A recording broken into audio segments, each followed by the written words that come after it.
Hi, and welcome to Nat1Fun. What the fuck is going on? There's some kind of crazy level 5 hype train shit going on in my chat right now. So many people subscribing. This is insane. The support from the community is beyond anything I can. I don't know what to say. I don't know what to say. I freeze up in moments like this, and it's no different here. This is just what happens. I will say thank you. Thank you to everybody that is donating, and everybody that is gift subbing, and everybody that is here for whatever is going on. Thank you all for the support. Without you guys, this stream would be jack shit. It would just be a couple of goofy, bumbling dorks playing some D&D, and you guys make it an amazing experience. You know, to be able to share that dorkiness with the world. So, anyways, you guys are the bomb. Like, literally, if you are not in our live stream, we have just come up with a system of like kind of currency, if you will, and they're called crystal shards. And we already have somebody with 12,520 shards. We just started. So yeah, we have a leaderboard and everything like that for all the people who support the stream. The more you support the stream, the more you get. And you can use those points again in stream to do all kinds of stuff. So thank you very much. Let's get into it. Please, let's get into it. So the first thing we need to talk about is some stuff. So let's talk about our sponsor.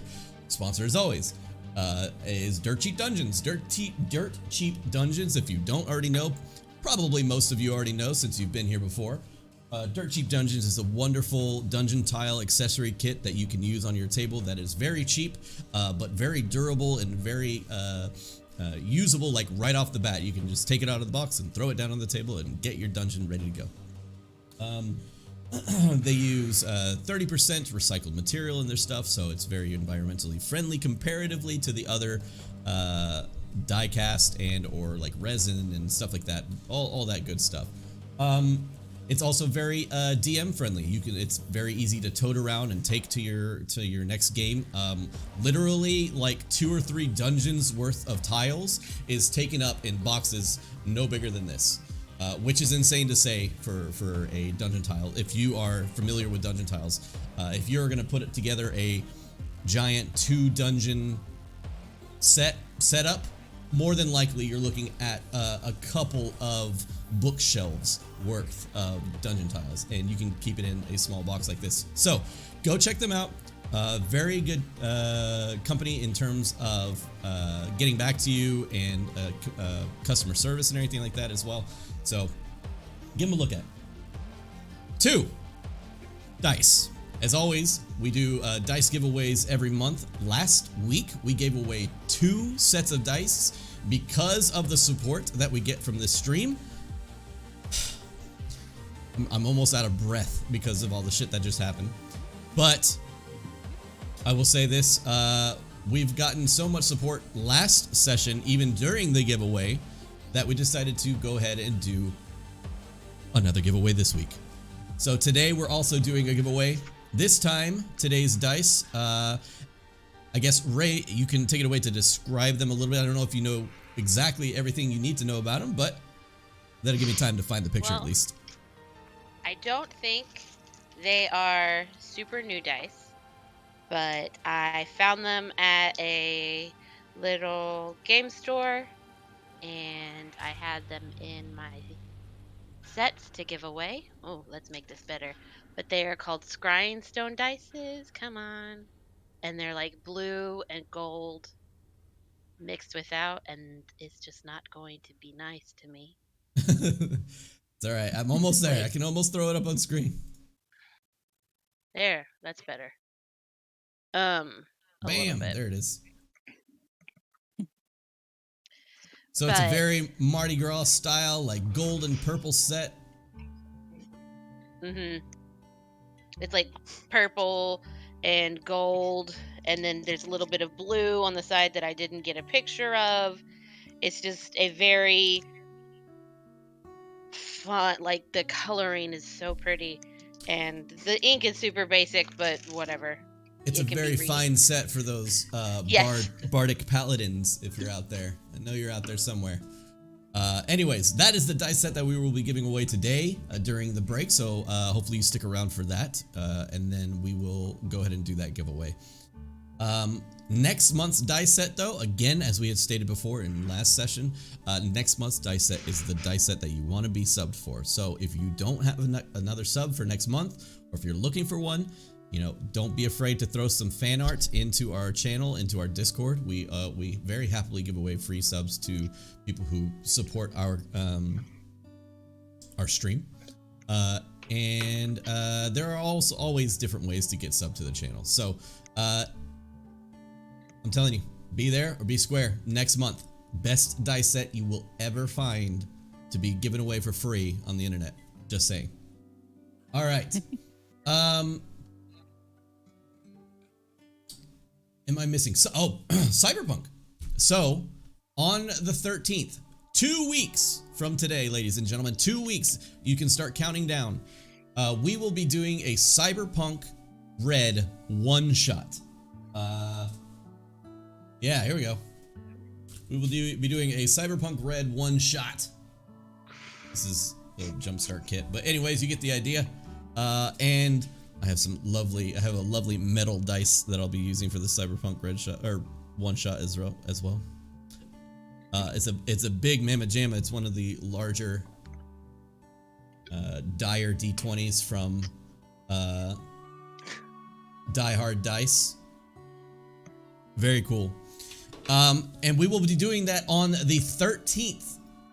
So be here for that. It'll be taking up a slot for our Nat1Fun game. So our Nat1Fun players get to take a week off and they can chill and chat and hang out with you guys. That way, what we are doing is we are bringing together a large group of streamers. Let me find the picture I got. Here it is. These are all the streamers that we're bringing together.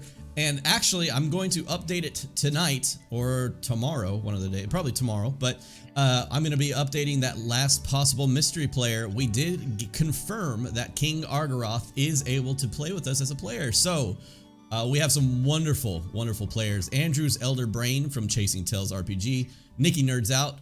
Frazvar from The Gents. We have King Argaroth. We have Ananda. And we have Indigo Chameleon. All wonderful RPGers and amazing streamers. If you haven't already, take the opportunity to go to each and every one of their streams, throw down a follow, and go hang out with them. I didn't just randomly pick people off the internet. I went and made sure that these people are the types of people that we should be playing with. And man, I mean, amazing community. Ananda, King Argaroth, and Frozvar, they're all close-knit friends. That's kind of how we got into meeting all three of them. And the others, they're amazing. I kind of went through the gamut of different players and picked them. And guys, 13th, Cyberpunk one-shot. Be there, be square. It's going to be fun. I promise to bring as much production quality and fun to the experience as a one-shot can possibly get. Not to mention that our Talsorian Games, the creators of Cyberpunk Red, are actually giving us a free copy of Cyberpunk Red to give away that day. So we will be also giving away the module. So hopefully, if you're there, you guys can get into it and win a free copy of Cyberpunk Red. Not to mention some dice and some other giveaways that we also plan. So we got a lot of stuff going on then. Bumblebee, I don't think the points are working. What points? Which ones? Don't forget, it is not points. It is shards. Exclamation point shards. If that's what I assume that's what you mean. Giving them. Okay, well, giving them or gifting them might not be working.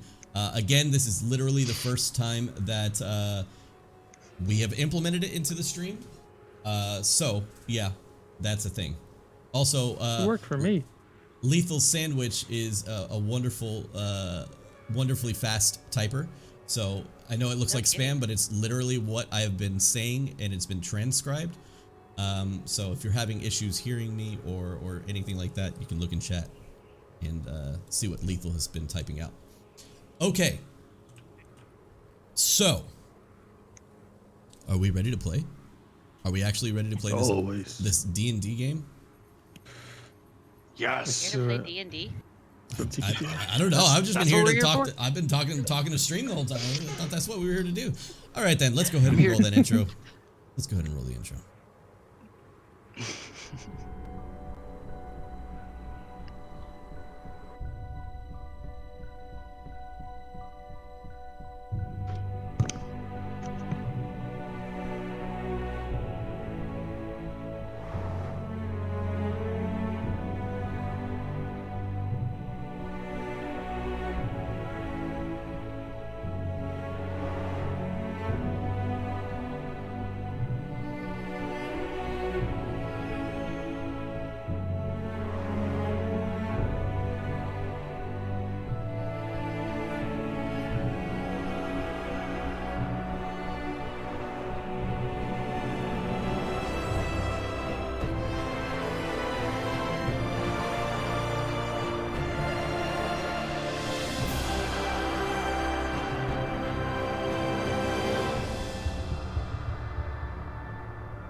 Right, and last we left off, our adventurers had just entered what looked like a Duergar outpost. From the outside, they had set off an alarm, and the Duergar had basically notified everybody else within the complex that there was something or someone going on about and around the complex. Our adventurers decided to wait outside, wait out the alarms as the sound of metal chains kind of echoed from the front doorway, eventually realizing that a bit of a bridge was being lifted up and blocking off their pathway from there. But luckily enough, the team decided to sneak in and found their way in through a well, a small river-like frozen river that led underneath until a hole in the floor was able to give them access to the inside of the complex. In a bit of a surprise, they immediately found caged creatures, including that of an undead ogre, 2 goats, and their long-lost companion, a dog or a sled dog by the name of Sarah. As they looked around, Olanu first to see a Duergar there at the outpost decided to attack and immediately started combat. The Duergar released the ogre upon first contact within the group, and after a bit of combat, they finally fell a few of these Duergar occupants of the outpost. After doing that, they decided to explore a little bit further into the outpost, Abel activating a trap upon which he had to fight what looked like the leader of these Duergar. Luckily, Olanu was able to jump in between that trap and get on the other side with him and finish off this Duergar champion. And as he fell, his last words giving off a very ominous telling, we'll go with telling, of things to come. And as he died, committing suicide of all things, killing himself by jutting his pick straight through his throat, they found a note that looked to be signed by somebody named Dearth. The note stating that they could be found in East Haven, upon the frozen ferry. Long may their father reign. They also found some inert, dark crystals upon the table there. Upon further inspection of the Durgar outpost, they also found some sort of zombie-like, mushroom-infested creatures that attacked them just as they entered the what looked like a cell or a keep, like a keep area where they would keep prisoners. And as they were attacked, they finished those off very swiftly, moved on to the next room, and found a sleeping Duragar. Throughout this whole escapade, the Duragar laid asleep, Leodin tying him up in his sleep. But unfortunately, once awoken, he grew in size, breaking the ropes. But, of course, 5 against 1, he was easily dispatched.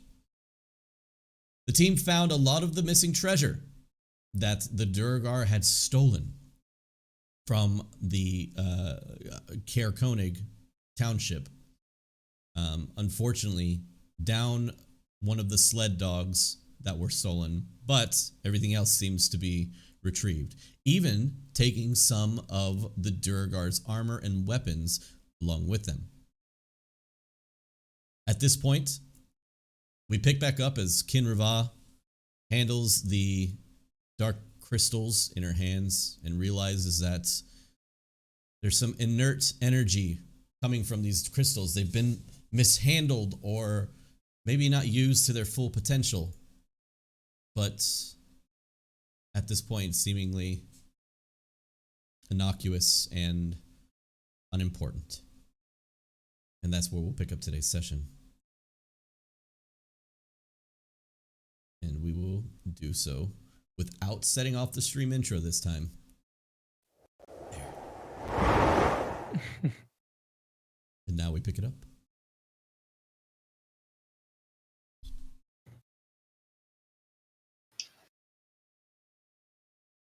I am going to go and examine these crystals, and I imagine we can probably safely spend the night here after all this. Oh. Hold on. I'm sorry. 1 second. Not on you, on me.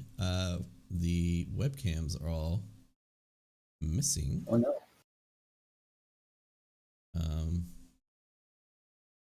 are we missing? We are missing. Nope, that's not what I want. Except for Trey. Trey is there. Don't ask me why the settings all got jacked up there, but we're good to go. Please continue. Sorry about that. Kinrava's just going to head towards that dwarf's office place. Okay. You enter it, and inside of it, like I had stated before, is just an old bed made of old hides and or skins, and then a blank desk now as the paper and the shards have been taken off of it, and the colorful lamp. Okay. She's also going to quickly call out, "You may want to close the door as well. I'm not going to try that again."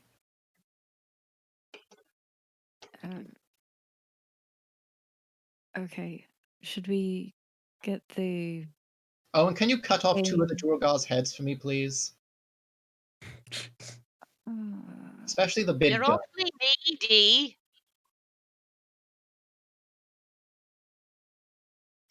Can I need a question. your detect magic that you had been like activating throughout this whole thing, your detect magic would also have, of course, out of all things that I continuously forget to mention, the map that you had picked up back at the Hag's cave also does glow with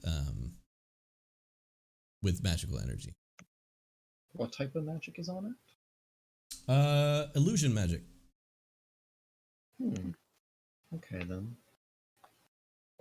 But no, could you cut off this really big, the one with the really big beard? Can you cut his head off, and can you cut off the head of one of the others? I need it for spell components. Okay. let's I'll go just look straight over to the hill. towards Iceheart. Can you guys work on getting the door closed and I'll chop off heads, I guess.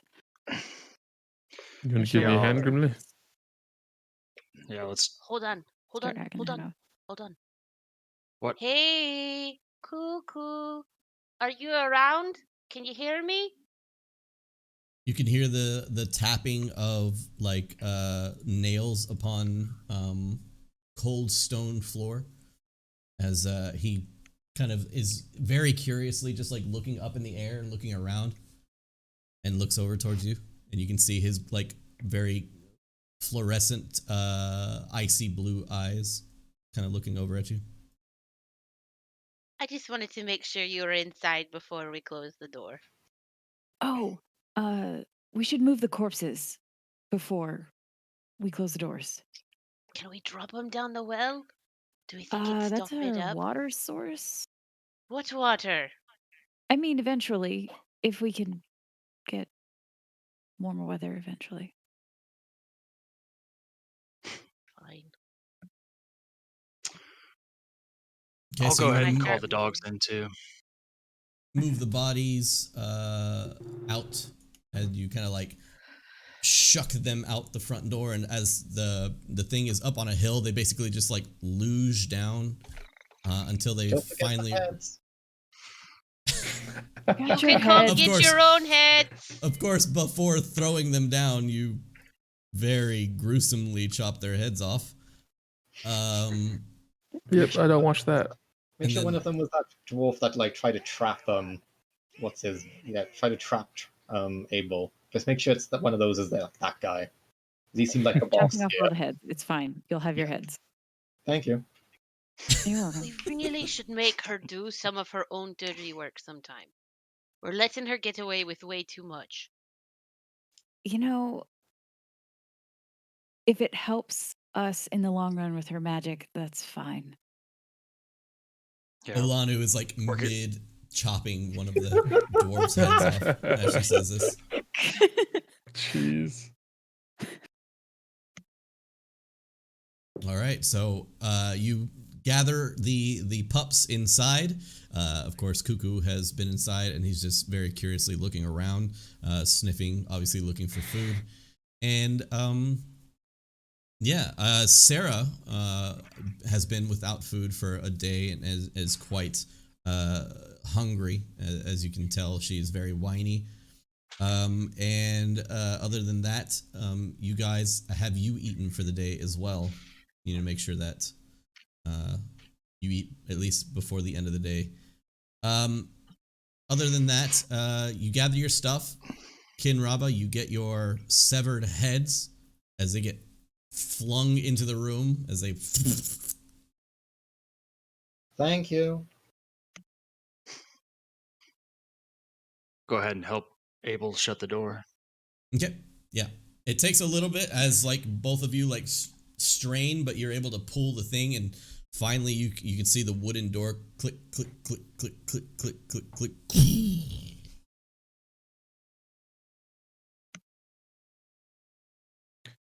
Still pretty cold in here. Perhaps we Yeah. could use that destroyed cart to create some fire. Try to warm up. Get some rest. I don't know if we necessarily want to make a fire inside this place without a proper way for it to be vented out, and we can have a smoke problem. There's that room with the windows that was gathering. Also, smoke. just a heads up, as stated previously, you guys woke up early in the morning, about 8 o'clock, and set out almost immediately for the Dwarven complex. So it would really only be about 12 p.m., maybe 12:30 at latest. We could make it back. Maybe just take a small rest here. Whatever you guys want to do. I'm completely fine to travel now, but I know some of us. Well, actually, I don't know if any of us took much damage in this place. I'm just in front of the dogs and Cuckoo, feeding them a ration and using prestidigitation to make it taste better for all of them. And I'm feeding Sarah 2 You're rations. okay. You're using prestidigitation, or you're using Kin Rava to use It prestidigitation? no, I got a new cantrip. Nice. All right. So your prestidigitation is a magical ability for a bard, and how would you kind of describe like your first feeling with it, or your first like usage of it? So I'm sitting there and I'm just humming to myself and I'm really just hoping. I was like, man, just, I know this stuff tastes like shite. I want it to taste a little better. And then all of a sudden, in between my palms, I can just almost feel the hum and the music come through my hands. And there's like an energy there. And then it, that's strange. And then I start giving the food to like she's weird, the Yep. animals, and I'm pretty sure this isn't irradiated. that's right. When did I do that? Yep. You have to like literally take a moment after you of course do it and feed the dogs, and they seem to be very happy with what was just given to them. You take a moment to like kind of look your hand over like back and forth, like realizing your potential. Slowly start trying something else, and I create just like a little coin in my hand and make it disappear. Like I'm just over there almost childlike, just playing with this spell. Going, I thought you were going somewhere different with that. Oh no. No, Dad. Just sitting in the corner playing with yourself. All right, you can do what you want to do. And you do. You summon some coins. You make some weird fart smells. You do all of the above. All right. What's everybody else doing? Are we taking a short rest? I am casting Identify on those crystal shards. Okay, you can cast Identify on the crystal shards. Alright. And when you cast Identify on the crystal shards, you don't get any reading back for any kind of magical ability or any magic anything. It's almost as if inert. Again, the most you'll get out of this with an Arcana check and your Identify now is that they are extremely malleable. Not only are they like crystalline structures, but you take like a smaller, because there's like a batch of these crystals on the desk, you take like a smaller batch and you begin to like press on them, and your fingernail like leaves an indent in some of the chardolin. And you note that this can be molded and shaped and worked to be a very magical item or object or something, if in the right hands. Okay. And she's going to take out her dagger and just, spend a bit of a short rest. Just, there's no way I can say this nicely, so I'm just gonna have to say it. Just, trying to get some skin off one of the heads to make a skull.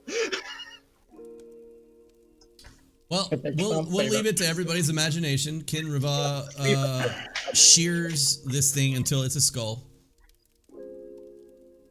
It's not a very clean. It's not a very clean skull, as this thing was just living 2 minutes ago, and it's Kin Rava we're talking about here. I would say though that your dagger could probably like also, work as a skinning knife if you so wanted it to. But anyways, you get the idea. I'll also keep an eye for a spell component later on as well. Okay then. I'm sorry, you guys. Like Tasha's spells are really gross spell component wise. I'm sorry. Witches be witching, man. All right. So, what is everybody else doing? Is anybody else doing anything else during the short rest? Just eating a ration. All right, eat your Same. rations if necessary. And then And rolling. During this time, dice. yep, you can go ahead and if you're missing any hit points, go ahead and use your hit dice to recover some HP if you'd like. And of course, if you have any kind of attributes that recharge during a short rest, you can recharge those. Hey, I got some things back.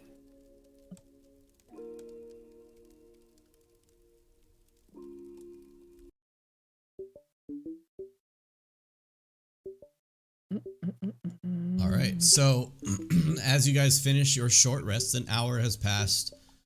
Molly, Sarah, and Cuckoo all seem to be happy, fed.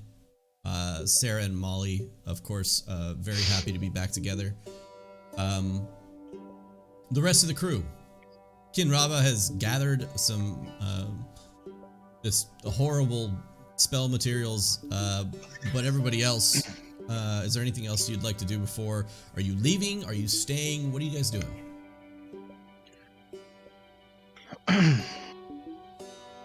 Perhaps we should ready the cart and head back to town. Yes. Kikoning isn't too far. What'd you say? I'll start Abel? gathering. I said Kikoning isn't too far. Yeah, I'll start gathering the things that were taken, and get the cart ready. Okay. Yeah, no problem. So the cart is like I said in that one room. So you kind of pull it out, and are you just lowering the door again and then making your way out the front? Okay. So you set everything up, Sarah and Molly, and everything like that, and you've even kept Ian's tie downs that you had found along the pathway, and you kind of reset them back up on the cart or the sled. But unfortunately, because of the damages to the other sled, you guys are down a sled. You have one solid sled left. Nikki with the raid of 27 people and hosting the stream for 28 because of herself. Thank you, Nikki. Everybody else coming from Nikki's stream, what's up? Hi, how are you? Nikki! We are just about to get set off into Icewind Dale's tundra. I hope you guys enjoyed her stream. Nikki is a wonderful human being. If you don't know, you should definitely go check out Nikki Nerds Out on Twitch. Please go over there and follow. Actually, while we're setting up, Leonin, could you show me what that gem looked like again, please? Or I pull out the giant rock. Abel or Grimly, I know you two seem to have some experience when it comes to gems or gemsmithing. Do you think that is there any way to make this worth any more than it already is? Because memory says it was attached to a rock, right? The gem is very much a raw gem, yes. Okay. It is not a like beautifully crafted like, you know what I'm saying? Cut It's gem, not, yeah. yeah, exactly. Oh, It's not a gem, cut yeah. gem. It was very much a raw gem. But it's quite fucking big. Abel, probably bigger than you've ever seen in your time of whatever, you know, during your upbringing. I mean, with enough time, I could probably cut it and clean it up, but the cutting process does make a lot of waste. It wastes a lot of sort of the gem that is cut from it. Fair enough, then. Probably best not to tamper with it. It is big enough, though, that I could probably cut smaller gems from the pieces that I cut off. Well, the speakers mentioned that this was worth about 500 gold, wasn't it? I believe so. Yeah, maybe we could find... I'm trying to think who in Icewind would be able to actually afford this, though. No, I don't. I think they said more. We like use it as credit. Yeah, like trade. Yes, but I don't know who in Icewind Dale would have 500 gold pieces they'd be willing to trade us. No, we like go to a shop and say, "This is worth 500 gold. Give me that. Give me that. Give me Ah. that. Give me that." Not gold. And So then when the 200 gold pieces that are left over, they might have. Right, Fair there you go. enough. Yeah. Then. Fair enough. Then. Fair enough. I was going to ask if I could have about, say, 10 gold from that, if possible. I need to Absolutely sell that. not. No. How greedy could you be? I mean, I have this, and she holds up the unskinned Just dwarf's kidding. head. Oh, don't say no. that. Oh, it's. Yeah. The unskinned dwarf's head is like just this awful mess of. Gross. It's going to be that guy who tried to trap Olanu and Abel. It's going to be that Okay, guy. That's the so unskinned. it's You mean yeah, the one a little who bit larger. succeeded Yeah, in it's a little trapping? it's a little bit larger than the other skulls, but it's just like it's just not it's so not perfect that it's just disgusting in somebody else's hands that just skin some humanoid's face. Don't off you of have a skull. spell to clean that up? Make I it not cast- smell as bad. Cast prestidigitation to get rid of some blood and make it smell like roses. There. That's almost worse. Disturbing. All right, Disgusting. but you did ask. A perfumed skull is. I mean, do you want to see the other one? I'm alright. No. No. All right. Are we? Here's my thing about leaving this place right now. If we leave this place right now, I'm a little concerned that if when we come back, if we're claiming this place as our own, when we come back, there's going to be someone else just squatting here, thinking that it's empty because it's empty. Yeah. Well, we can could deal leave with the him. gate up and go out the way we came. Kinrava's going to take out her quill, just write the word occupied on the door. What, like in Oh, fancy sure. cursive? Yeah, fancy cursive, just saying occupied. All right. Oh, you should So- write it in whatever language the Duragar speak too, just in case. I'll write occupied underneath in Undercommon. Well, that settles that. They're gonna approach it and be like, "It's magically warded. We should leave." I'll write on there, beware, this place is magically warded in Undercommon as well. Then write it in common underneath Well, as well. shit. All right. Then Draw some write it fake, in- some fake runes. Yeah, fake runes too. There's like a frowny Anyone reads face. the Chronic, it literally just says mumbo jumbo on the rune. So yeah, you're able to kind of put a farce warning like up on the door. I have to say, we handled those Durgar rather handily. We should count ourselves lucky. They are exceedingly dangerous. You keep You handled saying it. yourself well. I'm surprised myself. Yes, we did very well against them, which surprises me. In the Underdark, they are very, very fierce. Hmm. Hmm. Are we staying?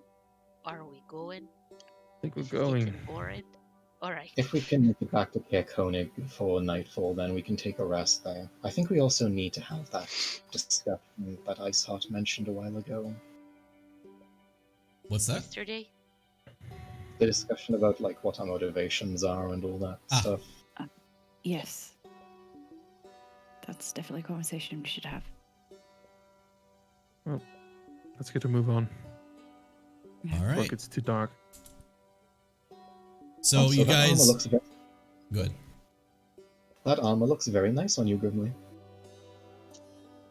Yeah, I like it. We should Fits take well. everything in that armory, by the way, just for the record. I can strap it to the cart. Just Fair enough. if you don't recall, last session Grimly actually picked up a set of Duragar armor, which changed his like very silver and almost white type motif of like was it scale armor down to like a dark black scaled armor. We can sell all of that as well when we get back to one of the larger towns.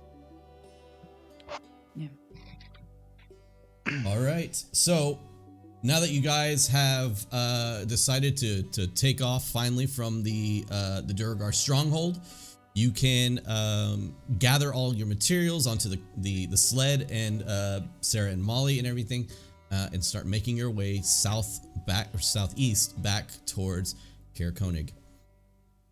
After about an hour or so into travel, chat, I'm gonna have you help me out with something. So chat, if you guys are new to the stream, I like to pull from you guys to have you pick some random encounters, random enemies, random good stuff that can happen to the party. And this is no different. So we're going to put up a vote in chat, and you can vote either 1, 2, or 3, and that will pick today's random encounter. Again, remember that there is options for nothing to happen, okay?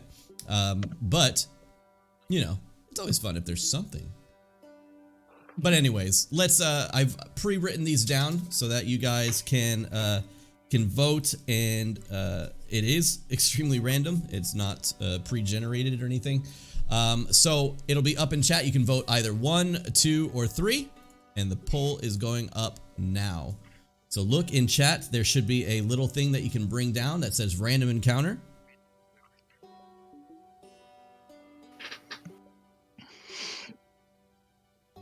And you can vote either 1, 2, or 3. You can also donate bits to vote more, or you can even use channel points to vote more.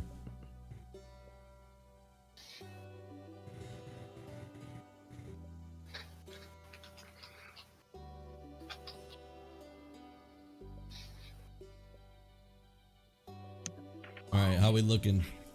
We should have taken the goats. What do we got? We got. Oh, we were taking all of them. Okay, good. Just making sure. Yeah, I figured the whole Grabbing it all. everything that you guys have found there, you're taking outside of the stuff you didn't take from the armory. Cool. Whoa. Clean everything. We were gonna up. load up all that stuff as well. I can't see what we're Yeah. voting for. What do you mean? It should be up in chat. And it looks like. Oh, hold on. Jolly just donated 10,000 channel points at the last second to shoot. Which number is it, Tarask? I should have let you know. I should have let you know. So, ladies and gentlemen, number 3 looks like it is 1 out. For the group, do not look at the cameras for 1 second. For everybody else, it looks like we have this coming up soon. Let's see if it pops up actually, because you know, whatever. Oh, maybe. There we go. It's backwards, but you know, if you know English, maybe you can read backwards. Who knows? All right. So now that has passed, we're gonna get started. I'm dumb. I covered my own camera instead of covering you. So again, remember, chat. Do not give things away. No spoilers. No nothing beforehand. All right. So let's go ahead and get the music going to get like the mood right. Yeah. Let's get this out of the way. Yeah. Let's get this going to get some mood music. Where Peaceful, non-combat music. are we? Exactly. Maybe we'll get another talking fox. Oh God, we'll kill that one for sure. Double talking foxes. We don't need a second one. Yep. Then we can fight Yes, them we to the do. death. If you know Hey, anything this is about hungry. me, I love to rehash content every other episode. Every other episode. So, Surely another we've talking facts. forgotten by now. This one I'm not named saying- Poo Poo, actually. Anyways, Yeah. so you guys We're keeping them. we're keeping him. So you guys are traveling, and as you guys are traveling, you guys eventually reach a point of like desolate flatlands, and this is basically very common in the tundra, especially like the further away you get from town or any kind of civilization.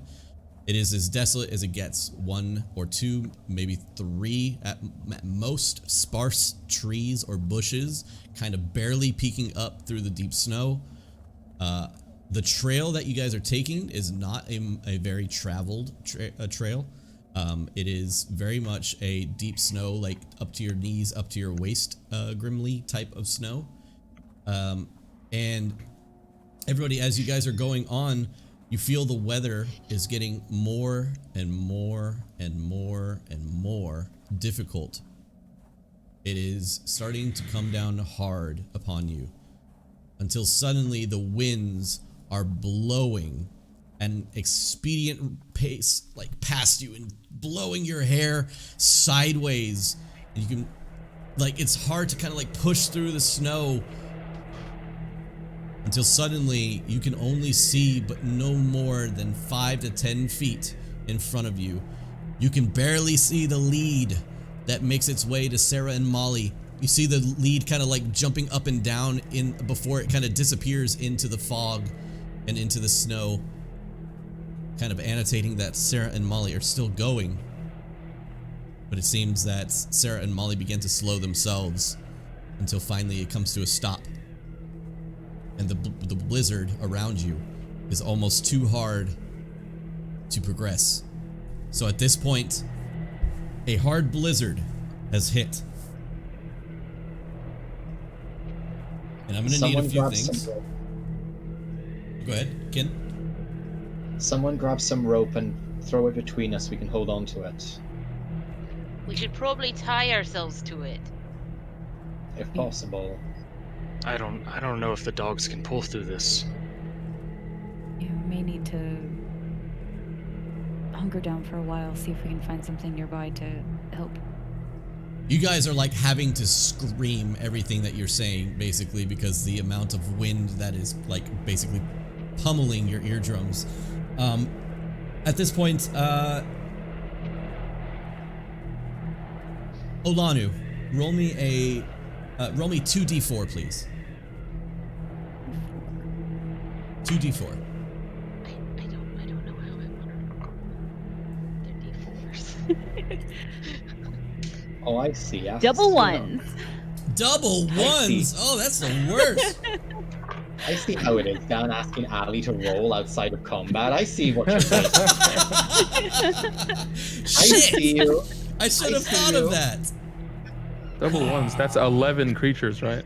That's 11 creatures. That's what. Yeah, Shut that's how it your works. mouth, Trey. All right. Double ones.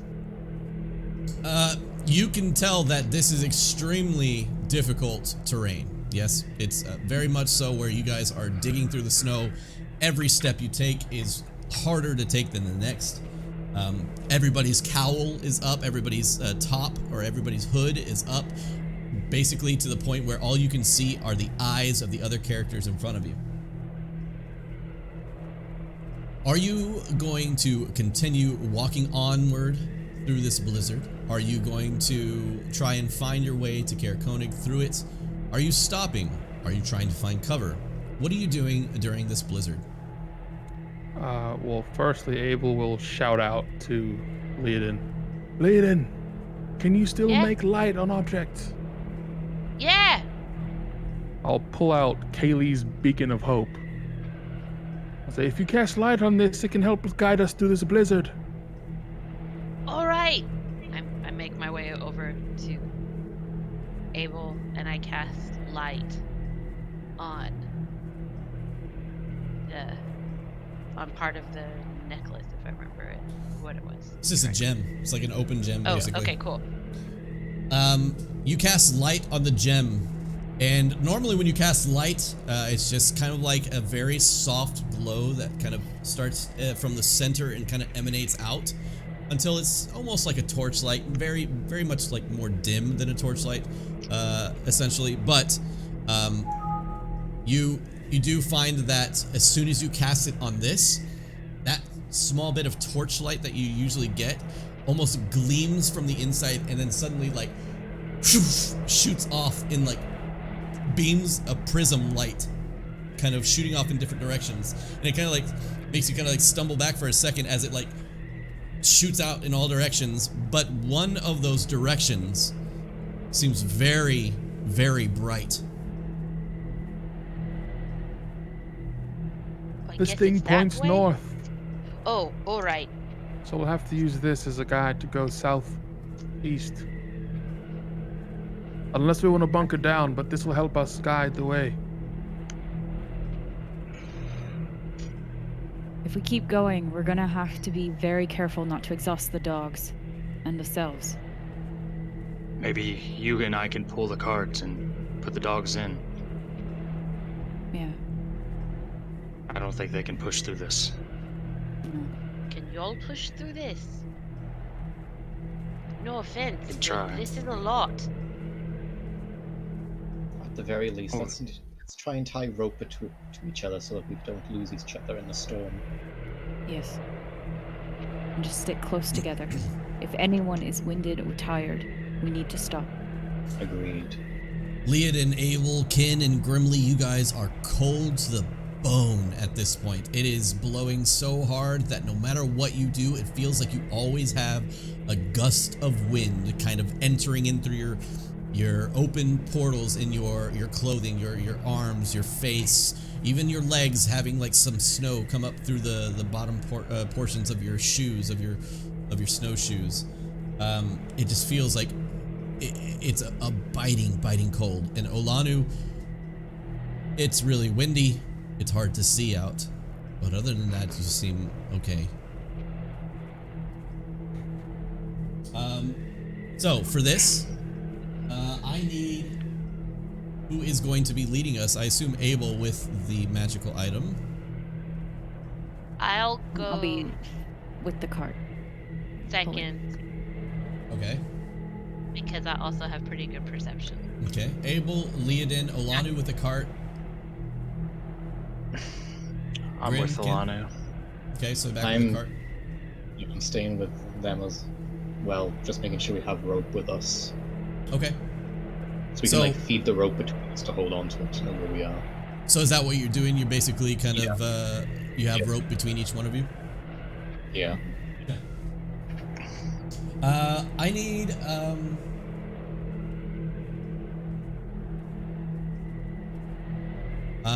Abel to roll a perception check, please. Not at disadvantage and not at advantage.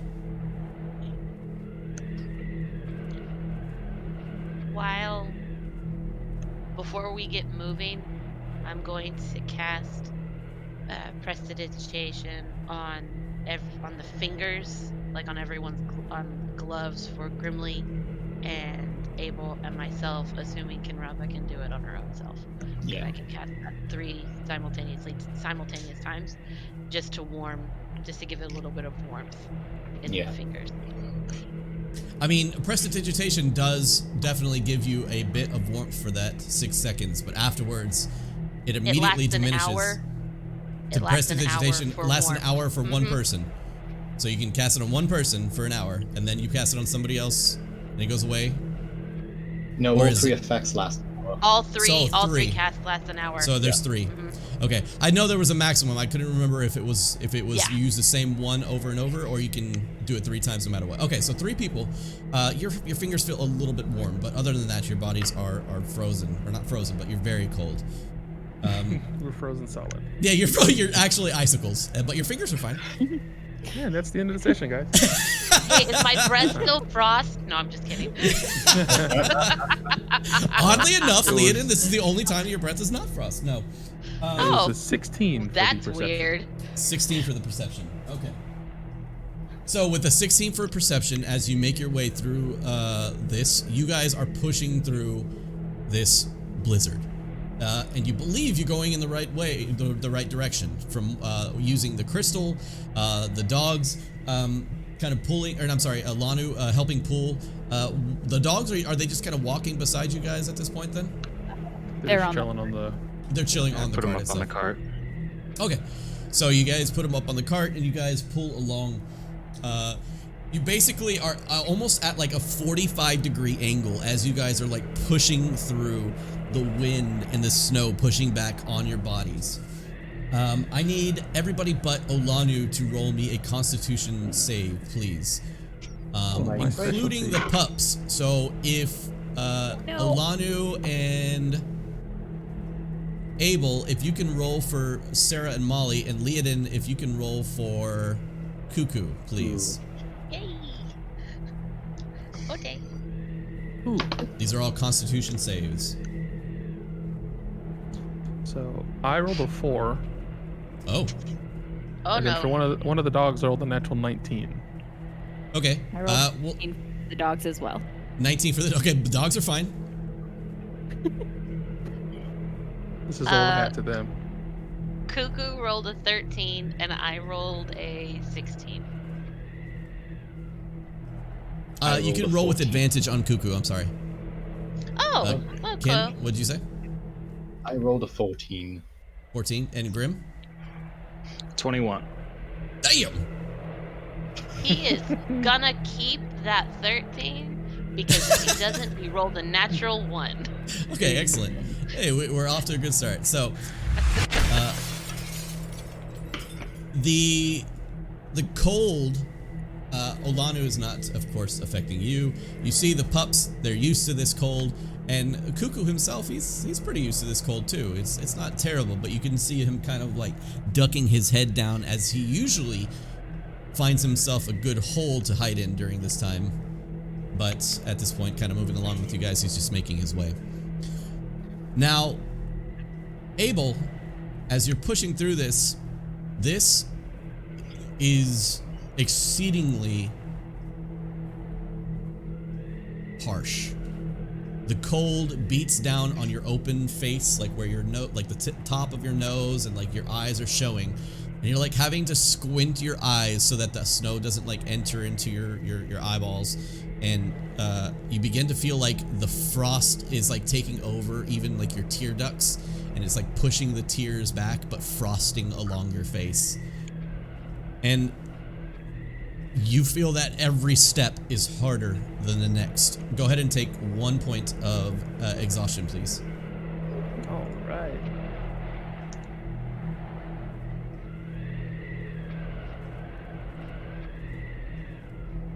Cool. All right. Now, Abel, since you're still in the lead, I need you to go ahead and roll another a wisdom perception check for me, please. This is still Oh, straight I'm roll. sorry. This is a lie. That was a lie. This is a big lie. That was all a lie. This is a wisdom survival check. You may roll a survival check this time. And Straight this roll? is a straight roll because you would be rolling at disadvantage because of the thingy, but because Leodin and the shard or the crystal are helping you, it is just a normal roll. Oh! It was a natural 20 and it rolled over to a 2. Dude, that's the second time that's happened to you in 2 Yep. games. So that's a 7 total. All right. We're lost. You man. continue on. God damn it. You push forward. You push forward.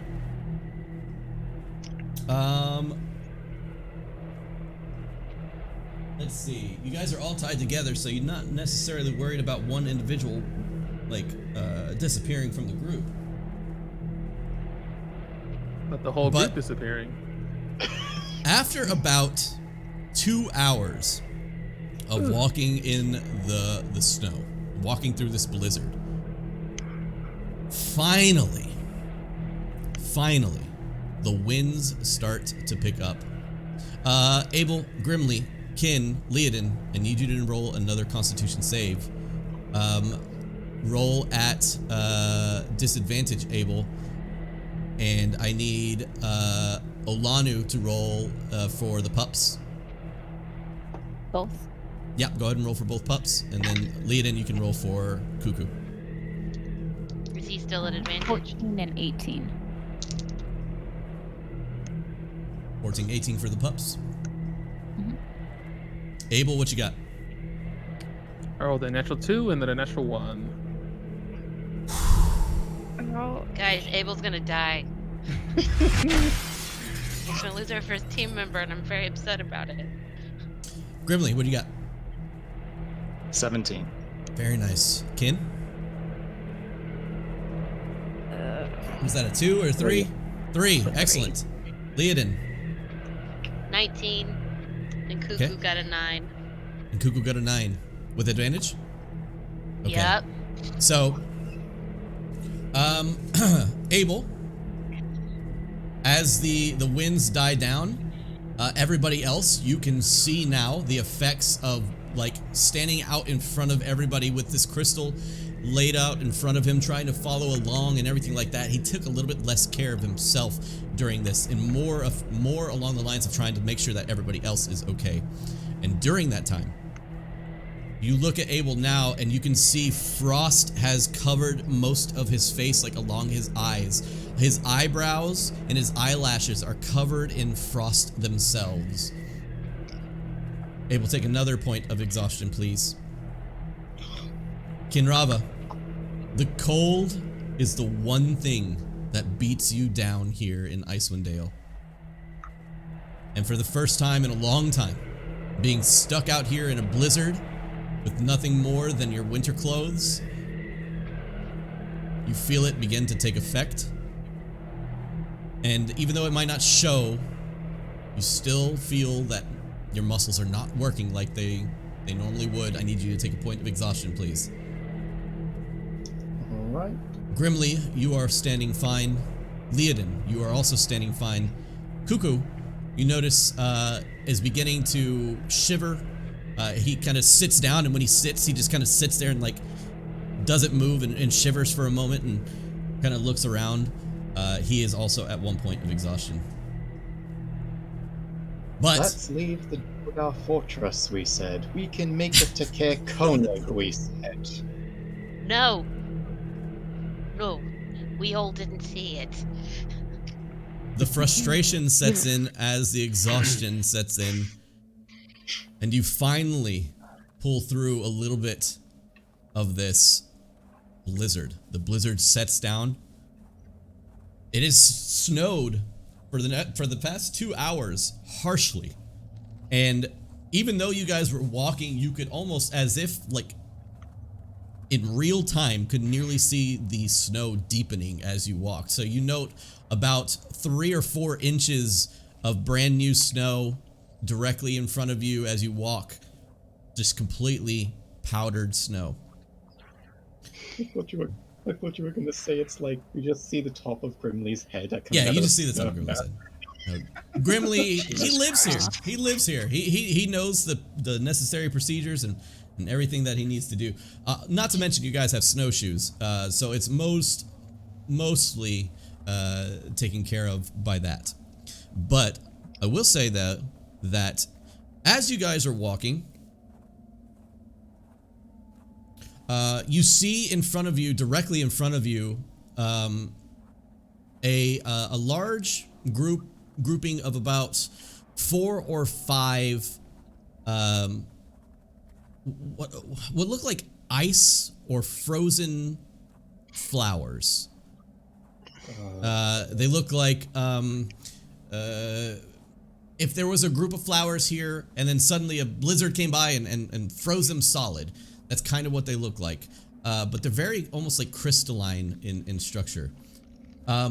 You see those, and then you see like further up and like maybe off to your right and stuff like that, another patch of like 3 or 4 of them. Is this something that seems normal? I mean, sure, there are tons of dead grass around and dead trees every once in a while. To see like full grown flowers, they're not necessarily blooming. A lot of them look dead. You know, a lot of them look like they've been dead for a little bit and then frozen over and frozen solid. I would say that it's unusual in the fact that it may be uncommon, but it's not unusual as if you guys are seeing a beholder right now, you know, in the middle of the ice. I would like to take one. I cast Detect Magic real fast. Yeah, Leodin, you kind of lean in to grab one, and Kinrava, you can cast Detect Magic. Leodin, as you bend down to grab one, you kind of take it and break it off at the stem, and it just kind of snaps off. And you take a look at it. As you take a look at it, Kin, you can definitely cast Detect Magic, and as you detect magic, you don't get anything from the flowers, but for just like a split second around you, like no more than like 2 seconds around you, a large amount of illusion magic appears. But for that 2 seconds, as Leodin snaps off the flower in front of you and looks at it, when she snaps the flower off of its stem and begins to look at it, a large amount of like light blue and almost like purplish powder explodes out from the stem, covering a good area around you all, like almost as if chaining, like a chain reaction, like if one explodes, then until the area is covered in this light blue and dark bluish powder. And I put the flower in my hair. you put the flower in your hair. There is no physical effect. You don't feel dizzy, you don't feel strange, you don't feel anything. But suddenly, as you're all looking around, what you had seen before, those flowers that had been dead, or I'm sorry, long frozen and everything like that, they're still there. But now, growing up, not necessarily like literally growing up, but around those flowers are now what look like a crystalline tree line, like tons of like trees in the area that are made of like icy crystals. As like the light from like the stars and the moon's kind of and the moon kind of glints off of it. It gives off a bit of an eerie sense because of the silence that fills the area. And you look around and you start to see what look like small animals begin to kind of like gather, not like right in front of you, from a distance though. Leodin, you would have been the first to see this with your passive. And as you look around, you see like a small fox, you see like a rabbit, you see like a pair of reindeer, one that looks to be like a male with large antlers, and then a female doe, and even a small like child kind of with them, just standing off, very off-putted, like staring you down from a distance.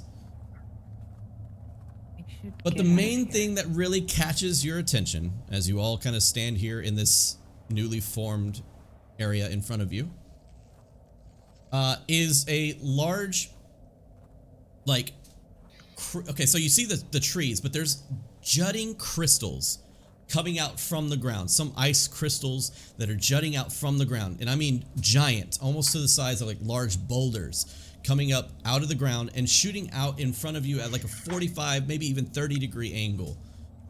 And about 90 feet or so in front of you, all these crystals kind of lead upwards, like on a small hill. But 90 feet in front of you, there is a large jutting crystal that is covered most of it in snow from the snowfall around. But you see that the crystal starts pretty low, but it goes up higher. And then about halfway up this giant crystal, you see a crystalline statue. This crystalline statue, from a distance, you can't necessarily tell what it is, but you see a small glowing object in its hand as it kind of holds it out like so, almost like the Statue of Liberty, kind of in front of you. Is everyone else seeing this? Yes. What did you do? I just picked a flower. And it did this. I guess. We should probably... Go investigate that statue? You're right. No. No, we should probably get out of here. I am all for trying to grab the nearest magical artifact or object I can get my grubby bits on, but I don't want anything to do with that. And she points at the creepy kid in the woods. It's not a kid. It's a child. Oh. It's like it's a baby elk, or it's like a baby deer. The baby deer just kind of like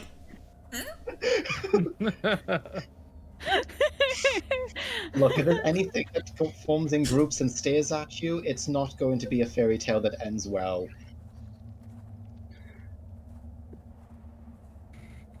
I don't really want to turn around and go back towards that storm. So No. we go forward.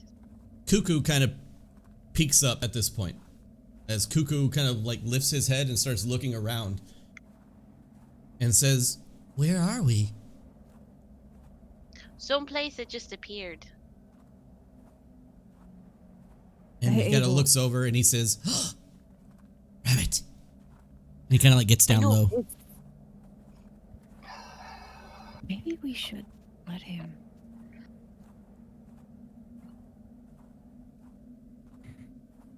Hey, Abel, is that thing still pointing us in the right direction? I'll hold it up, my hands like shaking. I Yep. cast prestidigitation on his face to make it warmer. I mean, you do, but it's like goggles of warmth and everything else is freezing. But you know what though, it does like help with like the frozen like water or frozen ice that is up on your eyelids and your eyebrows and stuff. Anyways, you hold up the crystal.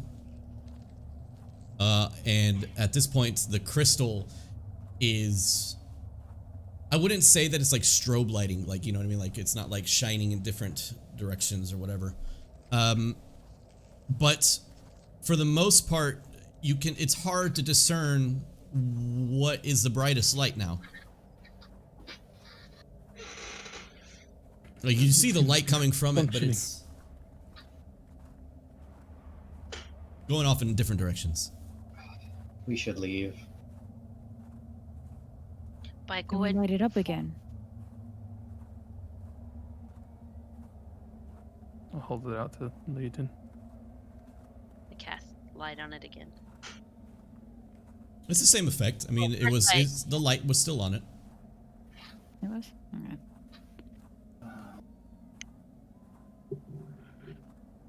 Well, if that's the way we have to go. We're obviously in a magical forest, and it's obviously throwing off whatever this thing can do. I say we just keep moving forward, and we check out that statue. Just Yeah, like you I took agree. out the bunker and got shot with 2 arrows. At We least could I'm just- talking to you this time.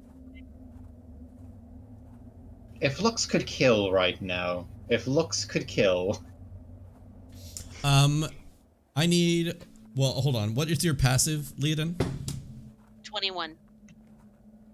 Cuckoo has snuck off about 15 yards to like the northeast, southwest from your location, basically making his way towards what you can see, at least, like a group of animals that are just kind of sitting there watching you guys from a distance. And you see him very like low into the snow, using it as cover. Can I try throwing my dagger at the rabbit he's trying to attack, so I can get it to come back? You absolutely can try. Now here's the thing, it's pretty far from you, in regards to the distance that you can throw a dagger. But I'll allow you to attempt to make the throw if you throw at disadvantage. Okay. And we'll say that because, this creature is kind of like in the forest itself, it has a little bit more AC than normal. Okay. At disadvantage, that is a 13 to hit.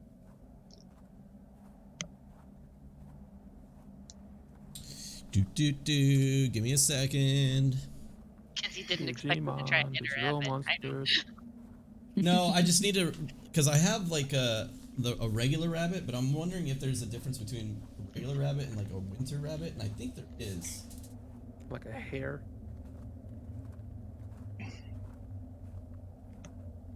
It's positive I saw. Yeah, actually, as a matter of fact, you're right. Here.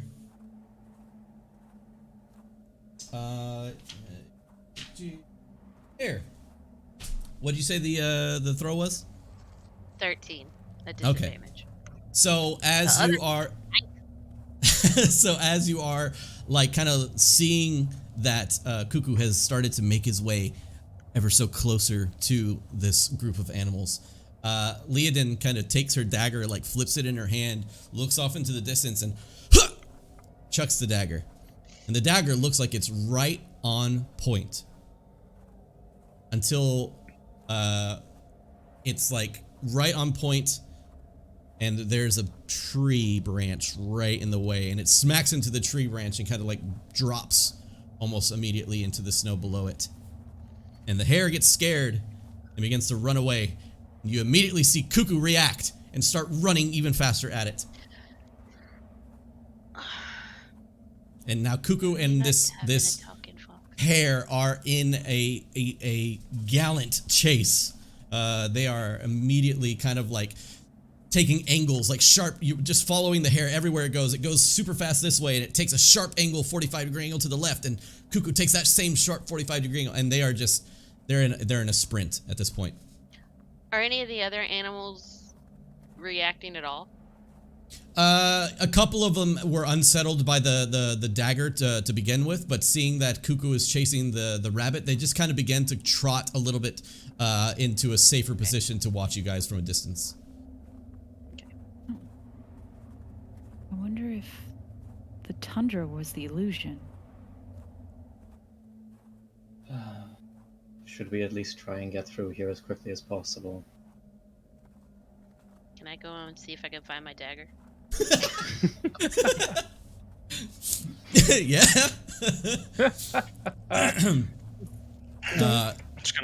Roll me a perception check with disadvantage for the snow. I figured.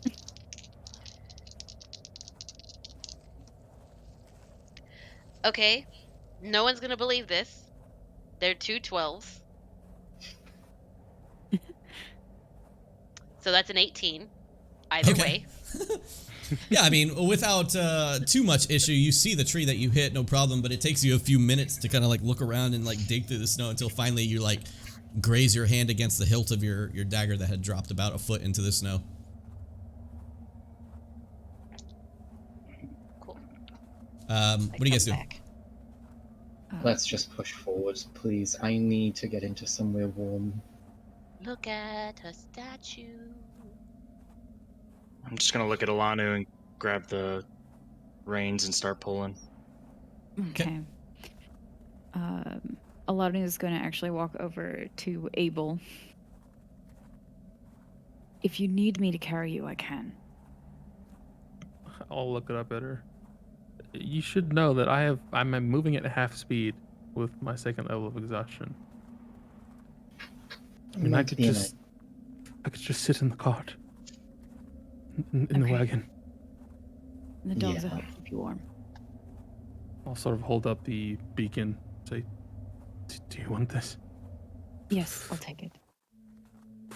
And I'll slowly make my way over to the wagon and sort of sit. I'll cast prestidigitation on his face again, and then on the rest. And then, I think I can cover all of his face with this. So I'm gonna pull both the dogs sort of over near to me, and sort of huddle up next and roll up next to the dogs. So there. Sarah and Molly love it. They're all about that. They are just like, hell yeah, let's do it. It's cuddle time. They're like, we don't have to run in this shit, and yeah, it's nice. So yeah, they'll very happily cuddle up around you. Grimly pulling the cart, you can you are having to struggle, but you know what? Luckily enough, without having to take any exhaustion from the blizzard, it's not troubling you too much. It's a lot to pack on, but you can still pull it even with your strength and stature. Lead in, Kin, Alanu, what are you doing at this point? If you guys want to check out that statue, do it from a distance, please. And figure out if that thing is a trap of some sort. Usually I'd be about to go in to investigate it, but I'm just going to stay here because I am cold and I can't feel my fingers. Oops. Up towards the statue. 'Kay. Okay. I get So- about 10 feet away. Leodin and Olanu, I assume, are going up to kind of investigate, or just Oh Leodin? no, she's by herself. It's just me. Perfect. Alanu is continuing to pull the cart.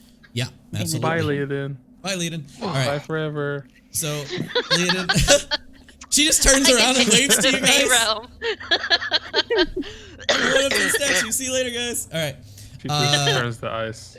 So you get into this large angular upward slope that the ice crystal that is just jutting out from the snow leads up, right? It's probably about 15 to 20 feet in width. It's like literally a huge crystal. Imagine that. So as you're walking up this thing, it's covered up in snow until finally you start feeling like solid ground underneath you, where you feel like you're actually touching the crystal itself. And you begin moving upwards towards the statue, and the statue looks like it's growing out of the crystal.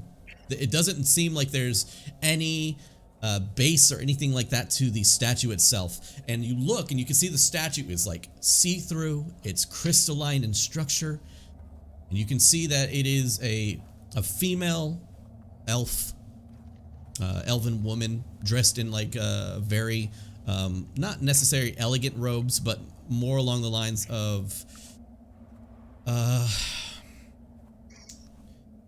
how would you say, like Nordic robes. And as she Norse? is, yeah, Norse robes, exactly.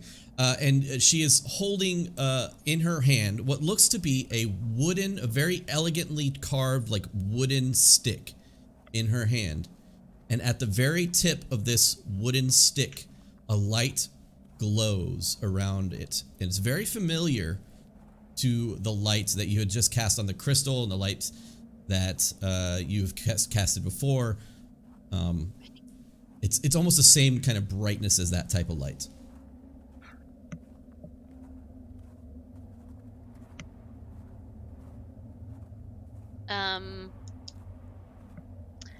Can I make a perception check on this statue to see if I notice anything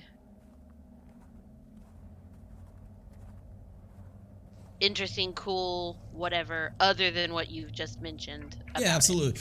Go ahead and give me an investigation check since you're checking the statue specifically. Okay. That is a dirty 20. Dirty 20. Okay. Yes.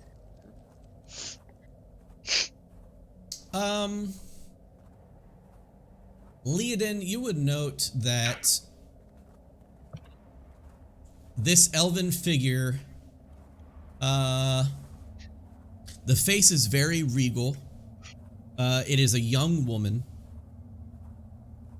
In elven years, that could be a range of years, but it is very young in relative speaking to how elves look. The armor that it's wearing, it seems to be Icewind specific. It is a very Icewind motif. It is not necessarily a look that you would see common from where you come from in the along the Sword Coast.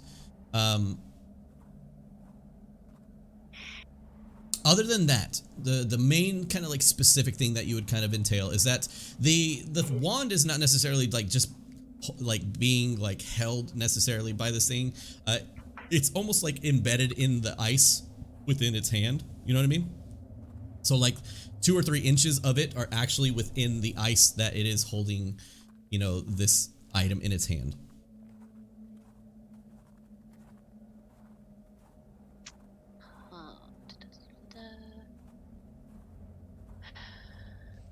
Dang it.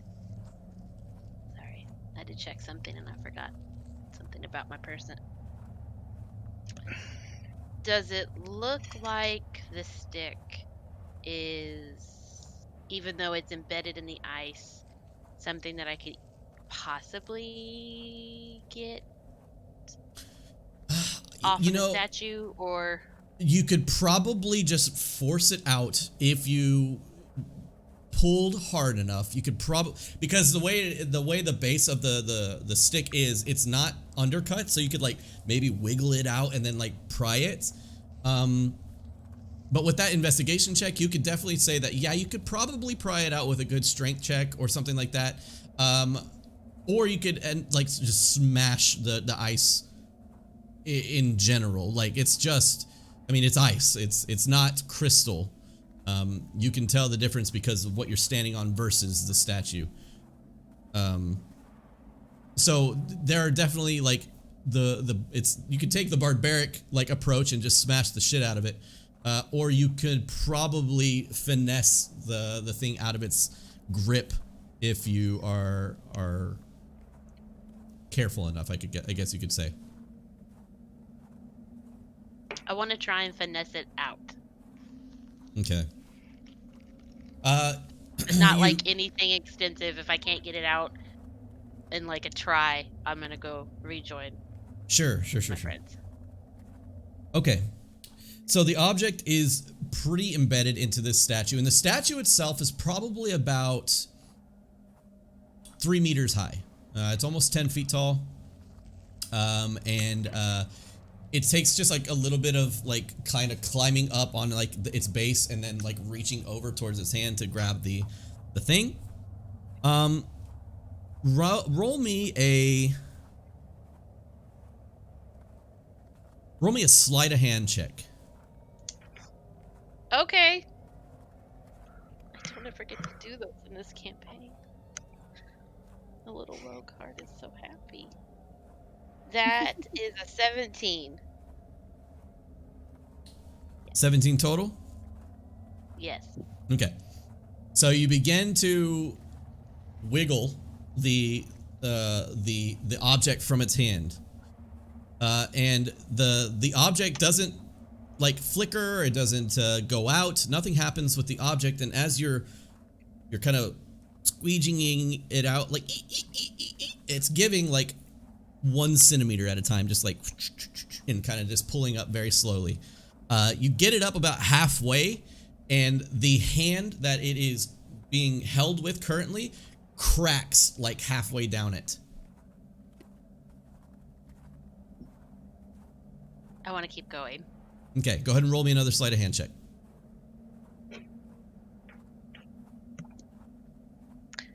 Nope, 21.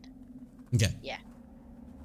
So you pull it out and finally pull it out almost like a cork top as it like pops out the top. And you hold it in your hand, and you're holding basically like a glowing wooden stick that is very decorative in shape and form. And as you pull the item from the hands of the statue itself begins to rumble. Oh, shit. Until finally, the sculpture shatters into shards all around you. Leodin, go ahead and roll me a dexterity saving throw, please. That's one of my highest ones. Everybody, you can see when Leodin is like, Oh god. like basically pulling this thing out. She pulls it out, and the second she pulls it out, this thing explodes around her. First off, Leodin, before you roll that dex saving throw, or you know, have that roll ready to go, if you haven't rolled it already. Okay. I haven't. Okay, roll me just a straight dex, and this will be just to hold on to the wand itself, or well, not wand, but hold on to the thing that it's holding. Stick. Yeah. Okay.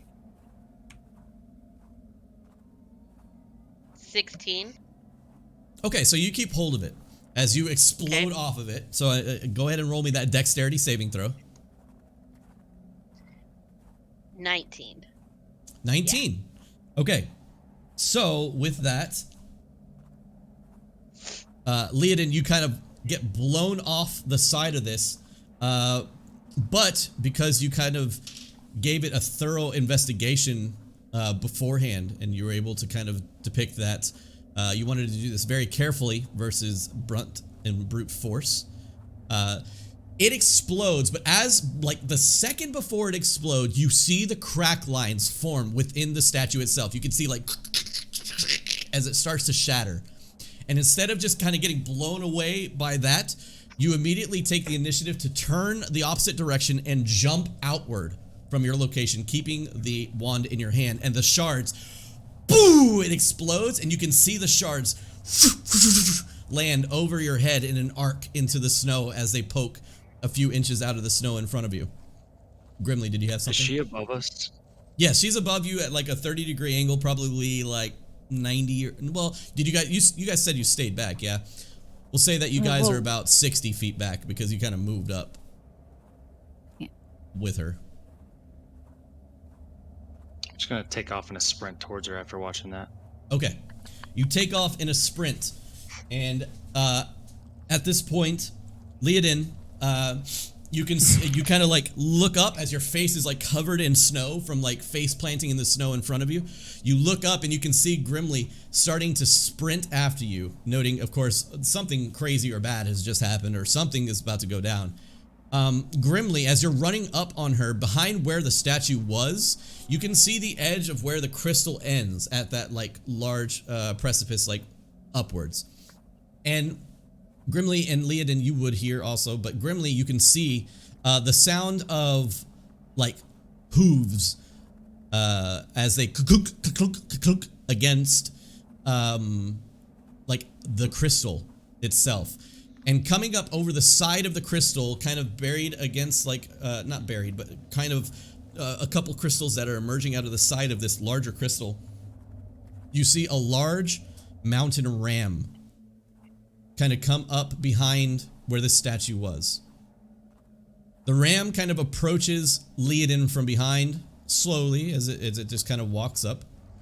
Grimly, you are now within like 10 feet of Leodin. And as you're running up still, within about 10 feet of Leodin, you kind of roll over on your back and look over at this ram. And the ram begins to slowly transform into a humanoid figure. As it, like, the ram kind of elongates, the wool that it has on its body and fur kind of begins to soak back into itself.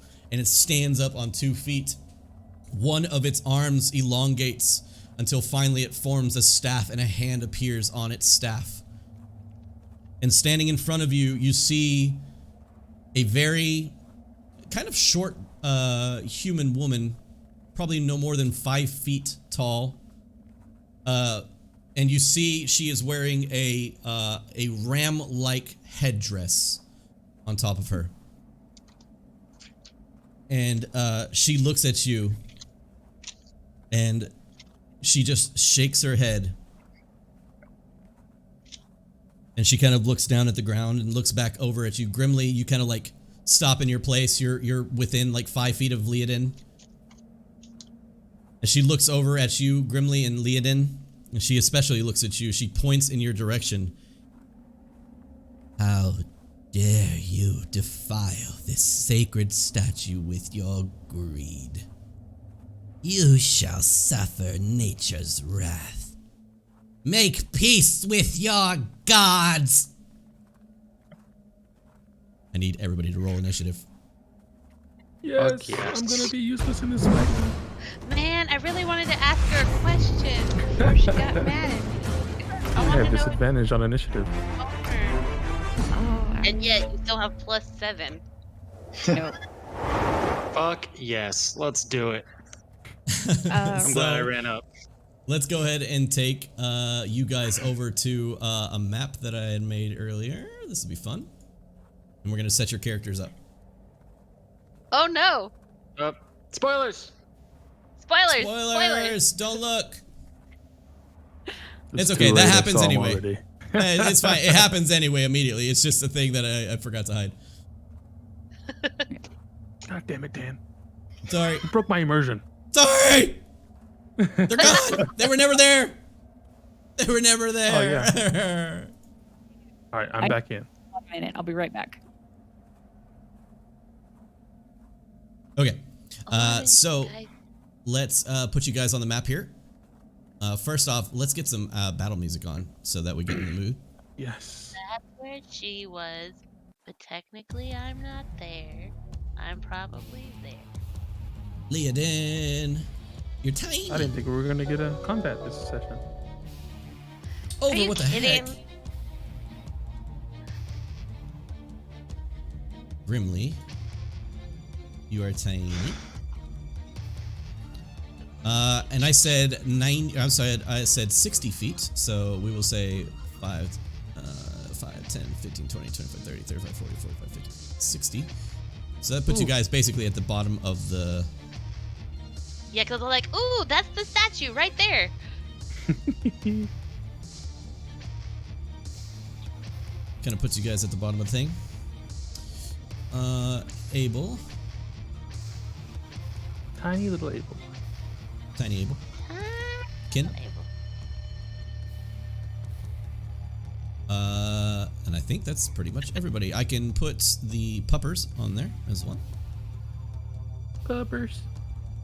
You can't forget the peppers. Whoa, I almost put down winter wolves, but that was fun. I mean, you can put down Winter Wolf. Yeah, okay. All right, so the wolves are there. So, move on. There we go.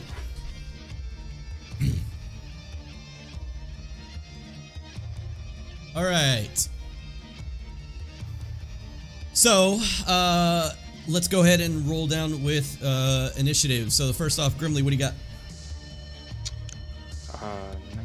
21. 21, very Damn. nice. Leaded. 21. Whoa. Hey, again, every single I time. know. Twinsies. Oh my god, that's like the third time in a row. That's Abel. the third time in a row. Yes. I got a 20. Damn, guys. Kin. How's it?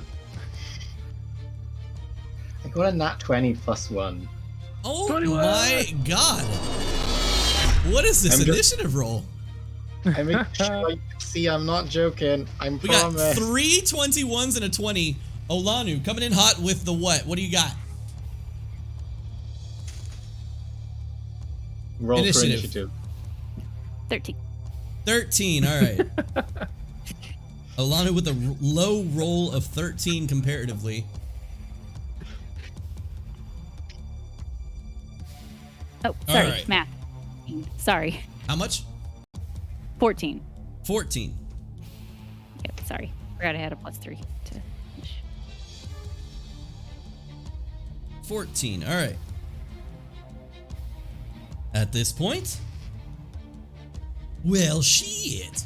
All right, so at this point, to go ahead and reinitiate immersion, the frost druid, the druid in front of you that had just turned from a ram into a human, human-like druid in front of you, holds out her staff as she says to pray to the gods that you worship, and as she does, from below the crystal, right in front of and kind of splitting off where Leodin and Grimly are currently and the rest of the party, 3 large snow golems appear. Almost like large glaciers themselves. Not solid, not ice, but made of snow. These creatures, they're in like the form of somewhat a humanoid, but they have a very amorphous kind of movement to them. And at this point, she raises these creatures from the snow behind you, but 3 of you roll 21. So, Grimly, Leodin, and Ken, why don't you guys go ahead and roll again, and we'll just say 1, 2, 3, high to low here. Okay. Grimly, Leodin, Ken. Oh shit, my dice went off my tits. Hold on. Leodin, what'd you get? A 21. Oh my god. Grim, what'd you get? 14. Ken? 3. Okay, so Leodin first, Grimly second, Kin third.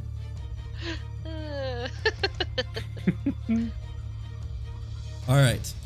So, Leodin, you get blown back by the statue, grimly, like running up to you and almost like sliding on his knees to come help you up out of the snow. And you see this druid now standing in front of you as these snow golems rise from behind you. Each one of these snow golems has like runes, these large runes that are carved into their chest, kind of like imprinted into their chest. One of them has like a Y, one of them has an L, the other one has like the letters G and B imprinted on them, but in like runic form, not necessarily like common English or whatever. All right, Leodin, your first act, what would you like to do? I would, for my first act, like to go ahead and use my bonus action as a mantle of inspiration for my cohorts here, and give them 5 temporary hit points apiece, and allow all of them to go ahead and move their speed as their reaction if they would like to move their speed as their reaction.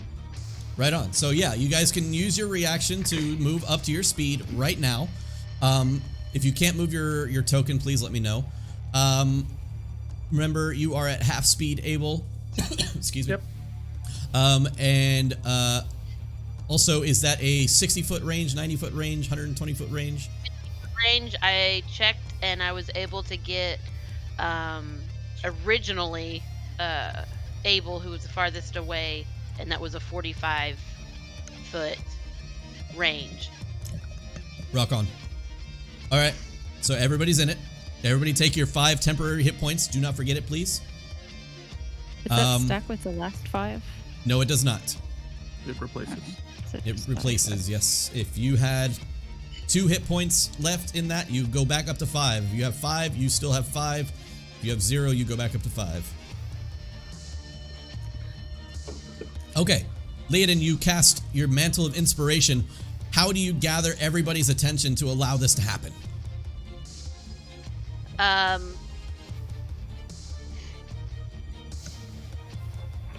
Guys, I did it again. Come on. Let's go. All right, so she gathers everybody's attention and everybody starts to move. They immediately are already prepped. As Leodin was like making their way up there, they were already like had one foot like dug into the snow, ready to start sprinting as soon as something happened. Explosion goes off and they move. You have movement, Leodin, and I will say that you are prone currently, so you have half your movement speed. Yeah, I figured. And I still have my action. 'cause And that's you the still have an bonus. action. Mantle of Inspiration is so good. And huh? It's, Yeah, I it's, know. it's, Mantle of it's the Inspiration is best. so good. Get here. And I am going to take that dagger that I just picked up out of the snow, and I'd like to throw it at her. Okay, you got it. Go for it. That is a 23 to hit. Okay, that hits. Cool. It's not going to be a whole lot of damage, but it'll at least be something. Okay, it's the most I can get. That's a 7 points of piercing damage. Damn. 7 points of piercing damage. Mm-hmm. Well, there we go. Takes a second for my computer to work, but we're good. 7 points of piercing damage. She is currently like casting these creatures up, and she's in the motion of like raising them from the snow. And as she does, she sees you get up from the ground as she like watches you run over to position. And as she does, she sees the dagger approaching, and she grabs the dagger, and you can see blood start to trickle down from her hand where she grabs it out of the air, but she flings it down to the ground below her. All right, Leodin Grimly, you're up next. Simultaneously, as she stood up and did that, I would have said, "Don't worry about Leodin. Use that cloak. Don't get hurt. I'll handle her." And I'll charge towards her. That 'Kay. 25 feet of mantle inspiration. Yep. and then I'll continue to charge. Muted yourself, Brad. Up to her, Yep. and I will take a swing with my battle axe. Okay. One shot, one kill. That is a 23 to hit. Okay, that hits. And with my Shadow Touched, I gain the ability to cast Inflict Wounds without a spell slot, so I will use that. It's still without a spell slot, but it It's an still is an action. action to cast. It is, so... You can either with an attack, axe- or you can get or- your axe attack. Yeah. Gotcha. It just doesn't take a spell slot. Okay. Would you rather inflict wounds, or would you rather attack with the axe? I'll just attack with the axe for now. Okay, so with that So roll, the 23 to attack hit. does hit.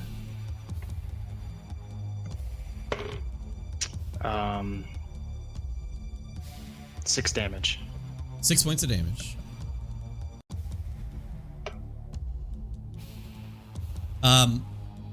The axe swings and it like cuts into her as it like swings and hits her like in the thigh area, and her thigh is very open to the wind, and you can see that most of her body is with her darker skin.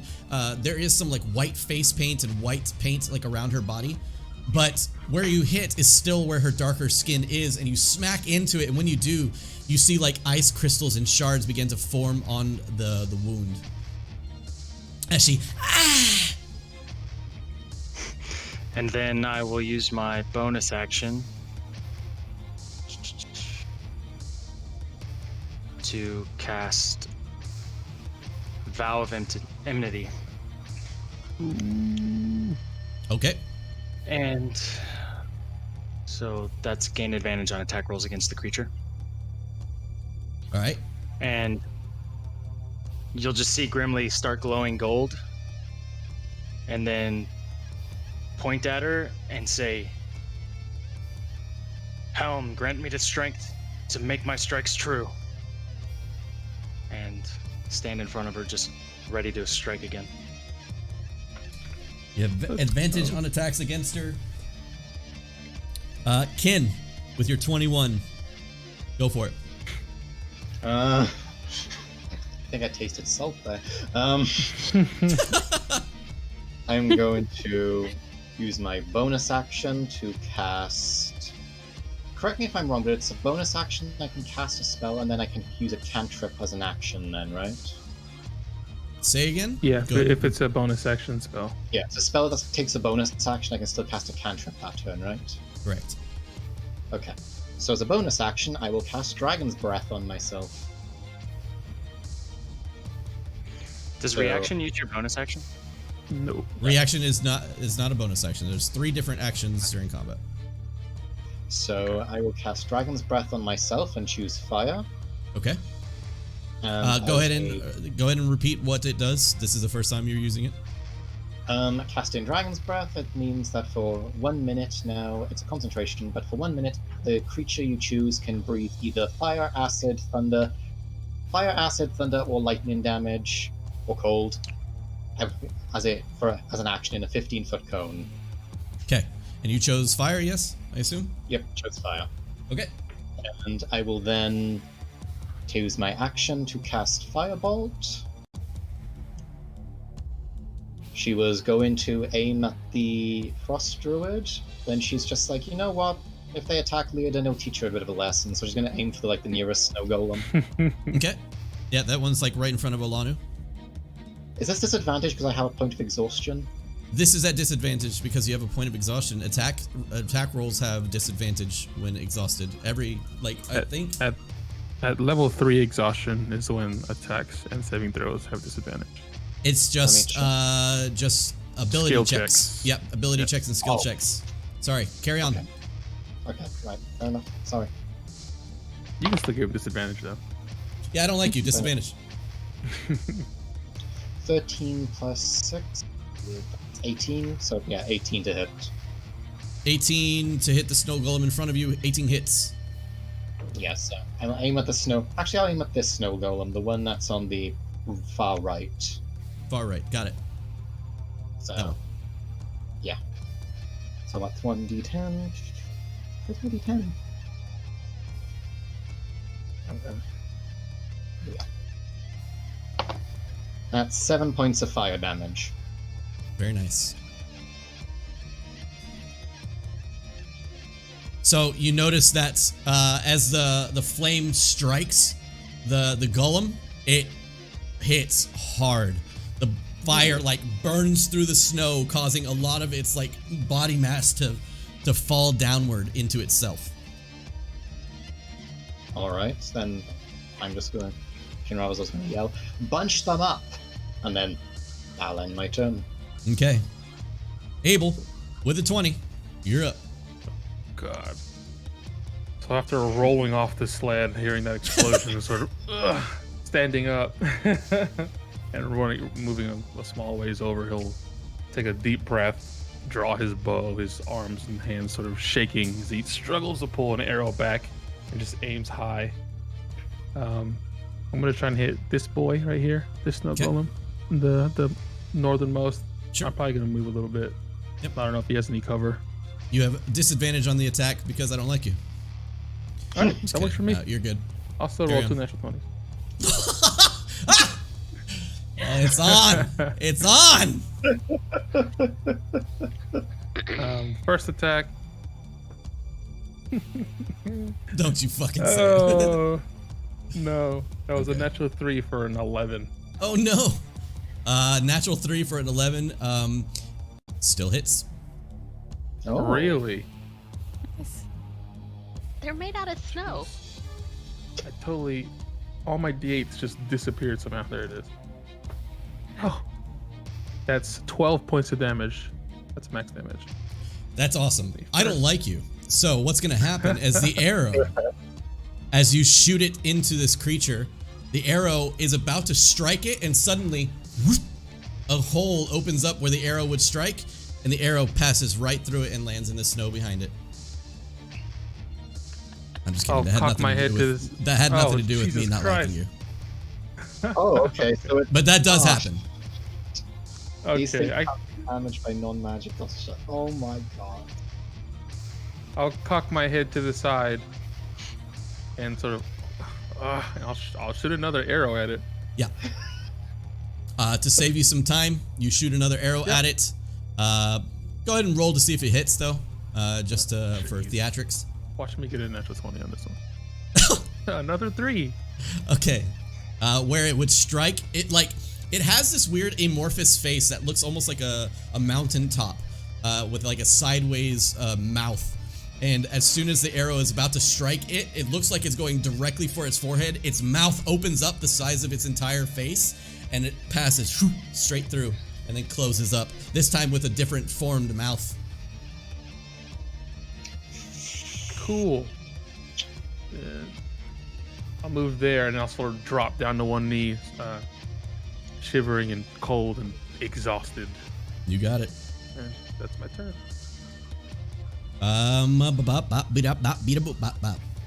Now,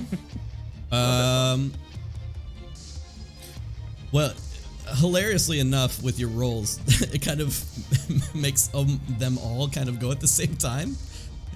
Because of how high you guys rolled. So the Frost Druid will be the first to act here. I know Olanu, you rolled a 14, so you're kind of in the middle here, but still. Frost Druid will go first as she holds her staff up high into the air. And as she does, she kind of like points it out forward in front of Grimly. But she is not looking at you, Grimly.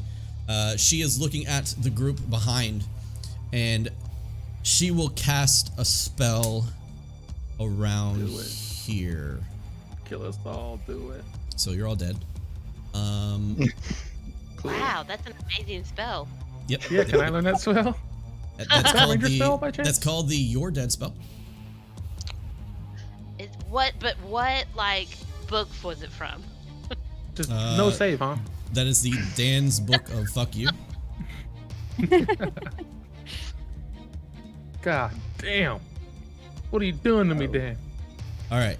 Making you more exhausted. So, I know. making you more exhausted. Oh, wow. Constitution saving. throw. I know this has happened to you guys before. Have you ever been looking up a spell or looking up for something in the book and you're like, oh fuck, I need to look it up, and you turn right to the fucking Right page to you're it? looking for it? Oh yeah. I love it. Gold. All right. So, I need everybody that's in it, including the two puppers, Oh, to no. make dexterity saving throws. Does that include the snow golem? That does not include the snow golem. Okay. And I have advantage on these ones because it's an effect I can see. Yeah, I guess it would be. Sweet. Dexterity saving throw.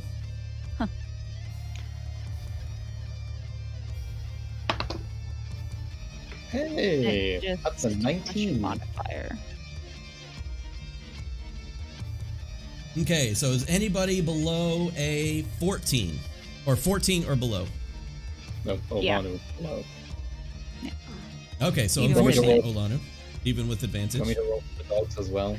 Yeah, if you could go ahead and roll for the pups. Okay. This one makes sense. I believe they actually do have a decent dexterity, though. Let me double check. 5.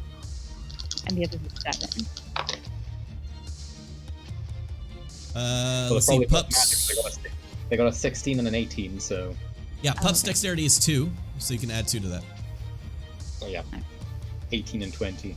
Okay, so what happens as you look around, and by the way, just keep note if you were below a, what did I say, 14?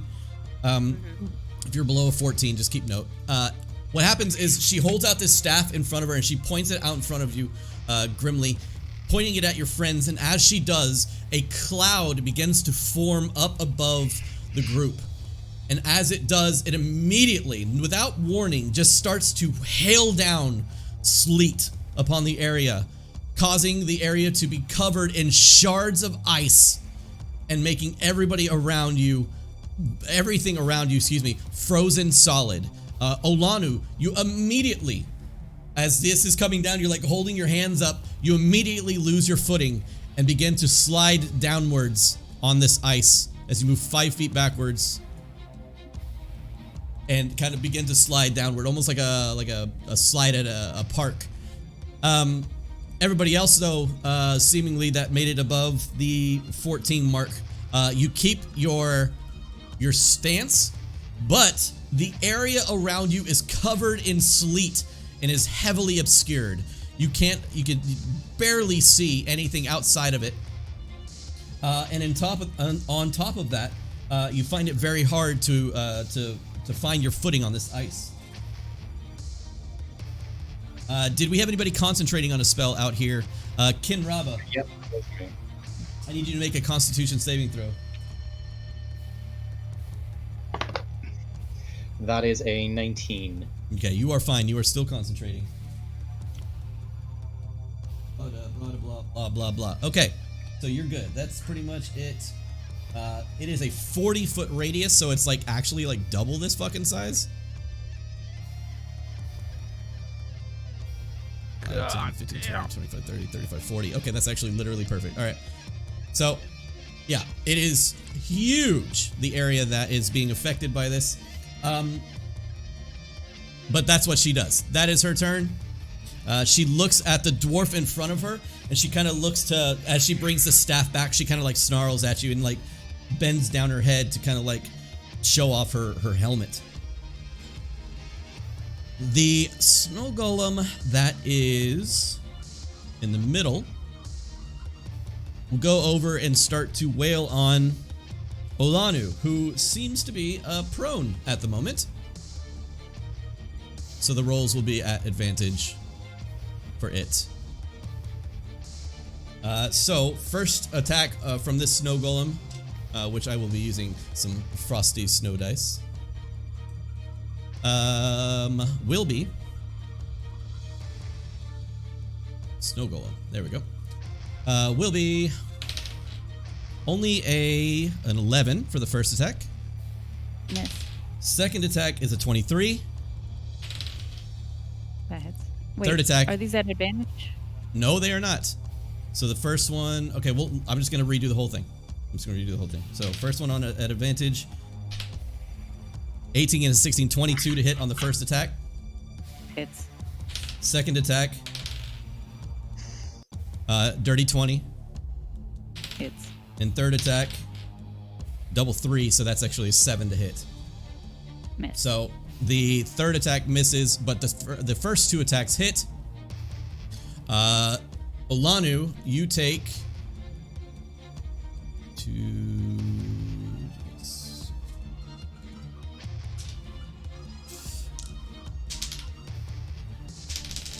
You take 5, 6, 7. You take 7 points of bludgeoning. And you take 9 points of cold. Is that because I'm resistant to cold damage?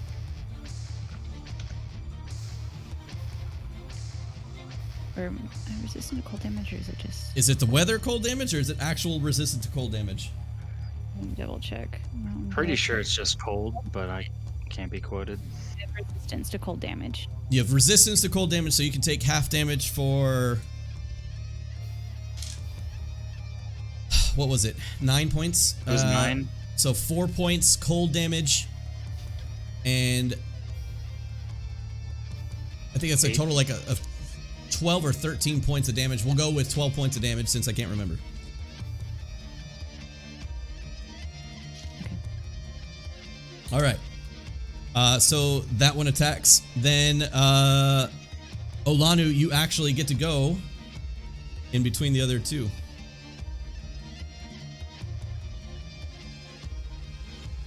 You're up. Okay. She is...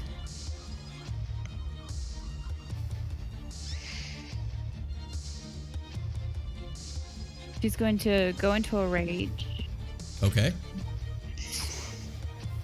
Then she is going to push this snow golem in front of her towards the one to the right. You want to push it? Yes. Okay, so your push will do. Will if we're going with the rules here, it's a 5-foot push. If you're using your action to push it. Because it seemed like Abel wasn't able to actually damage the other one with physical attacks. Correct. Yeah. Okay. Yeah. So No, I was just stating off of like what you're able to accomplish with a push, meta-wise. Okay. Yeah. So she's just gonna attempt to get this one as. It'll be a contested strength throw. Oh my gosh! You can go ahead and roll your strength, athletics. I believe because I'm raging, I have advantage on those. You sure do. You sure do. Oh, hi, Corey. Hey. Sorry, I just realized I was like looking for somebody named Corey in chat. I'm like, what?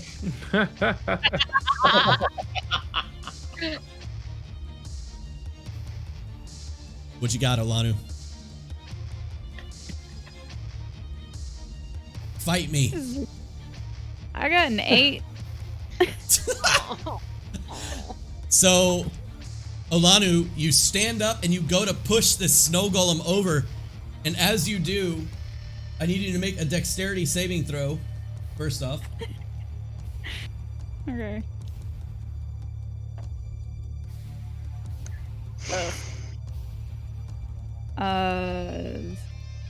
10. Okay, wonderful. This is beautiful. You go to push the snow golem, and when you go to push the snow golem, it like begins to absorb your arms, and no force is applied on it. And as it kind of like forms around your arms, it like separates itself in half and then moves over to the side a little bit and reattaches itself, and you fall onto the ground and slide back to your position. You are currently prone again. You've already used half your movement speed to stand up for the first attack. Then I'll stand up to use the rest of it. It's fine. Got it. But you are raging. That is happening. The other two snow golems. One will 5, 10, 15, 20, 25. Move up to Leodin. Ooh. This snow golem will make its way 5, 10, 15, 20, 25, 30 over to Abel. Leodin, we got 3 attacks on you. First attack will be a 14 to hit. It hits. Next attack is a Damn. 12 to hit. Doesn't hit. Next attack will be 22. So 2 of them hit. No, that doesn't hit. Okay. Strangely. Strangely enough. My AC works backwards. The higher it is, the less it chance it has to hit. So All only right. the 12 hit? So you take 7, 8, 9, 10, 11. 11 points of damage from the first hit. And 13 points of damage from the second hit. So that's a So 24 points of damage. Oh, jeez. This is it, guys. This does not look great.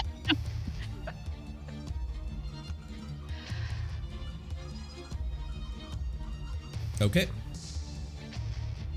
And that's it for their turns. No, just kidding. Abel, haha, you tried to get away. First hit. 16. I wanted to let you know. Yeah, hits. Alright, second hit is a 10. Misses. And last hit is a 12. Natural 20. 12 misses.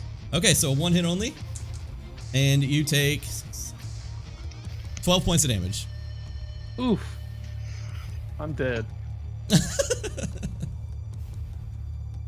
So I'm glad you guys rested up before this fight.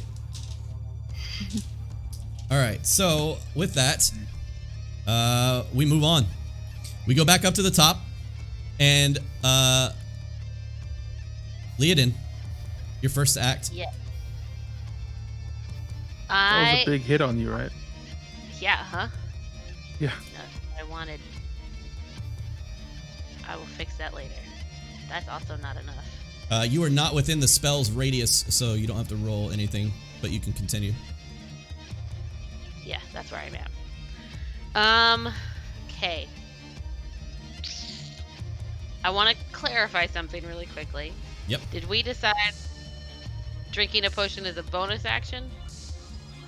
Feeding yourself a potion is a bonus action. Feeding somebody else a potion is an action.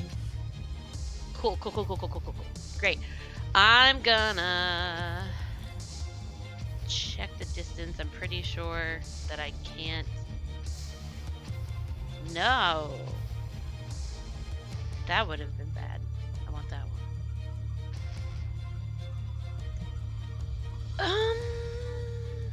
But if I hop, skipped, and a jumped from right there. Sweet. I will note Okay. that this crystal is angled upwards, and to your right there is a drop-off of about 10 feet. At the highest point of the crystal, it's about 20 feet. Okay. If I get there, do I need to roll anything or do anything to be there? If you're getting exactly there, I'm gonna have to make you make a dexterity saving throw to stay on your feet because of the spell. Okay. There's ice do it. currently covering that area. Who keeps messing with my count? That's Me, wrong. are you at 1 HP? I'm at Did 1. you not? Did you not go back up to? Did you not use your? I didn't rest? get all the way up. Okay. I'm sorry. That's why I was readjusting. My apologies. I was You like, have one no. hit point? I have a hit point, guys. Oh, a hit point. God. That's why I'm going to drink a potion. All right. I Do am your thing, coming do your around here, which means I need to make a dexterity saving throw. Yes, please. It is a 21. Okay, you succeed. You stand on your feet. Cool. I'm going to cast Bane at the 4th level, or the 2nd level. Excuse me, I don't have it that. But with the Damn! 2nd level, God all- damn. Ninth level because Bane. they were all in my range. I probably won't get her, but whatever. It is a charisma saving throw. That's why I picked Bane. Okay, they're very charismatic snowmen. They are. So Um, it's a charisma saving throw of 14. And fuck while you're me. rolling for them, I'm going to take a potion. 14. So 1 fails. That's our Fails. last potion. Fails. All 3 of them fail. All 4 of them because it hits her too. Oh, I thought you said it didn't get her in it. Sorry. I thought it did. And charisma on the druid is still not that great. And that is a 13, so she fails as well. Everybody is baned. Everybody's saved. Clutch. Just don't die. I'm working on it. I'm gonna take this healing potion real fast. Okay. And then no more healing potions. I can't even move. Yes! I can't so even slow. move. We're rolling today. Chat, I don't know But if you are really gathering how intense this situation is. I just see them all gambling and shit. I know, they're all dueling each other for shards. All Pay right. attention, we're all gonna die. 10 hit points back to you, Leodin. Very Damn, nice. you rolled max? I did. She I really did. did. Does she not? No, ever? but yes. All right. Good job, Like, Leodin. You are alive. That's all I gotta say. For now. That's all I got. That's all you got. That's pretty good still. Everybody's baned. Grimly, back I over still to have you. movement. You still have movement. Sorry, I thought that's where you were going. I only have a little bit of movement left. I want to get out of the The spell effect? circle of terribleness. Yeah, you got it. Not get a reaction. No, you're good. That's the drop off. I need to go to the other way. Okay, now I'm better. No, you still have room. That's still part of the crystal if you want to be on that side. Yeah, That'll you still have another 5 feet of movement like north before you're like teetering on the edge. Okay, I'll go there. Grimly, now you're up. Seeing her cast that spell, I'm going to, and lowering her head, Grimly's going to lower his head and then charge her and tackle her.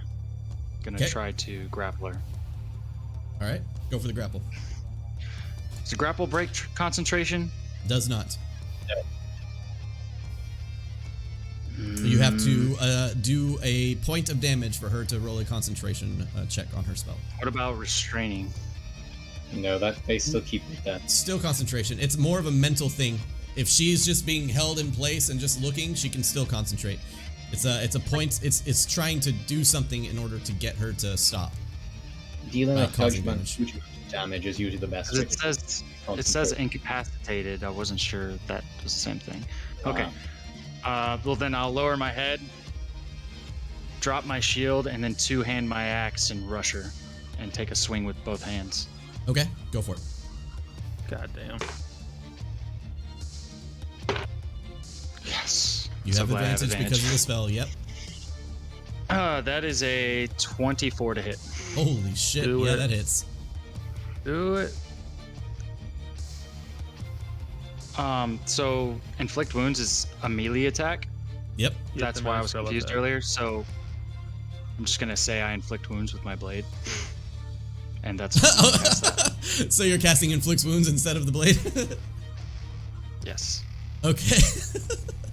and that is 3d10. Is your magic damage modifier the same as your weapon? It is. It shouldn't be, but it's I'm just on asking out of respect. charisma. It's there's a difference between your weapon attack modifier and your spell attack. Oh, well, it was a nat 19. Yep. But add your charisma and I believe your proficiency. Proficiency bonus. Yeah. That would be the same, Okay. plus 5. So I think his strength 24. and charisma are the same. Yeah. Okay. So it works out. 3d10. Inflict wounds. 3d10. Go for it. Oof.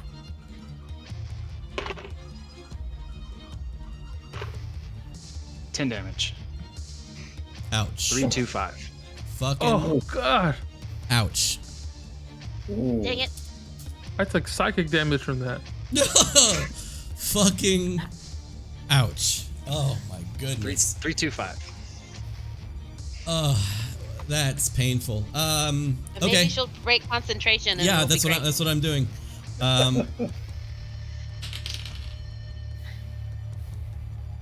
Don't forget she's baned.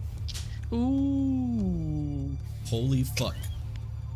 So glad you did that too. Holy fuck. Did that make the difference? It did. Oh shit. It did. You don't gotta get mad, Dan. Holy fuck. Stop throwing shit.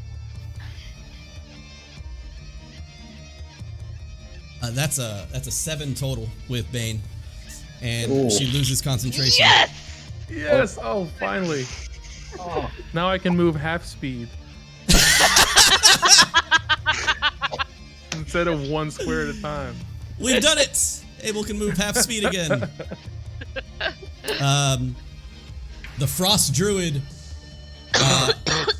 like not really paying attention to you and mostly trying to focus on the spell in front of her, has her hands out. And as you go to strike her with the axe, she blocks the axe with her hands and her arm, kind of like with her weapon and everything like that. And she's kind of like holding it back.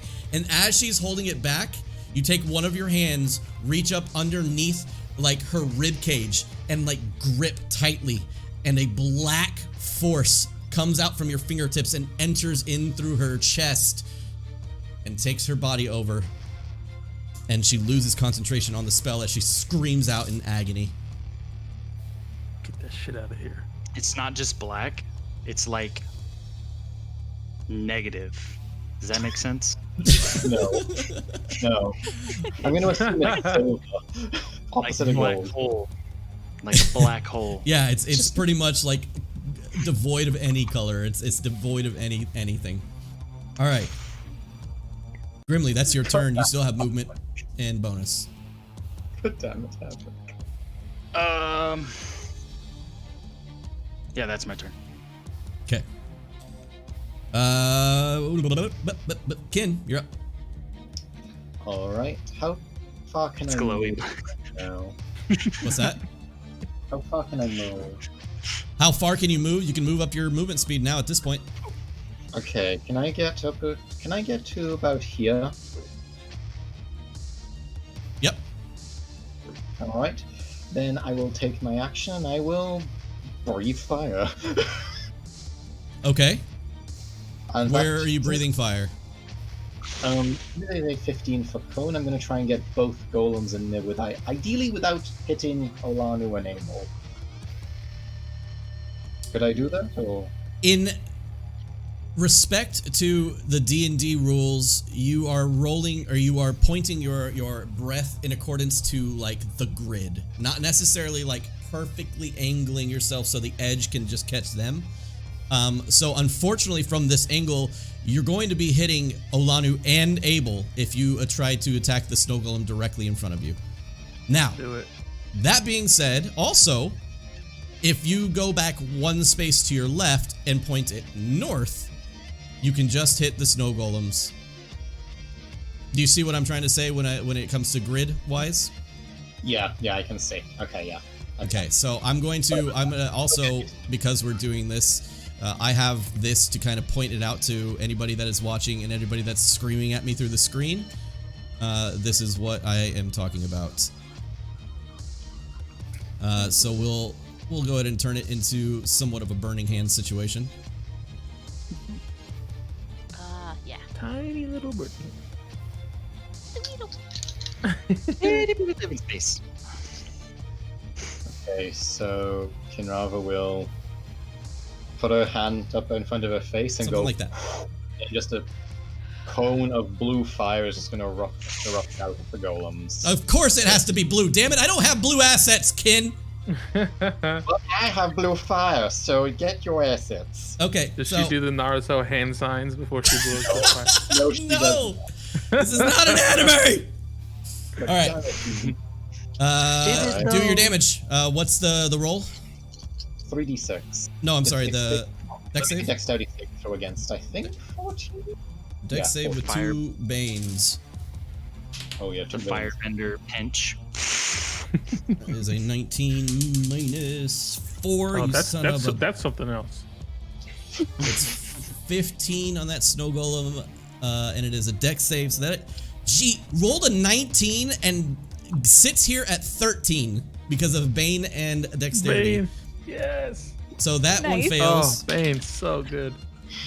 That one rolls a 10 minus 1, so that's 9 minus 2. That's 7. They both fail. Okay.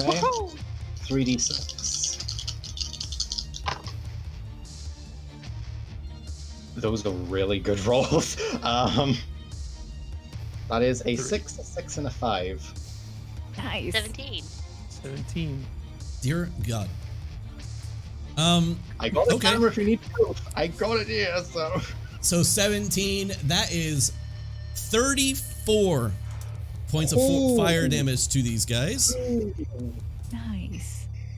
The one in front of Abel, it looks all over in the direction that the fire is coming from, and it puts up its hands like in the air, and as it does, you can see like the snow from its fingertips begin to drip away into nothingness, and its face begins to melt, and like parts of it just fall off and over into the snow until it finally completely dissipates into a puddle of water below you, nearly instantly freezing though. The one that is currently in front of you, Kin, is left in like a weird, like amorphous, trying to get its body back into position, and like strange, you know, almost like a slime or something like that in front of you, but it made of snow. Okay. In that case, then, and move away from it again. Opportunity attack.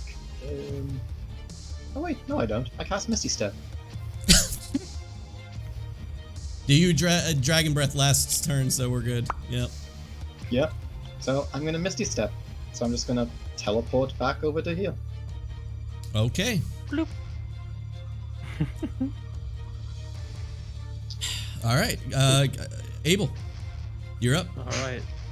As a gout of flame bursts to the side of me, I throw my hand over.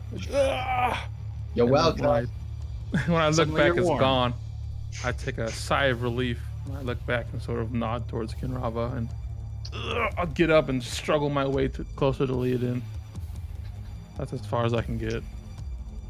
From a distance, you hear like, "No! Stop!" as the Frost Druid was yelling. I will use my action to dash another 10 Nice. squares. You get your full movement speed now. I don't need this, Dan.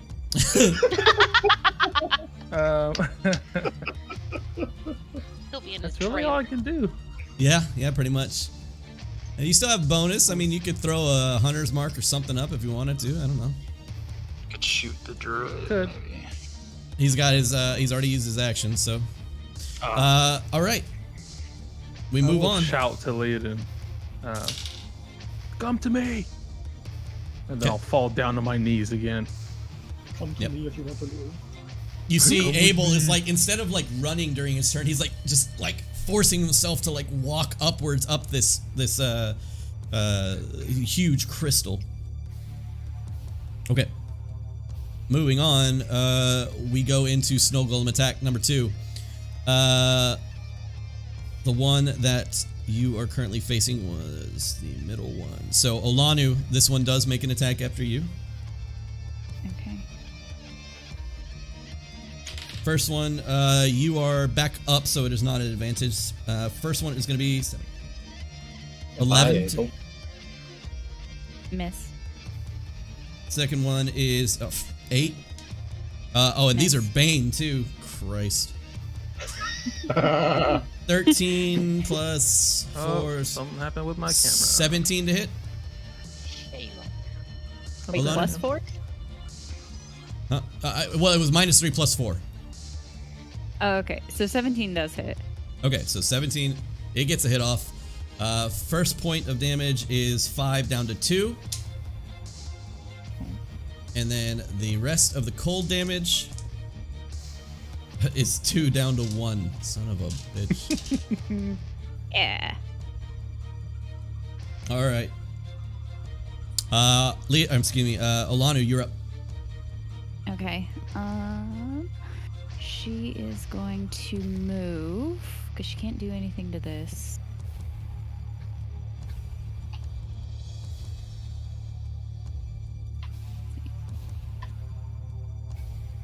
Wrong thing. Where are we going? 5, 10, 15, 20. Right there. Okay. And it'll get a hit on me.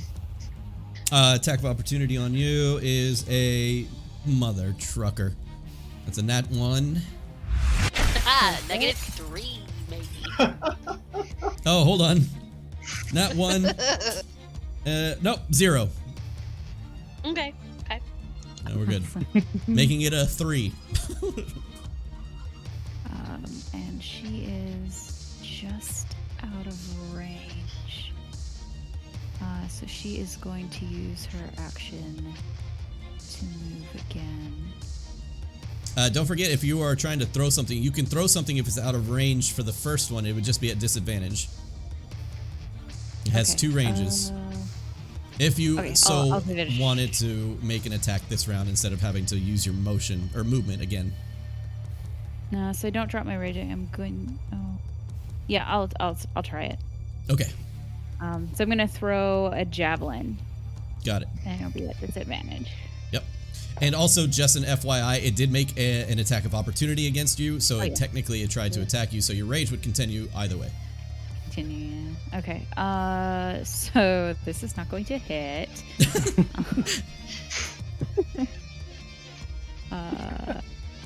This is not So that's an 8. 8 does not hit the druid. The javelin, like, right past Grimly, like right past his ear, like passes right by you, and it literally just sails over the edge of the crystal. Cool. Okay, and that is it. Okay. Leodin, creature is going to make 3 attacks at you. First attack. Mother, God bless him. That's a 1, not natural. Strangely enough. That is a natural 20 minus 1 for a 19, making it a 23.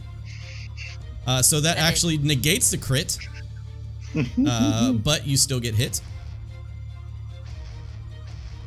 So I'm not gonna.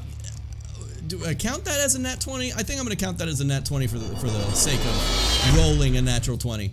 Okay, Yeah. and then last hit is a 9 to hit with Bane. All right, That's a bit. so 1 hit, dealing 5 points of damage and 4 points of damage. Okay. 4 points of cold damage. 9 points total.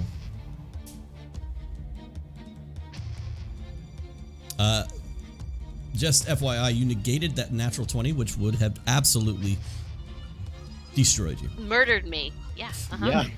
Yeah. We move on because that's what it's going to do with its turn. I need you to roll a concentration check on Bane. Okay. Oh shit.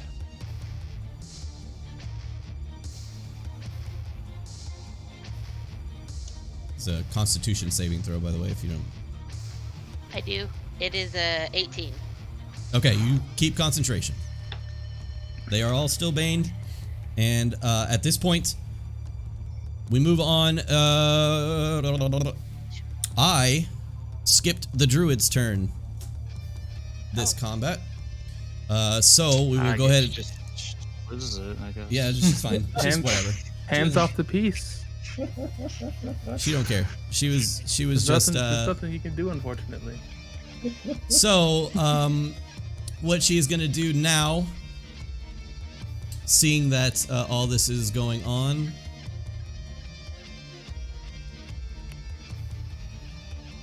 she will cast druid craft.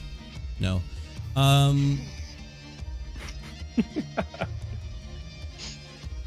She's going to go all out and say, I hate you all. You destroyed something beautiful here. She screams out, you don't deserve to traverse my lands. And she will take her staff, push Grimly away from her for just a moment, and slam her staff into the ground. And as she does, another large area of cloud coverage above you. But this time, it seems that it's boiling. It seems like it's warbling, and there's blue and purple lights going off within it. And I need... This is going to be pretty much everybody. But this is also including her baddies. This one they are not protected from. And she's going to center it to... I assume she can pretty much hit everybody. 35, 35. Yeah, she hits everybody. So everybody within it needs to make a dexterity saving throw, please. Yes. Oh. Able to make yourself feel better, roll for the pups. Oh, thanks. I'll kill them too. Yep. Oh, wow. Rolled a natural 20 and a 19. Oh, shit. yay. Nice. Well, good. Molly is terrified. Me, on the other hand. Okay, That's what I was and here we go. This is the moment of truth. If you rolled lower than a 14, God damn it. For the record, I rolled a natural 1 for myself. oh goodness, I have to note it. I have to note it. It makes me feel bad, but I need to note it. All right.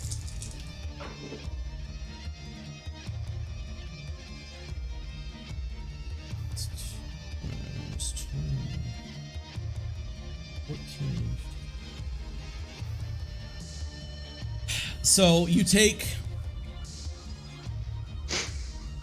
12 points of bludgeoning damage as the storm over you rips through the sky, and suddenly gigantic shards of ice the size of people start falling whoosh, through the sky and literally cracking the ground. As it slams into the ground next to you, it shatters into almost like a refrigerator-sized ice barrage.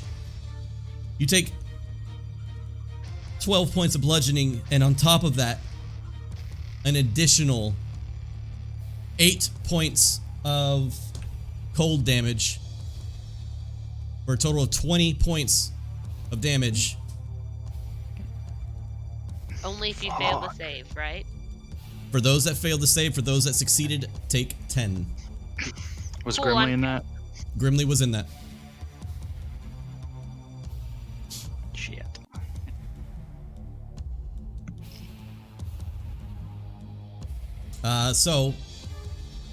Kin, did you save? I got a literal 14 plus 1, so just by the skin of my teeth, but yeah. Okay, so you take 10. Thank you, temporary hit point. Do you still have an additional 5 then? So you have 11 total? Let me check. I had 5 hit points, but I was 21 because we're level 4 now, so... Yeah, I think you have an additional 5. So it's 11 total now. The pups take 10 points of damage, and they live. Let's see. You're welcome. What's 21 take away 5 again? The 16. So yeah, it was 16 health points. Snow golems seem to grow in size as an ice crystal slams into one and it begins to form itself around it.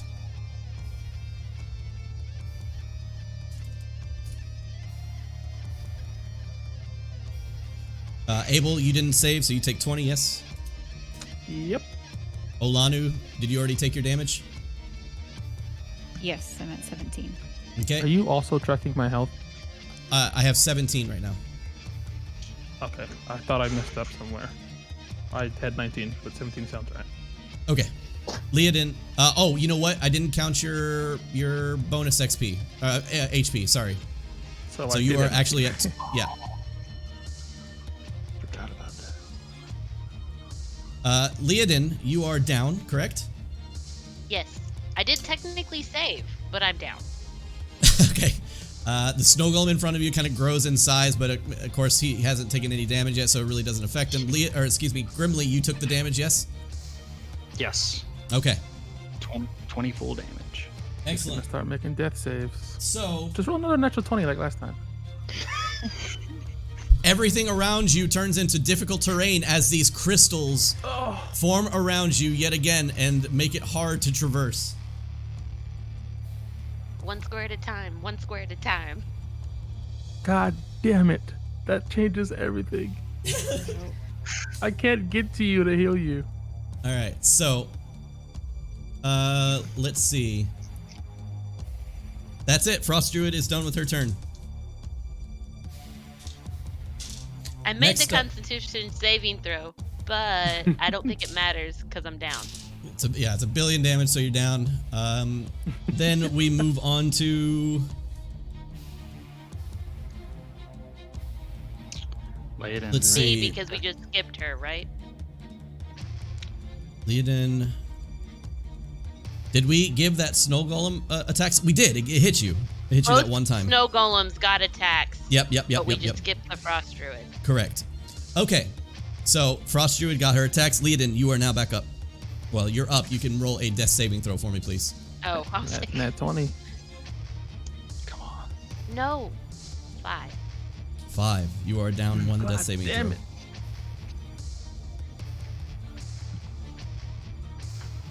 Two-handed attack.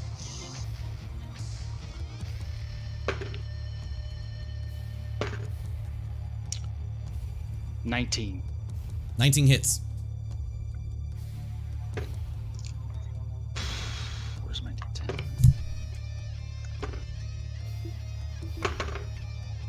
Yes. 12 And points concentration damage. is Oh, dropped totally broken. on Bane's gone. Bane. 12 points of I'm damage. dead. 12 points of damage. Okay. She takes it. Looks like she doesn't have to concentrate on this spell. That is Grimly. Kin, you're up. Okay. Seeing as how that golem, it just generated itself, she's going to move here, and she will use her action to use Dragon's Breath again. Okay. So dexterity saving throw for the golem.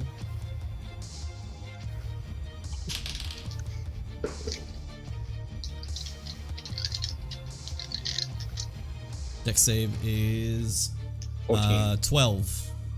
Nope, so it Had a fails. 14, but then it failed. Okay, so that is 15 points of fire damage. 30 points of fire damage as the snow golem melts in place from the fire. You would have half movement speed, by the way, because of the difficult terrain. Yeah, so I think I can get there with movement speed, can I? You can get to the position you were at. Yeah, absolutely. I just was saying for reference about like continuing on past. Also, my HP is 16 because I had 21 HP after the level up. Your max is 16? No, my max HP is 21. Why does So it I got say 16 16 of 16? I don't know. I That was don't what- think Seth fixed it in roll 20. Okay. Oh, that explains it. Yeah, my bad there. Sorry. 21 is your max though? Yes, 21's my Okay. max. I got you. All right, moving on. Kin, do you have anything else? She's just going to yell out, "Kill the goddamned druid!" Okay.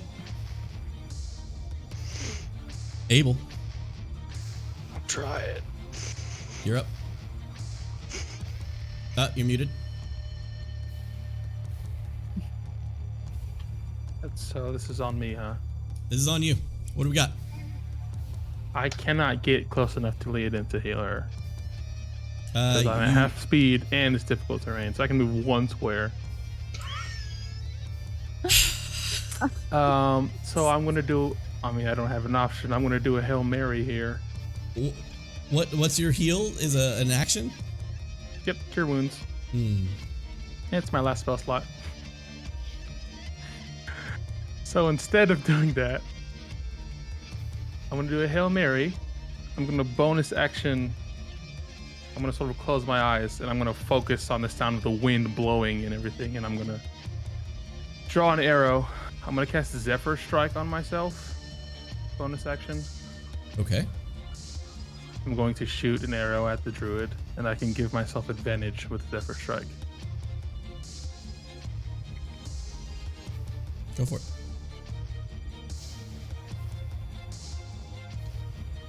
God, this is the wrong move. This is terrible. This is the worst thing I've ever done in my life.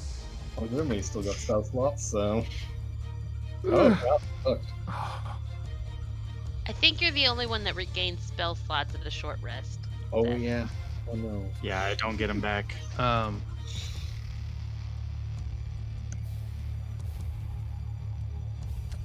13.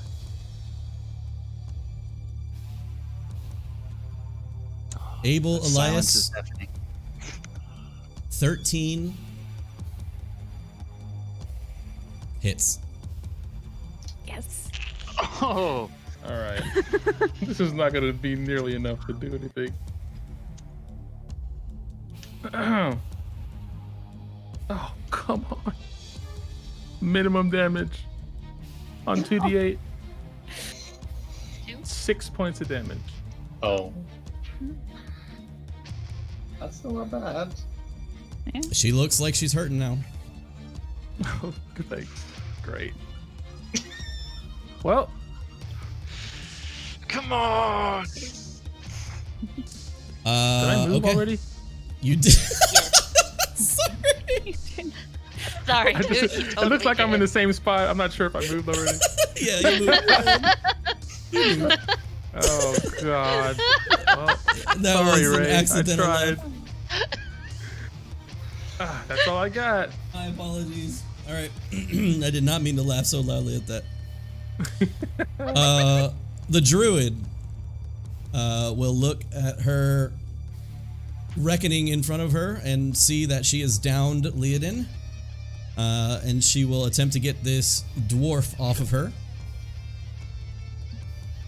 Disintegrate. Oh god. She's just gonna fucking banish you. She will.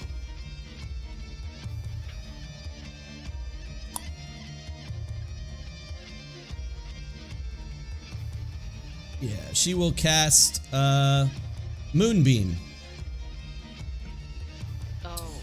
Oh. directly at Oh. you and keep you from being like right in front of her. A silvery beam of pale light shines down in a 5-foot radius directly in front of her because she doesn't want to really cast it very far. Although it goes 40 feet up in the air. Dim light fills the cylinder, and when you enter the area for the first time, Grimly, you are engulfed in ghostly flames that cause searing pain. I need you to make a Constitution saving throw.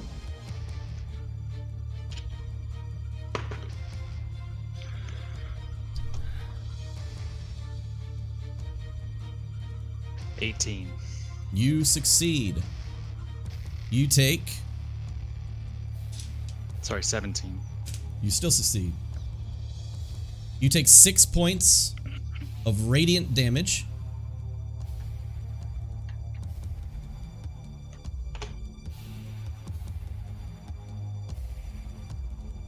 And it is currently burning your skin in its location as this moonbeam shines upon you. And I will mark it as well.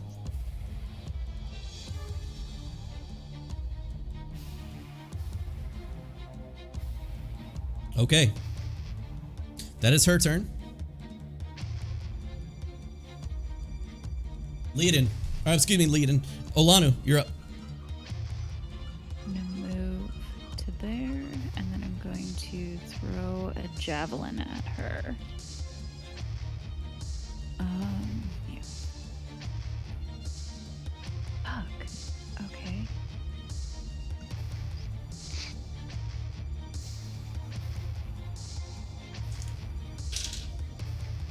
$11. Does not hit.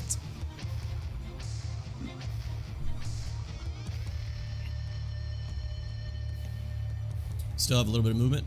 Oh wait, half movement because of the No, that's terrain. Sorry. That it? Yep, that's it. Great. Snow Golem, seeing that Leodin is dead and sliding off the crystal, she will move over to Abel and try and kill Abel. Or it, not she. Cool. 3 attacks at Abel. God. First attack will be 12. Miss. Second attack 11. Miss. No, Do it. no, Dan. Do it. No, Dan. Say the word. That's Nat 20. 20.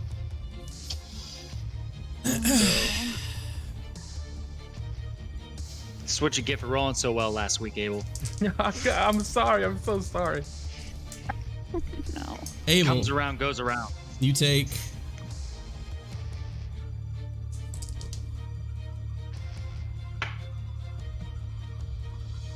22 points of damage.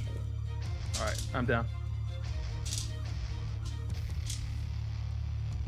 Abel goes unconscious. Face first into the snow. You begin to like slide backwards down the crystal until your body slumps up against one of the large crystals that was formed from the spell. All right. That So is exciting. that Snow Golem's turn. That leaves us back up to the top. Leodin, you can roll your second death saving throw. 13. Succeed. You guys are making me sweat. Yeah, just you. We're just making you sweat. I'm gonna need a fucking drink after this. Grimly, you're up. Which golem is this? This was the golem marked with GB.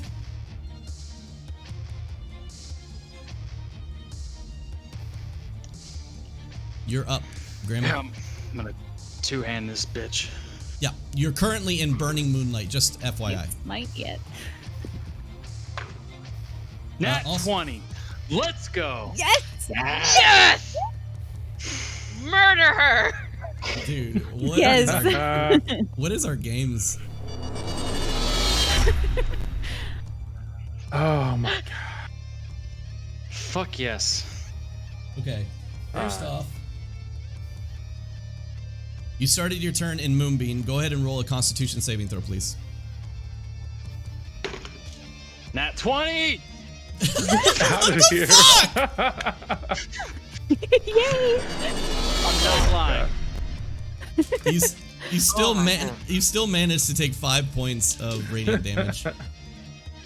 Alright, cool. Holy shit. My adrenaline is pumping. Okay. D10. You gonna Yep. pump a smite into that bad boy? That's a 10. If for he max. had it. I'm not shitting you. I don't have it, but Oh, damn. Oh. I would That was smite a them 10. if I had any. So double the dice is 20 plus 3. 23 damage. you rolled 2 10s as well on top of the 2 20s. Don't double the damage. Double the amount of dice that you roll. Oh, so just roll another D10. Exactly. Gotcha. Yeah. I am not Oh fucking my kidding god! What is this you. I bullshit? am not fucking kidding What you. is this bullshit? Oh, he's a hero. He's the savior. Can you see it? Yeah. 2 No, nat totally out of camera. 20s, Nice. Yeah. and then 2 max damage rolls.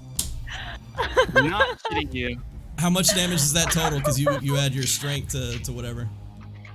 23. Yeah. Just add strength and damn. That's. Wait. So it's 20 points plus your strength.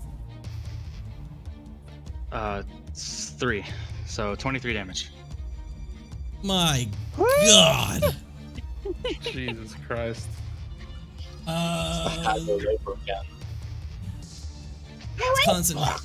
Concentration. Oh boy. She tries to keep concentration with Moonbeam, fails horribly. Moonbeam goes away. Stop attacking my friends! You chop her down like a fucking tree, and grimly, you pop this druid like directly across the chest, and you like literally sink your axe like an inch into her chest. As she holds onto it, you can see her like grasping for air. But you just see like the life kind of like fading from her eyes. You have bonus action and movement? No.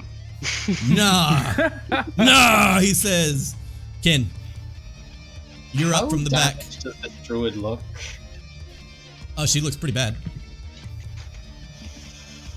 I mean, she has Grimly's axe literally buried into her chest as she gasps for air. Let's see, let me check this one spell. Oh, my stomach is twisting right now. I cannot. I can't function. Snap to center. Okay, yeah, she's in range. I will cast Magic Missile on her then. Oh, okay, well. You do that then. I think I will. Magic Missile is such a fuck you DM move. Yeah. I love it. I'm going to change its damage type to fire. Of course you will.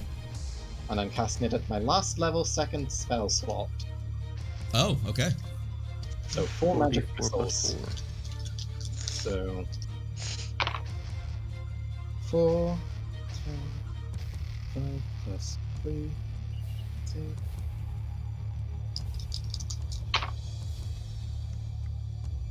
Eight plus 4 is... That is, I believe, 16 points of damage. 16 points of damage? Oh wait, no. 12 points of damage, I sorry. was like, that's a fuck ton for 5d4. No. Alright. So, with 16 points of damage, Ken, how would you like to do this? I am just going to send all 4 of the magic missiles just hurling straight at her with crackling blue flames, and when they head, they're going to soar towards Grimly, but just before they hit him, they're going to spread out like a spider web pattern and just come right down on top of her all at once. One flying between Grimly's legs and then coming up into her face. Grimly's axe being buried deep in this woman's chest. She's gasping for air, and the magic missiles fly through the air like stinger missiles, like as they cross over in between each other until finally gaining traction and going straight forward towards Grimly's back, almost to its shield. And just before it hits Grimly's shield, they out. They go out maybe like 5-10 feet and then come back in in all directions around the Frost Druid, striking her almost like a machine gun again in all these different areas, causing her to like jut back and forth. And Grimly, with all her grievous injuries on her, you can see the light fade from her eyes, and her eyes, the dark irises, you can see fade into white as she takes her last breath. You hear the sound of cracking ice. As you step back, you look and you can see her feet and her legs begin to crystallize into ice until her entire body from waist up now crystallizes. You remove your axe quickly, continuing on until finally she looks up into the air with a terrible look of fear in her eyes, and her face freezes in a crystalline pose. The snow golem that is literally mid-swing onto Abel's unconscious body into snow on top of him.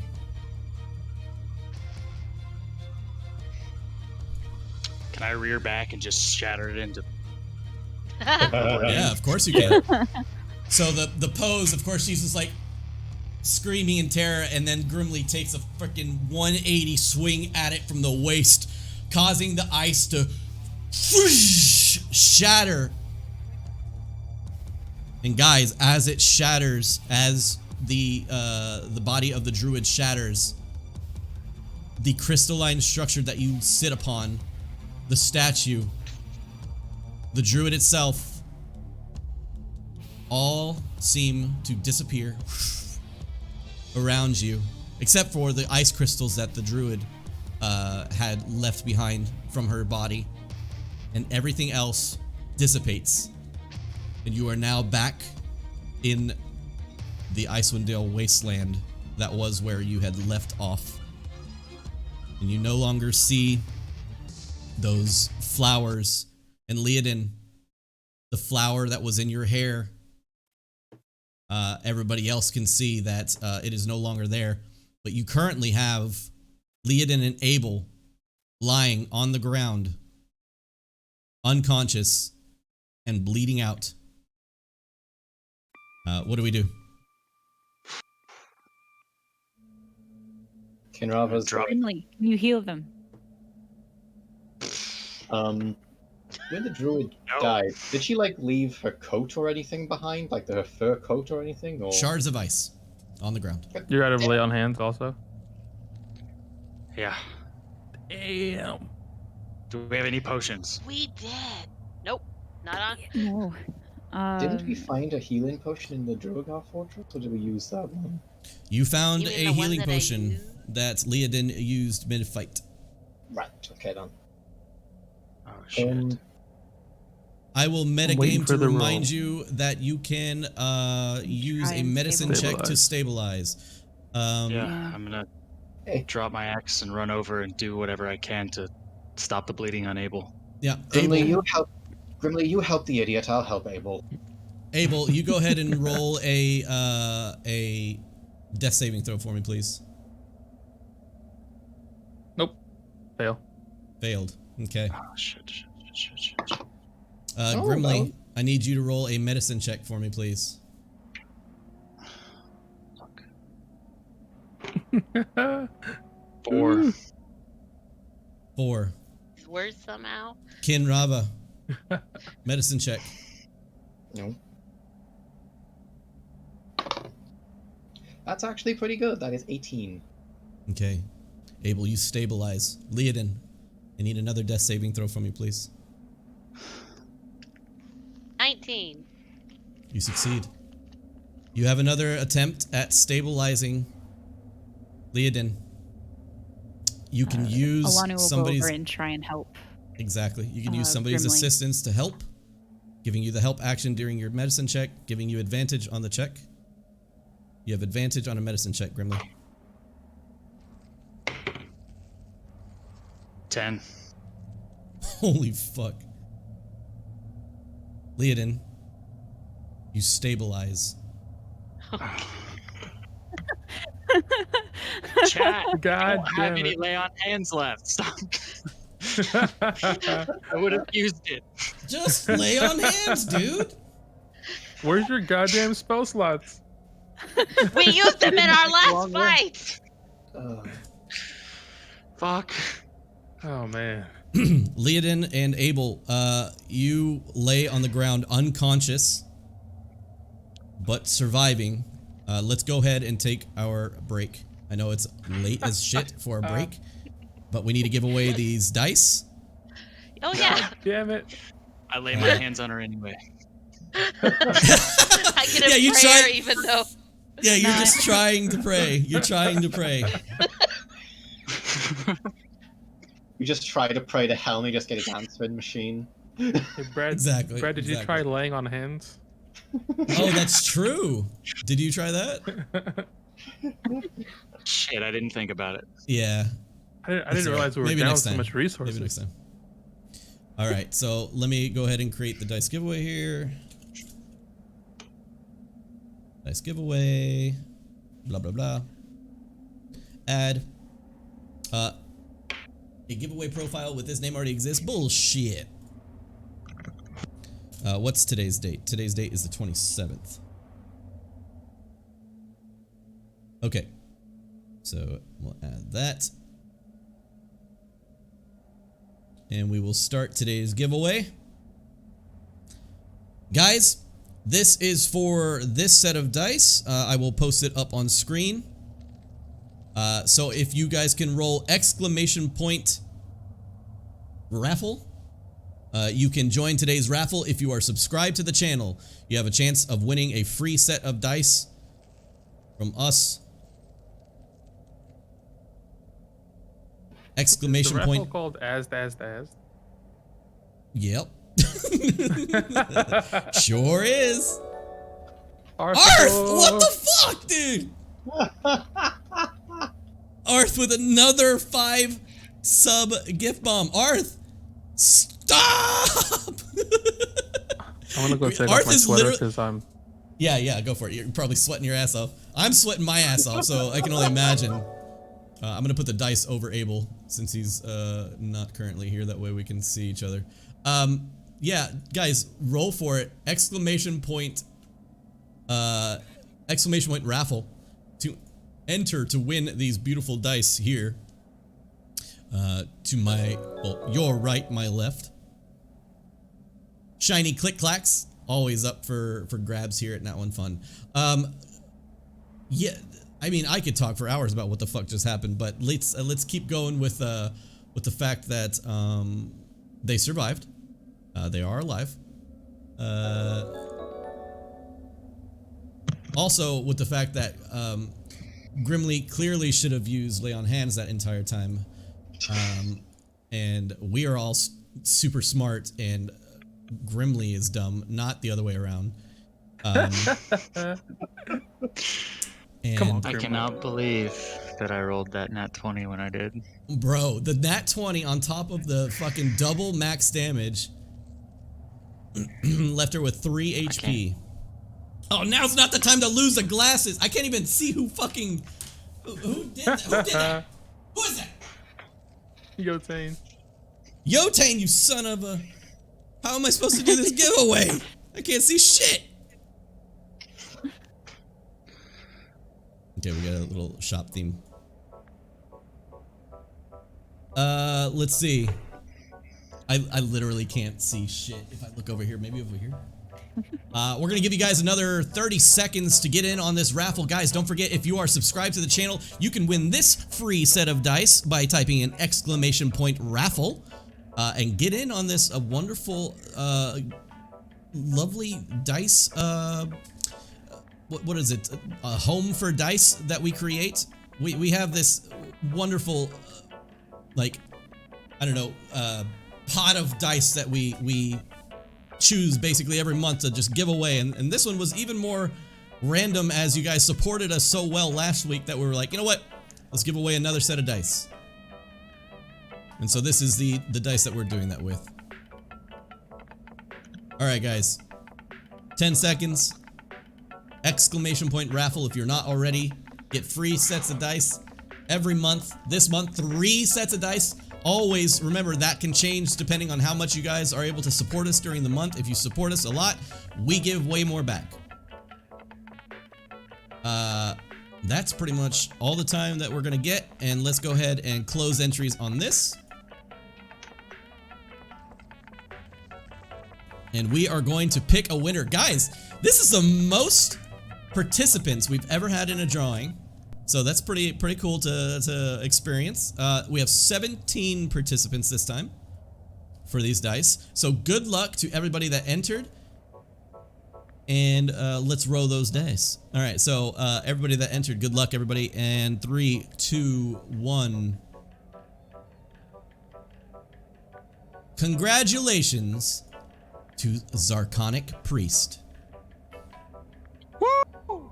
Well done. So these dice are going to be sent your way. Please get in contact with Ray Leodin in our chat in Discord. If you can send her a message or shoot her a message over in our dice porn section, wherever you can get a hold of her. Zarkonic Priest, congratulations again. And let's go ahead and take our little break. I know our players usually can take their break during that, but I need to go just to the restroom real quick. I have been sweating out my eyeballs for the last 30 minutes or so. So I'm gonna go call my mom and tell her about my accomplishments. congratulations again, Zarkonic. Just make sure you get in contact with Ray. I'll be right back, guys. And yeah, guys, talk amongst yourself. Talk about what happened, chat. I know you guys were probably just as invested as we were. Man, that was crazy. Never have I felt so crippled. Hey, sweetie. Brad's mom, did you pretty use good. lay on hands, sweetie? That's pretty fucking good. I'm gonna buy a lotto ticket real quick. Right? Oh my god. I have a headache. Oh my god. I wish I had whiskey right now. But shotgunning a beer will do. Oh, my eyeballs.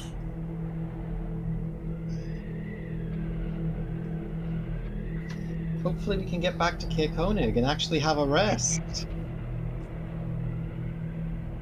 We'll see about that. That blizzard could have been much longer, and I could have got more exhaustion points. Yeah, you know, moving one square a turn is still pretty good.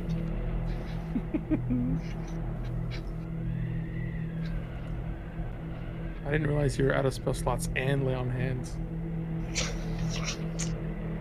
Oh yeah. Yeah. I was like, oh, he's got lay on hands. We'll be fine. Nope. Oh yeah, we shouldn't sleep at the fortress. Koenig already. What a fool I was. Sounds good, Jolly. Y'all should have been dead. D-E-D, dead. Jesus. I wasn't pulling any punches, ladies and gentlemen. If that's what you think, I nearly killed 2 party members just now. Just Not wait a till single we punch get, was pulled. Just wait till we get back, and Rob's gonna have words with Lee. He's gonna have words. I like how the ranger almost died from the weather. Yep. Yep. Blizzards ain't no joke. Oh my gosh, my brain hurts. I'm just the guy, y'all. It was just the guy. He's just a guy. Leave him alone.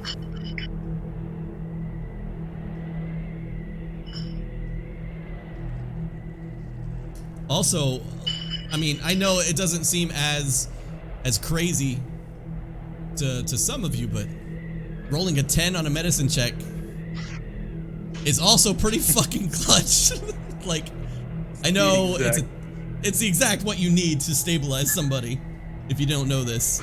So if he would have rolled a 9, she would have had to save again, and I'm just sitting here like crying out my armpits, like hoping she doesn't roll a 1.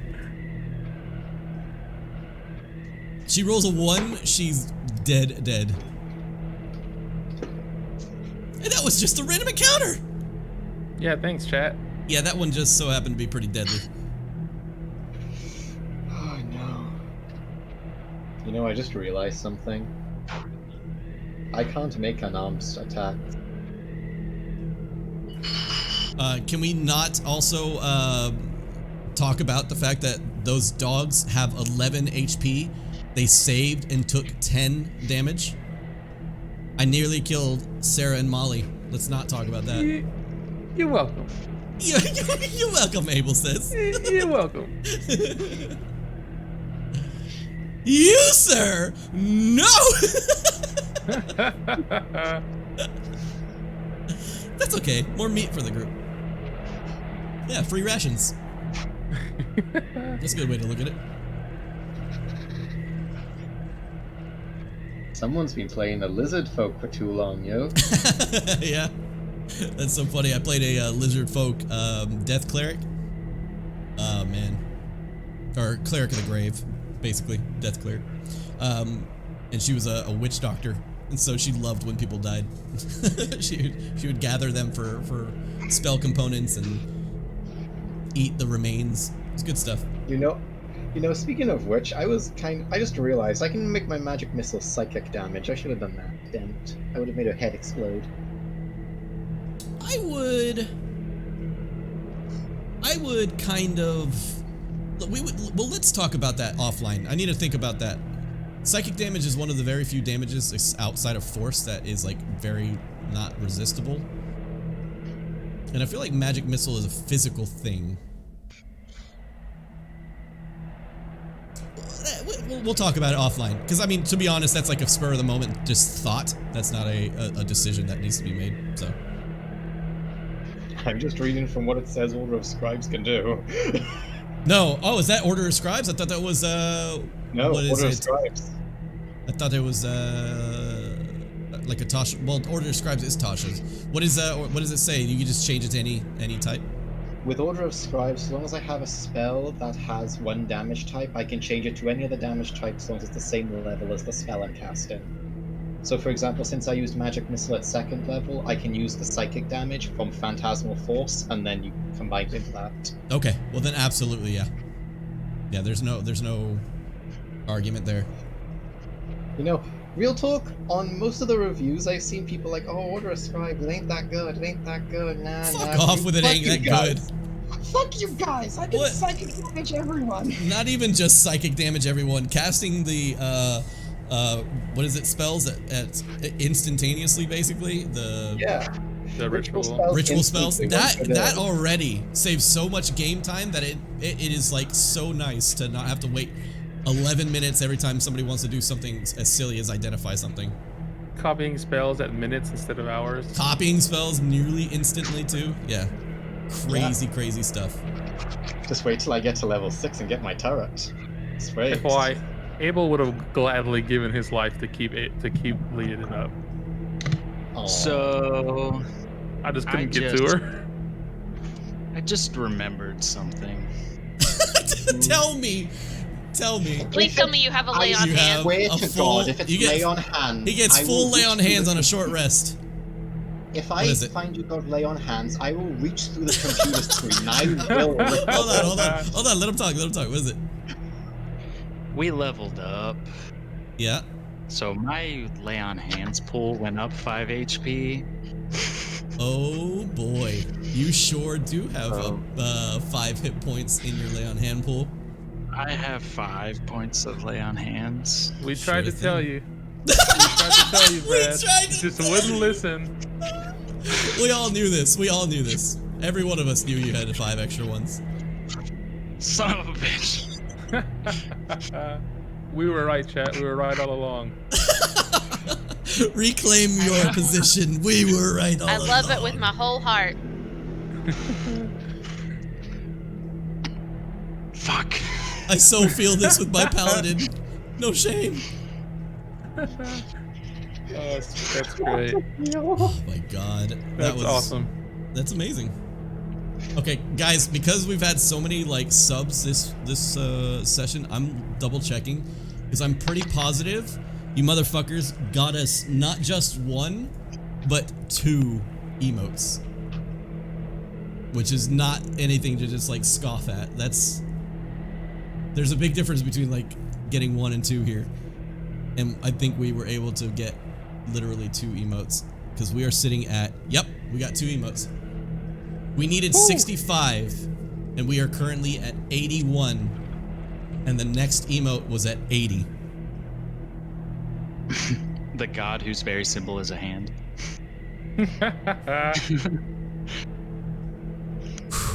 Damn it. I'm Ellie, kind of Brad not had gonna lie. 5 Leon hands. I'm not gonna lie. I wanna talk about I'm kind of emotional right now. You guys are so like not only is the game as intense as it is, kind of leaving me in an emotional state. The fact that you guys have supported the stream so much, like recently in the past couple streams, especially like today and last stream, I'm at a loss for words, man. You guys, and of course, you know, as soon as I start saying something, There he is. anonymous coming in with the 1,000 biddies. There they are.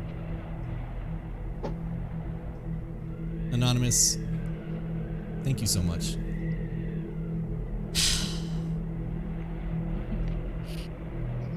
Oh man. That hype train. I'm getting, yeah, that hype train got me all like all worked up, and then now I'm like actually like feeling the outcome of what just happened earlier. It's hit me like a fucking brick wall. All right, are we all back? Yep. Allie, you good? Yep. Okay, lovely. Let's go ahead and get back into it. Yay.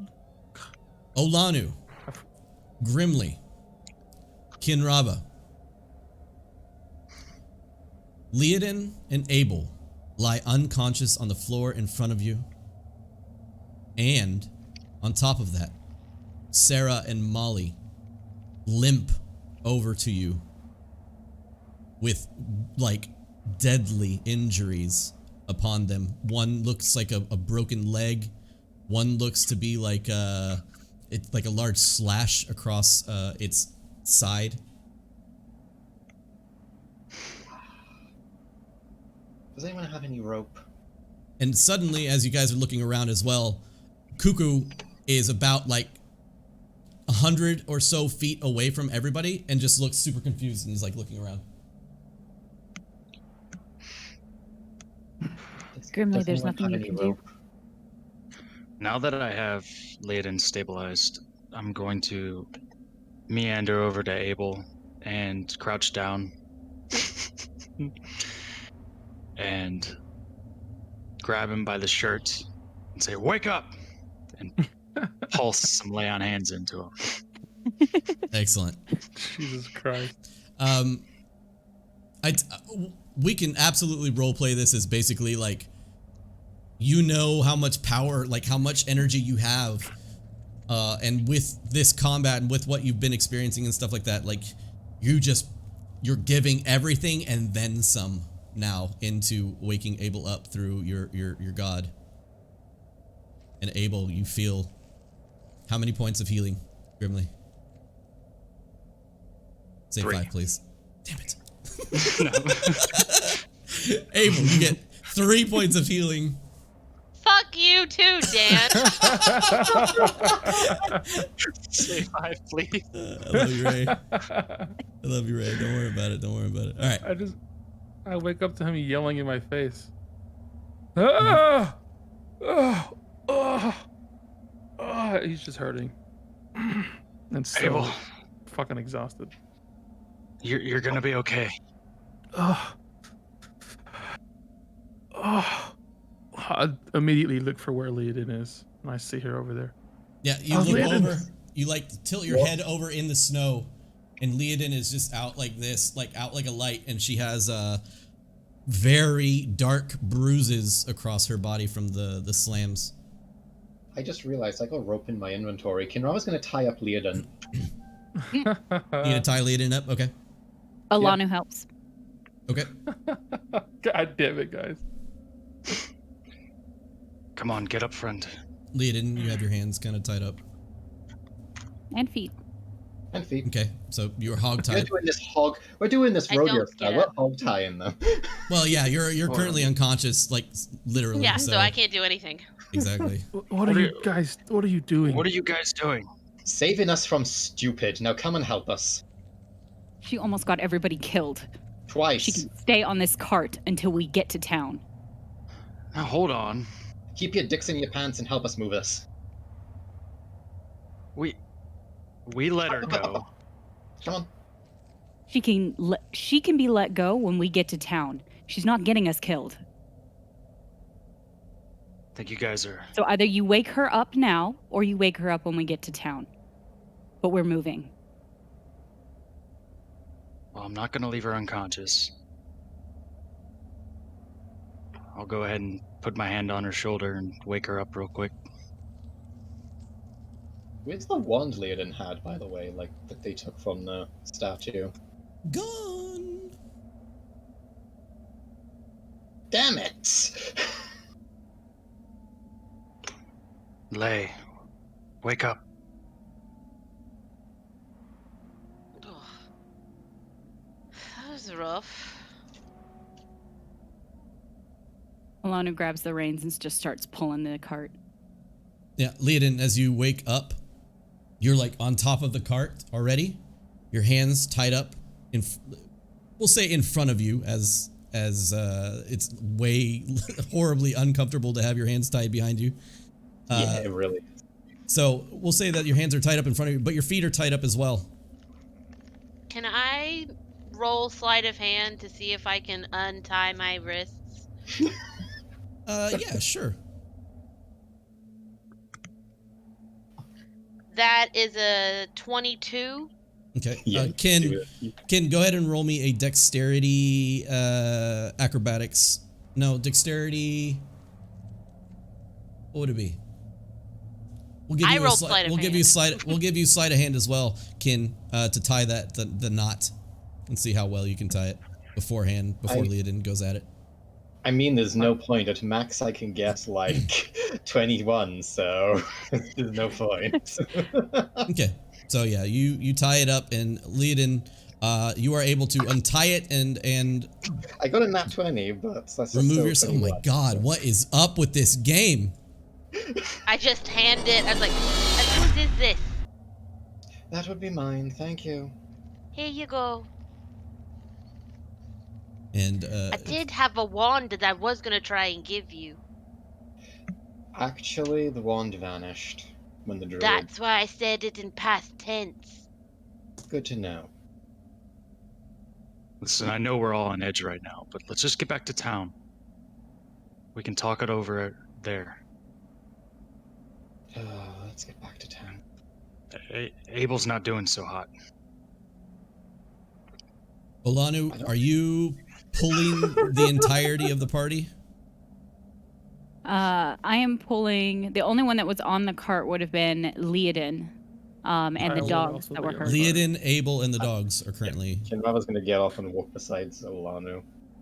Okay. Although you can hear her swearing, like, really quietly under her breath in Undercommon. There is a lot of swear words going on there. I'm So I'm 300 sitting next pounds? to Leodin. Yeah, 300 pounds for the sled. The two dogs probably weigh no more than 100 pounds themselves. And then Abel, right around the 150 pounds. So you're looking at. Grimly's behind pushing. Okay, you To can also help. Yep. You're looking at roughly about 600 pounds No with problem. everything going on. Yeah, no problem. I was just kind of stating for reference. It's heavy, is what I'm trying to say. All right, and you pull it along. Yeah. You guys you're spent. not Oh, go ahead. actually sure if her rage has faded because of how pissed she looks. Yeah, absolutely.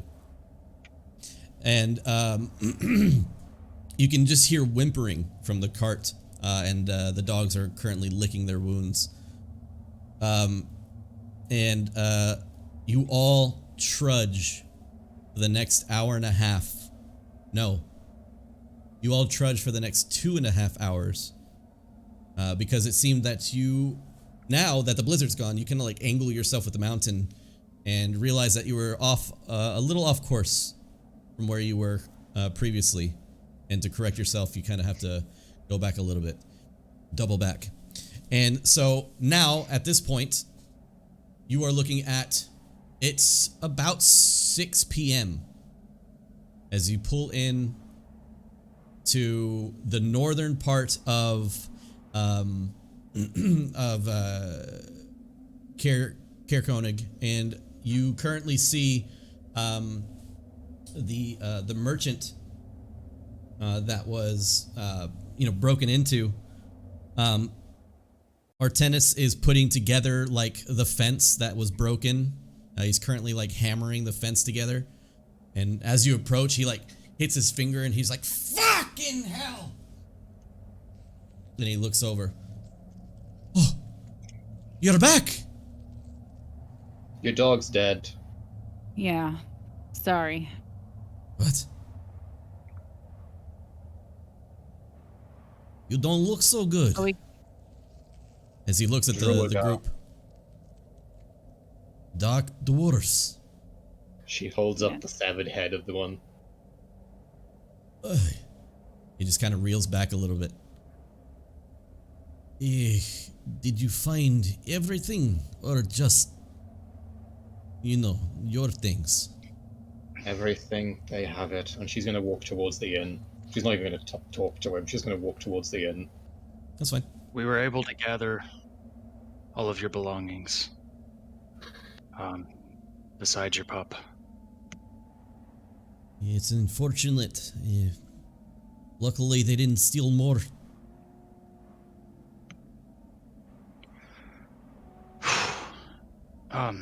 I'll be happy to unload this while they go rest. You guys can head that way.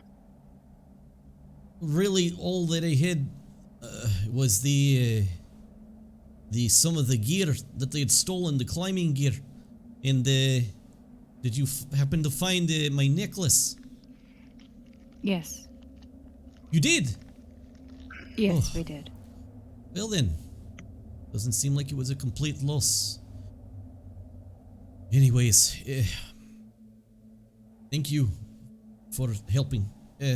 I'm sure you can find Trovis somewhere wandering the city or at the inn. Did you want your necklace? Well, yes, if you have it. She'll take it out and hand it to him. And he kind of looks at it. And he like crumples it up in his hand.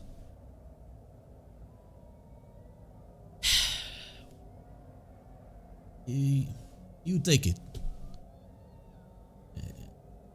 I don't make much money here, and the money I make, it is okay. Consider it a gift or payment for protecting the city. Okay. Is And there he just anything kinda hands it back to particular you. about these? They are made from walrus tusk. Good work. It's they're quite durable. Thank you. And he just kind of like scratches his head and sucks on his thumb for a second, goes back and starts to hammer the wood on the side panel.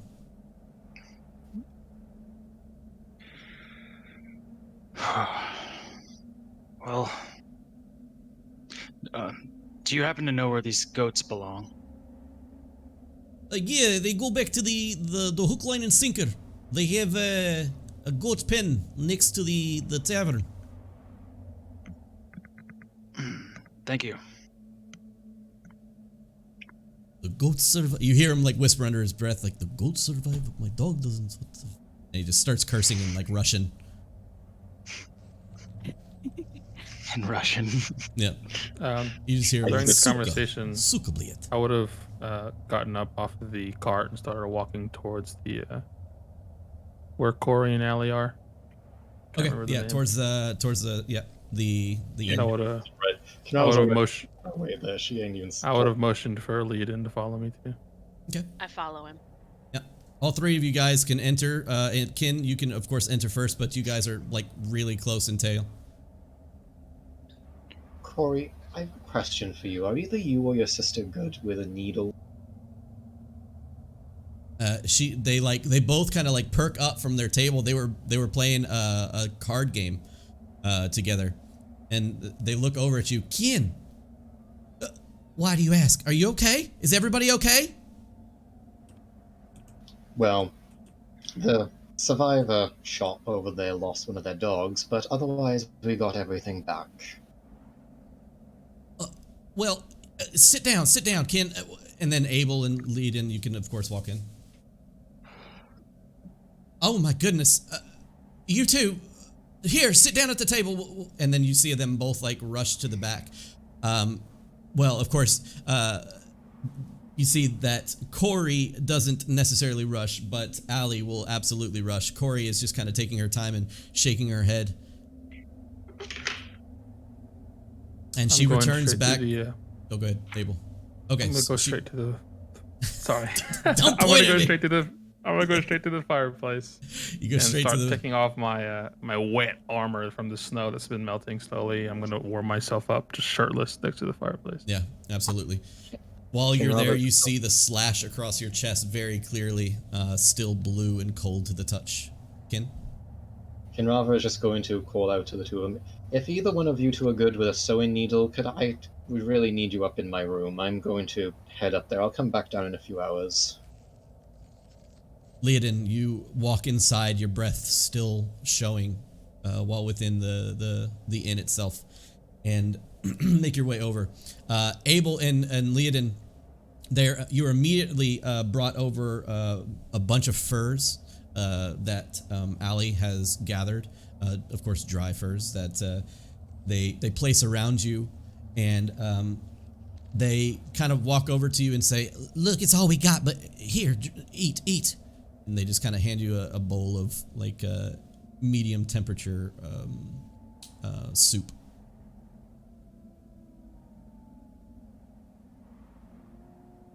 I'll quickly down the soup and sort of take the furs and wrap myself in them, and then head up towards where Kinrava was going. Okay. I feel like I've been here before. It's a little bit of deja vu. I'll go upstairs. Grimly and Olanu, excuse me, as you're making your way back towards the inn, you see Trovis from a distance, and Trovis starts to trot up to you guys. And as he does, you can see him kind of like stumble over a bit, and he takes like a sip of the drink that's currently in his hands, and he goes, "Y'all back? Y'all all right? Where's Kin?" She's in the inn. Do you know anyone in town that can help administer medicine to dogs?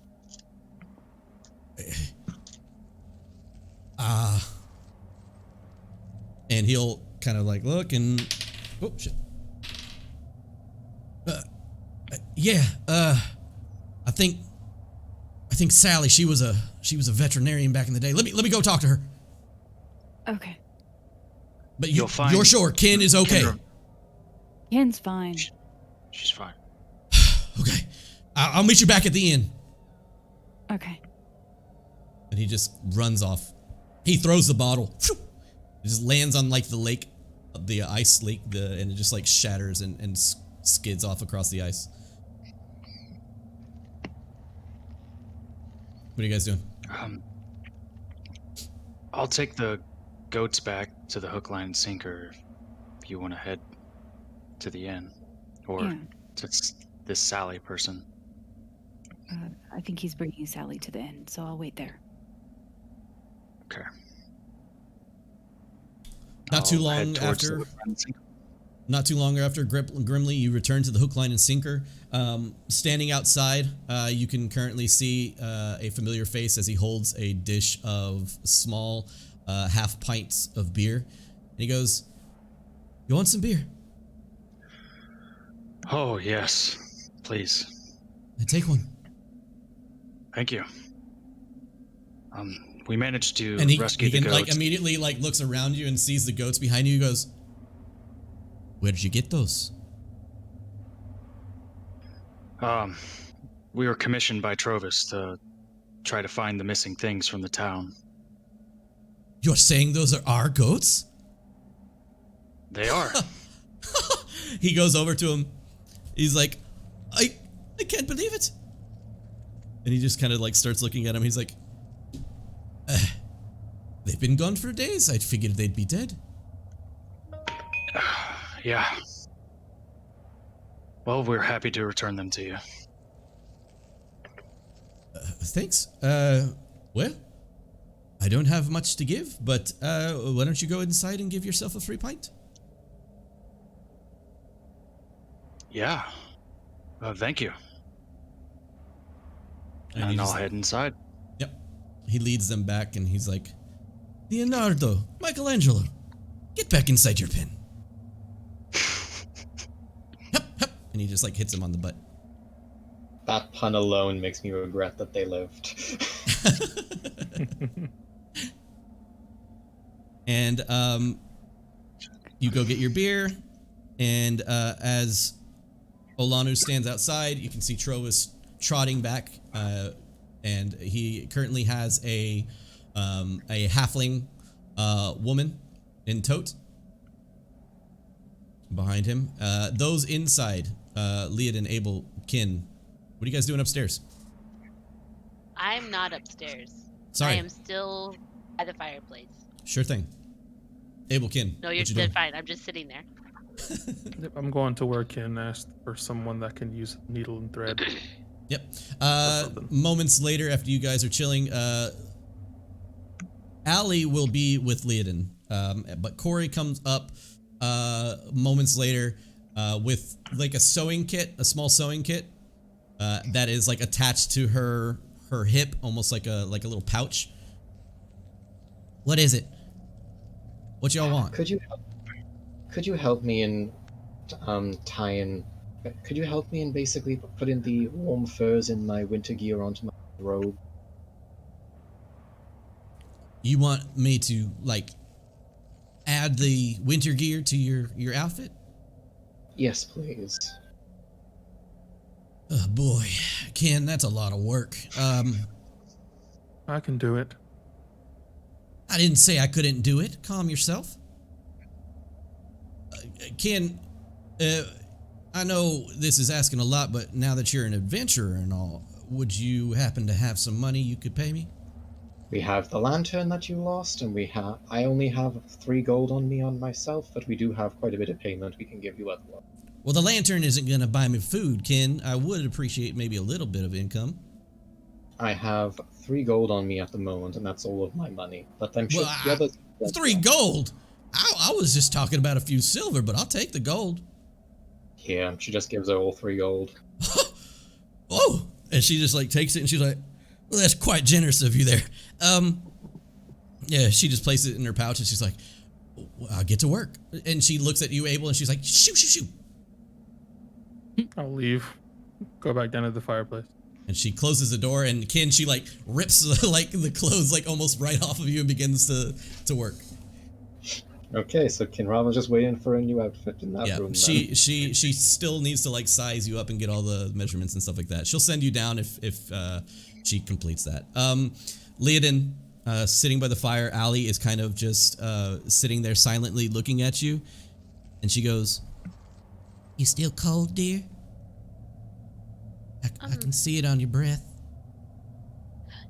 Well, so that just kind of stays around no matter how warm I am now. She places her hand kind of like backwards in front of your mouth, and then she kind of like holds her hand and she goes, "Mighty cold." I know, but like... And then I take my hands and I like put them on her face. My hands She kinda- aren't really cold. Yep. She kind of closes her eyes and then looks up at you, and she kind of gives you like a half smile. You know what I mean? Like a very concerned smile. And at this point, Olanu, you see Trovis like kind of doesn't even like pay attention to you as he passes by, and he just kind of like points out in the direction of the dogs. And you see Sally kind of like approach. She tips her head kind of like in a like how do you do fashion. And he bounds up the steps of the inn and like bursts through the door. Where's Kin? Upstairs? He doesn't even take a moment to reply, and he makes his way upstairs. You hear thunk, thunk, thunk, thunk, thunk approach.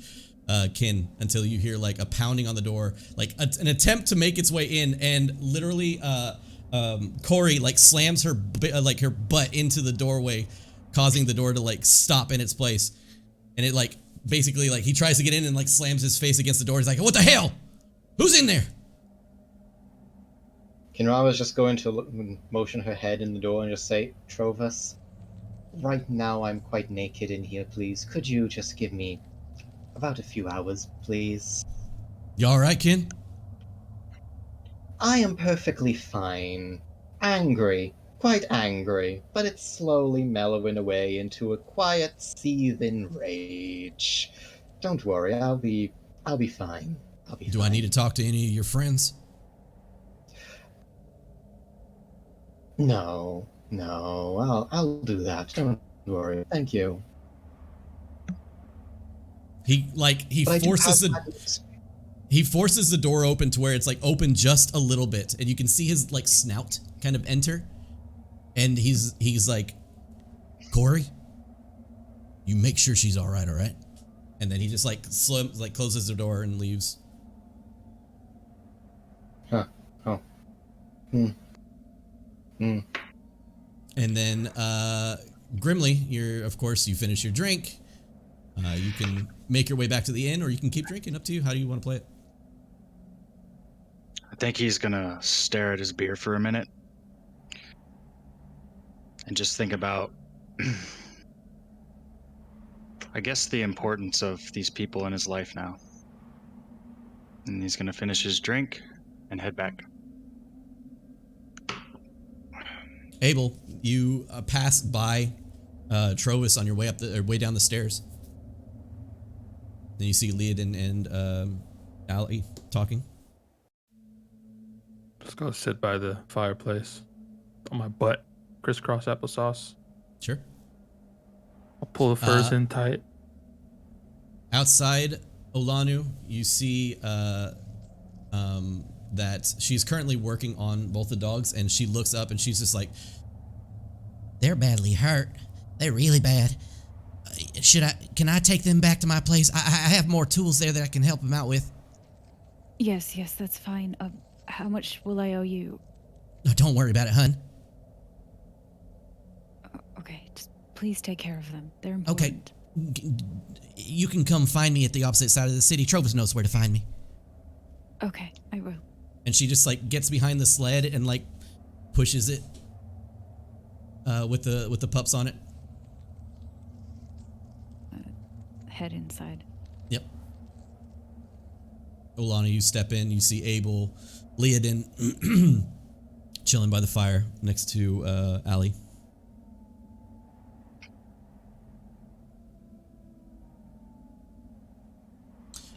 Excuse me. Go ahead. Crosses her arms, leans against a wall, trying not to yell. Okay, take more Brood time mode. to be. Yeah, absolutely. Sorry, did not mean to ruin the moment. I clicked the wrong thing. We're back here.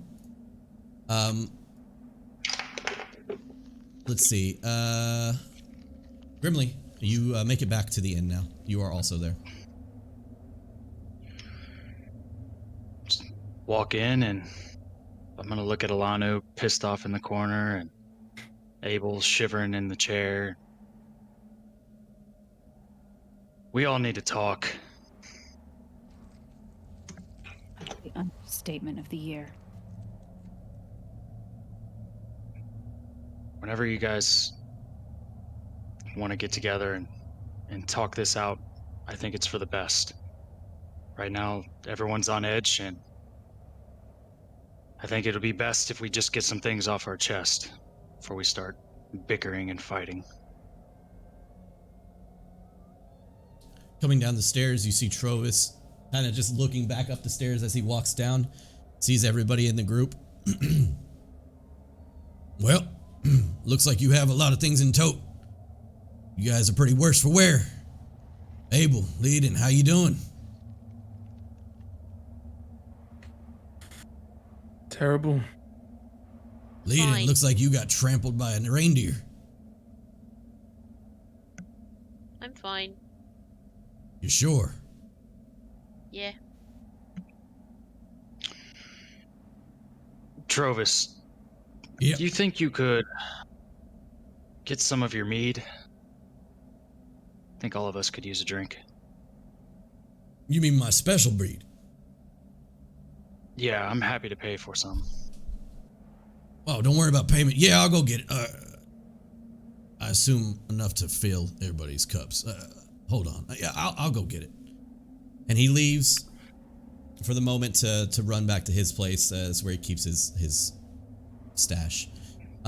Carpe Diem Live, thank you very much for the raid. Welcome, raiders. Hope you enjoy this next tense moment of roleplay as Oh God. parts of our party had made some drastic decisions that ended up in two of our players going unconscious. So let's see what happens next. Everybody, as Kin, you are being seamstress, I guess you could say. You finally are measured up. Everything is, correct in terms of what she needs of you currently. And she hands you back basically like not necessarily undergarments, but like a long john of clothing to wear that is like a black like skin tight suit that sports a belt and stuff like that, but basically undergarments, but not necessarily like lingerie undergarments. And she says, you can go downstairs while I fix this up if you want. I'm going to wait at least a few more moments, Corey. I need...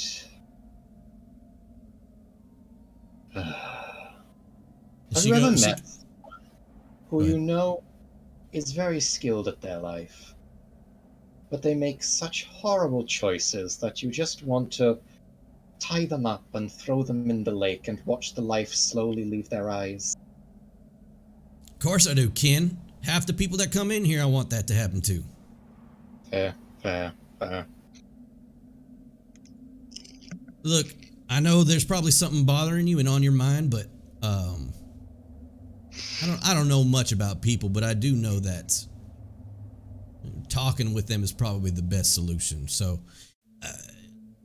let me finish up here, and here, take this. And she just unravels like her overcoat that she has on, and she gives you a very oversized, like Cruella de Vil styled overcoat, but it's very much like 6 times your size width wise. Like, she is a very large woman, but of course able to fit you. And she goes, that way you're not in your skivvies. Why don't you go head down and talk to them? I'll finish up here.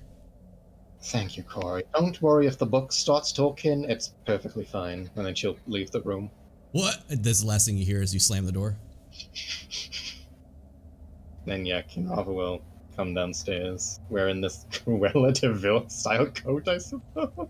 Yeah, it's basically just a very large like overcoat kind of thing, like a robe that you would wear like, to go to bed, but it's got a very bushy like bottom, like seam around the bottom that she kind of drags behind her. Okay. But obviously made for a very large woman, and Kinrava is not a large woman at all. So you make your way downstairs, and Abel, Grimm, Olanu, and Leodin are in a very tense staring match. And you can see Allie is very much like just looking at everybody and just kind of like, I'm gonna go get us some drinks, okay? And she just kind of leaves and goes back and starts, pouring up some stuff in the back. I'm gonna have a seat at the table. Alright, let's talk. Then Kinrava will go to the table and sit down.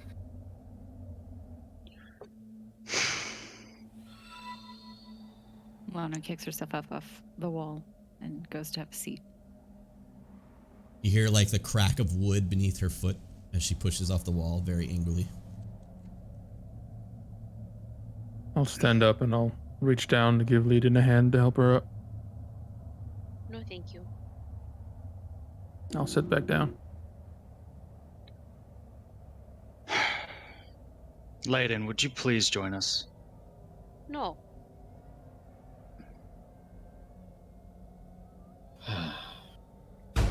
Listen. Right now, I know we're at each other's wits' end about what's going on. But we need to stop focusing on each other's faults and start focusing on each other's abilities and what we bring to the party. I understand you all are pissed off at each other or whatever you have going on, but we've done some great things so far together.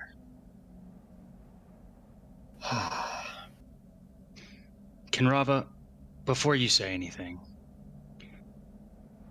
you come across like this badass bitch or whatever you want, but I know there's good in you. I can see it with the people that are here, how much they care about you.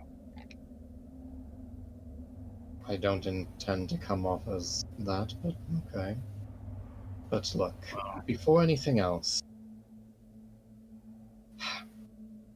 Leodin, I do offer an apology. While I'll admit my temper did get the best of me,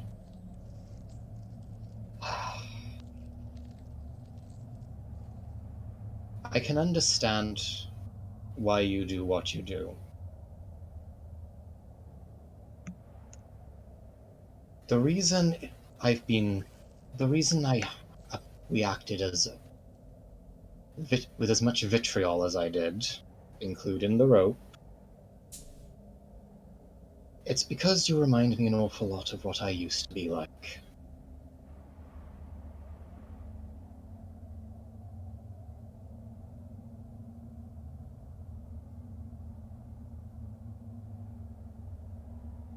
You do act first, and you charge in headlong if you believe what you're doing is right. And full cards on the table here, you do come off a little bit spoiled, which, as someone who has also come from nobility, I can somewhat relate to. But I do offer an apology, and a sincere one.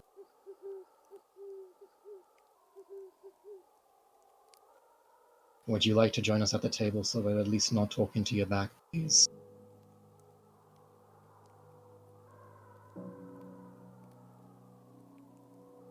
Not particularly, but I'll get a little closer.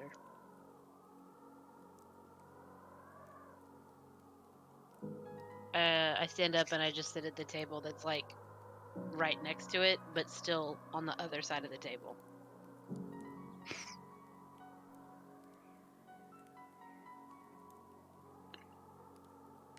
I guess now would be a good time to just hash out how we're feeling, maybe. I can see you're pretty tense right now, Alanu.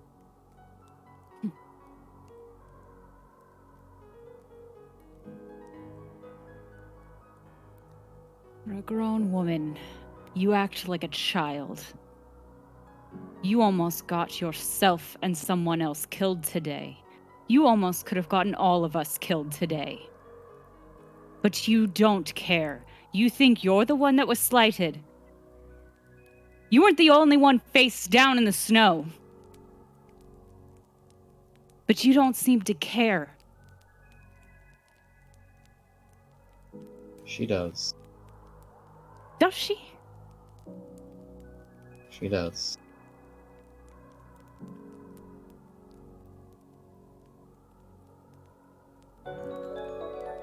I When I was up there- understand being angry and wanting to do something about it. But if you let your anger rush you into stupid decisions, you will get everyone killed.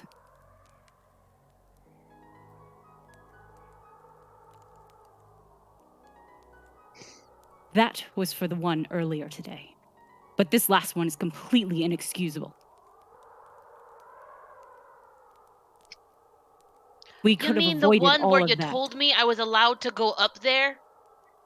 You didn't have to fight with me. You didn't have to do anything if you don't actually like me. You could have just let me die. Did you want that? I don't know, but apparently you don't like me. Apparently you don't care for me. So I don't understand why it's such a big deal to you that I did exactly what you said I could do. What you said I could do. I didn't tell you to touch the So, damn if you wand. don't mind, I'm not a child, and I don't need to listen to anybody's lecture about anything. So, until you can talk to me like an adult, I'm going to be upstairs. I get up and leave. Give us some time. The door opens to the front of the inn, and in steps Trovis with what looks to be about 4 pints of or worth of cups in one hand and a large jug in the other. And he sees as Leodin storms upstairs, and he kind of, you see him sniff in the air and snarl as like a white smoke kind of comes out of his mouth and nostrils. And he looks over at the rest of the group, and he sets the jug down on the table. He takes a seat next to Kin and looks over at the rest of the party. Well, you got the stuff back. Druaga, Trovos. Damn dwarves. No offense. The dark ones. And he kind of like looks over at you as you spit on the ground, and he is like an acknowledgement of his he didn't offend you kind of thing. And he looks over at the rest of the group. Seems like your group is not as well put together as I thought it was. I would say it's more right now frustration. He looks over at everybody and he goes, you know, this type of fighting doesn't necessarily go on between enemies. This is kind of the fighting you see between family, friends.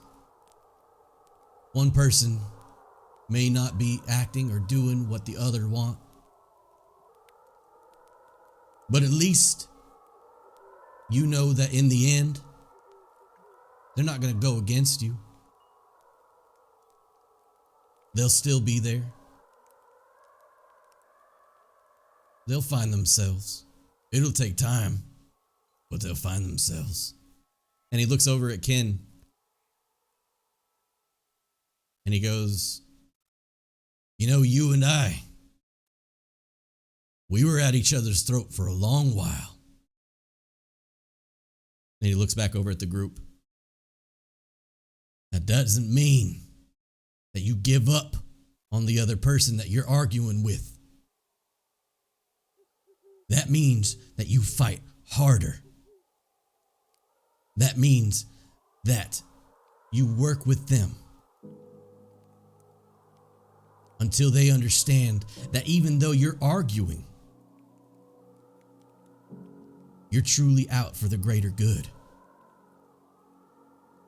And that in their heart of hearts, they want the same thing. He looks over at Abel. Now, you're not much of a talker, I know that. But you, sir, have a heart twice as big as mine, and that's saying something. Your words are heavy. When you speak, people listen. Use this time to think about what needs to be said next. And be the heel, be the backbone that this group clearly needs right now. Kinrava's going to get up and move towards Leodin's room. He kind of like scoots out of the way, and he looks I'll be over at back. you. He looks over at you, Olanu, and he kind of goes, Iceheart, you've got fists of steel, and it looks to be like an attitude to boot. And he kind of looks you up and down and says, use that to your advantage. Instead of bossing around, maybe use it to teach. Grimly,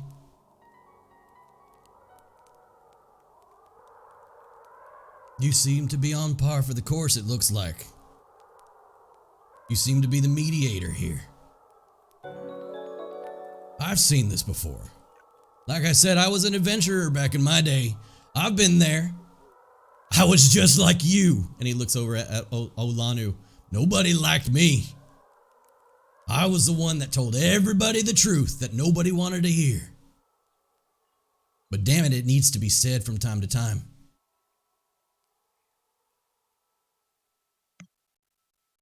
And he just leans back in his chair. So what are y'all gonna do about it?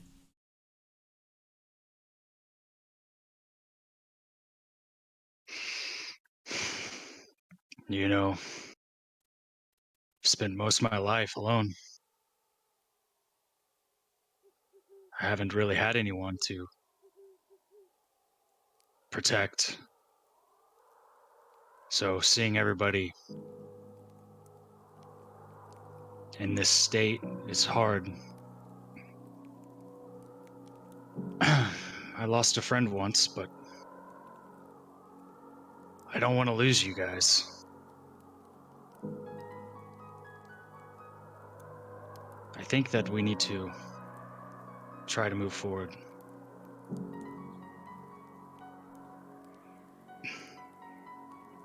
Agreed. You hear like the scooting of like wood as Trovis stands up and starts to kind of pace around the room. Leodin, you go to your room. You close the door. I assume.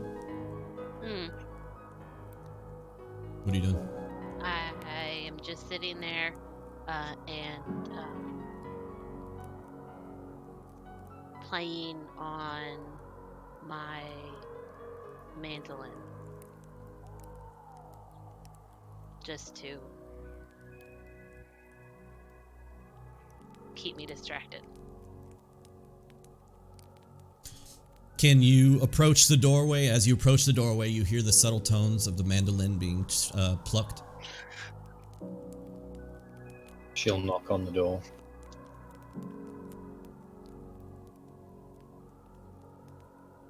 Leodin, you have said when we're ready to talk like adults you would want to speak. I am ready, so could you please open the door? I'd really rather not use the knock spell. That thing is going to wake everyone in the entire town up, so could you please open the door? I open the door. Would it be alright if I sat down? It's fine. She'll move over and sit down on the bed, then sort of pat the space next to her for Leodin to join her as well. She sits down on the bed, but not where Kinrava patted.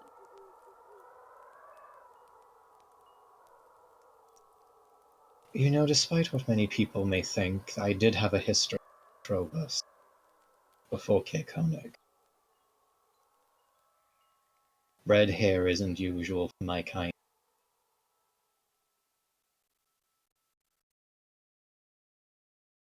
And when I was born, many thought I was blessed by the goddess herself, Lolth. the patron of my people. My mother was one of the daughters of our sort of high nobility in Drow society, I suppose. My father was the house wizard. But, despite test how they might, there was no clerical power that came from me. No blessing. And I was born very, very sickly, very weak.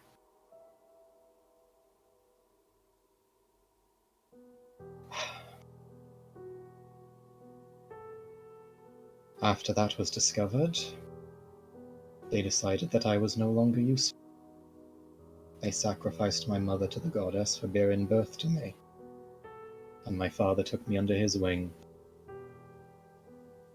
I had a natural talent for arcane magic, but when that was discovered, he thought I would still be useful. He used potions, rituals, surgeries. He tore my body apart and put it back together. Nothing was mine. The good looks you see on me, not my choice. My own body wasn't even my own. And they wanted me to replace the matron mother, have a coup.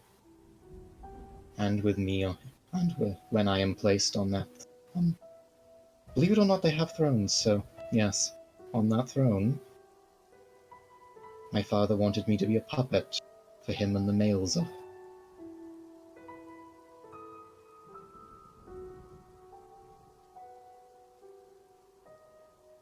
I understand wanting to carve your own path.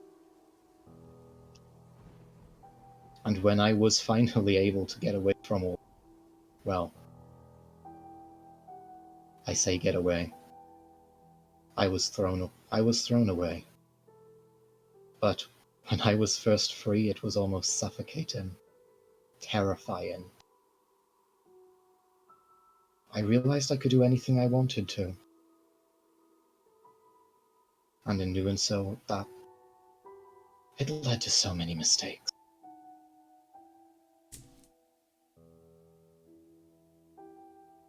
The reason I'm angry, Leodon, but why I am now, well, I'm not angry anymore. The reason I was so enraged is because I can see that similar sort of spark in you. I don't want you to make those same mistakes that I made.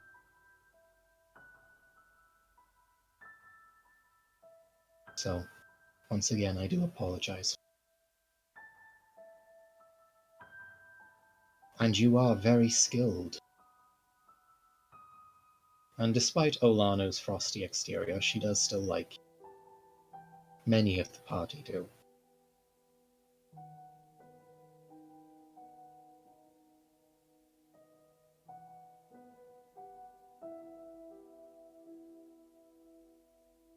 This is all But done as one motion.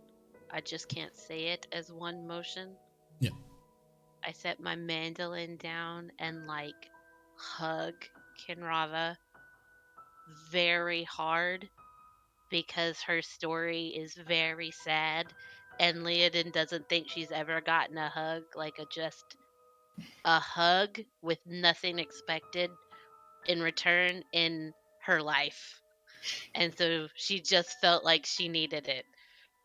So this isn't anything other than just a hug, but she felt like that was more important than anything that I'm feeling. And so it's just like one whoom motion. Kinrava just tenses up a little bit and is like, what the fuck, girl? But, It's just a hug. Calm down. right, but my point still stands.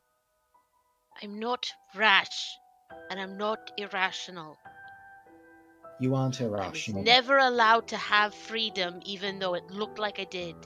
And I don't like having people literally or figuratively, tie me up and take it away. I apologize for that. I let my anger get the best.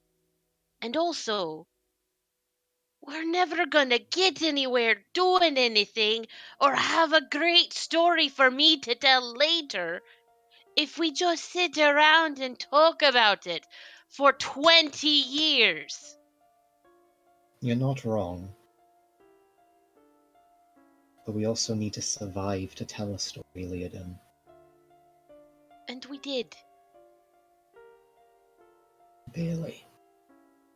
Some of us got closer to death than others, and the only people who aren't upset with me, or weren't upset with me, are the people who almost died in Grimley. To be fair, But I don't know if Grimley can get mad at anybody. You're not wrong there. I'm pretty sure I could stab him in the middle of the night and he'd apologize to me. I know. It's kind of strange, I'll Do we admit. I've never try met that? someone like that. No, we don't try that. That would Maybe be sometime ridiculous. later, not right now, though. All right. But Are you working yourself up to ask me to go downstairs? I wasn't. Oh, all If you right. wanted to come join us, I think that would be a good thing, though. Not if somebody's going to yell at me when I don't deserve to be yelled at. So, real talk here, Leodin. Trovus just gave most of them a very big, pretty speech about responsibility and how you should treat teaching rather than yelling. So pretty sure that met them out. All right. Fine. I mean, he is useful sometimes. Probably. And he's a dragonborn, so he can probably do like a ton of stuff. Like He in a can fight or breathe something. ice. Oh, that's cool. He's pretty All right, cool. fine. And I how guess about I'll... this? Yeah, what? What? If you join me downstairs, then you can also come and see the new outfit that I have Corey helping me make. Oh. I mean, all right. All All right, right. Fine. come on. All right. And as you make your way downstairs, Trovis is still pacing back and forth, and he sees and notices you both as you enter from upstairs. Abel, Grimly, Olanu, Kinrava, and Leodin walking down the stairs. You see them. Ali very cautiously kind of just sitting down next to the fire, kind of like away from everybody and watching everything that's going on. And after a few moments of kind of like staring back and forth at each other, Olanu, Grimly, Abel, what are you guys doing? Grimly will stand up as the ladies enter the room. You're right. We could totally do it later.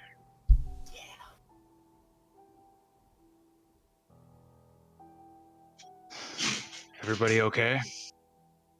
We're doing better. I think this is a good example about how new our group is and how we are still learning not just what we can do for each other, but also learning how we can go about it and what each of us is capable of bringing to that. As you said earlier,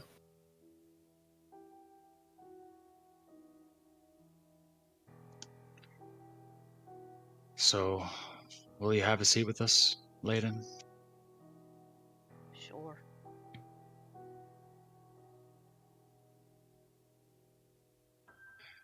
I'll sit back down. so why don't we all focus on something else as well? More importantly, what we hope to do. I This has want been to a get fresh... out of 10 towns.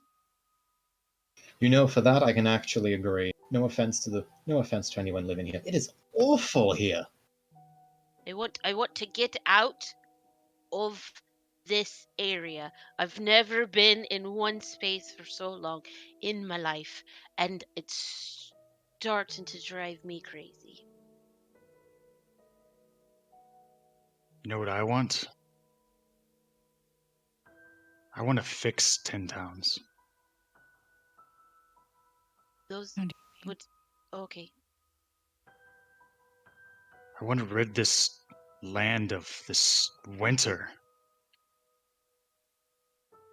It's bringing everybody down, and honestly, it's the cause of everybody's problems when you root it down.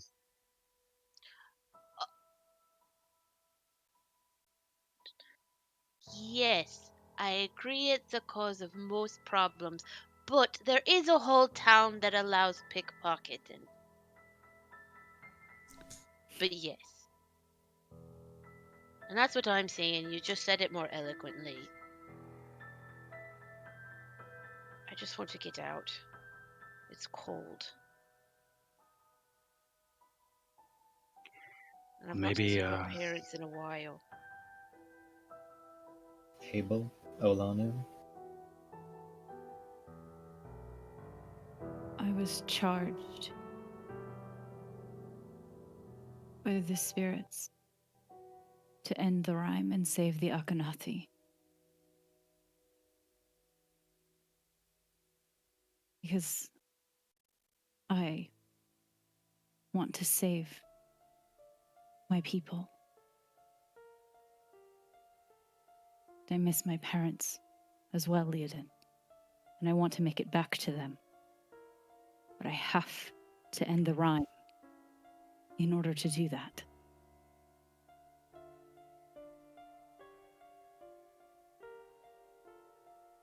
Abel.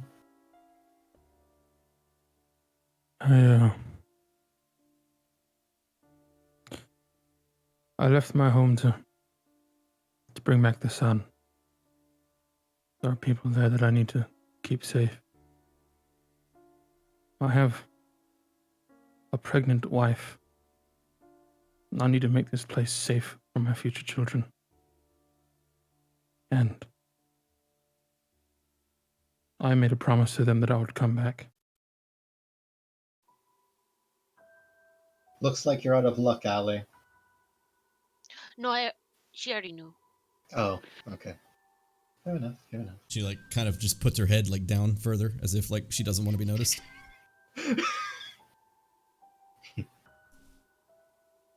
I'll pour some of Trovis's drink into my mug and take a deep drink. Yep. So we're It's, just all it's in pretty it rough. to end the winter. Yes. Horrell took. No. You know, according to Trovus, and she'll like glance briefly up at the Dragonborn. He's just got like his arms crossed and he's just kind of like standing there looking at the group.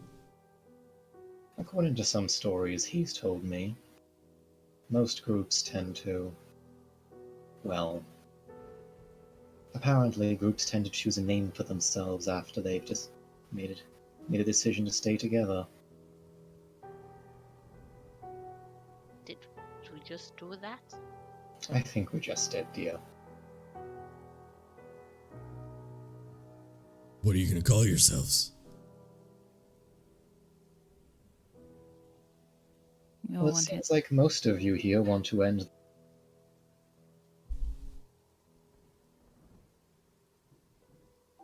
What, the Rhyme Enders? Trovus. That's the worst name I've Trovus. ever heard. You have Terrible. Look, Trovus. You our- have just been. No, get out of here We- with that. We're gonna be called Leodin Fallon and her backup singers. Oh, that's definitely not clearly happening. better. Definitely not. How What about. What do you think? Alanu? I like it. Winter's End. It's got a nice Winter's ring to it. End. Winter's End. Interesting.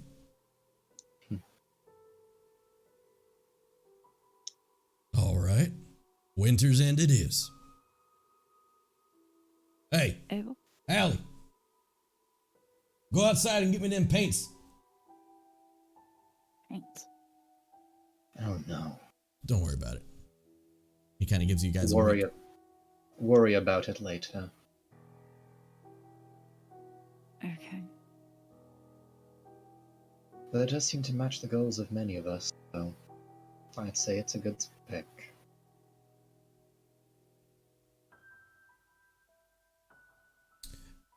You hear a bit of rustling outside, and there is some bumps against the wood that makes up the side wall that you guys are next to. And moments later, you see Trovis step back in. Come on out. All right. Just real quick. I help Abel. Not that I'm going to be the best help because I'm also almost dead, but I help Abel. I'm also almost dead. Yeah. You guys head outside, and as you do, you can see that he had taken down the sign that says the Northlook Inn. And he has now changed the sign and painted over it to say the Winter's End. You know, just for the record, you should probably ask Allie and Corey about that first. Allie got me the paints. She's all for it. Corey will just have to get used to it, you know? Look, it's about time we rebrand, all right? We've been missing our lamp for about a week. Nobody cares about what it is. We got the lantern back. I know you got the lantern back, but... Oh, would you just say thank you and go inside? It's Thank you. I cold. think it looks great. Good job. Thank you, Trovis. He kind of just like shoves the paint back in Allie's hands and says, he like looks at her and they love it, all right, Allie?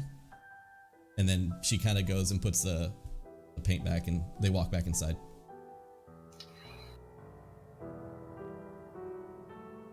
And as you guys walk back inside, Trovis kind of like with a slight grin on his face, and you guys kind of hear the crackling fire of the indoor cabin that is now the Winter's End. You kind of stare off into space, most of you, from the pain. Some of you with a lot of things flowing through your minds, especially being near death. And that's where we'll go ahead and end today's session. Why can we never end the session with a long rest?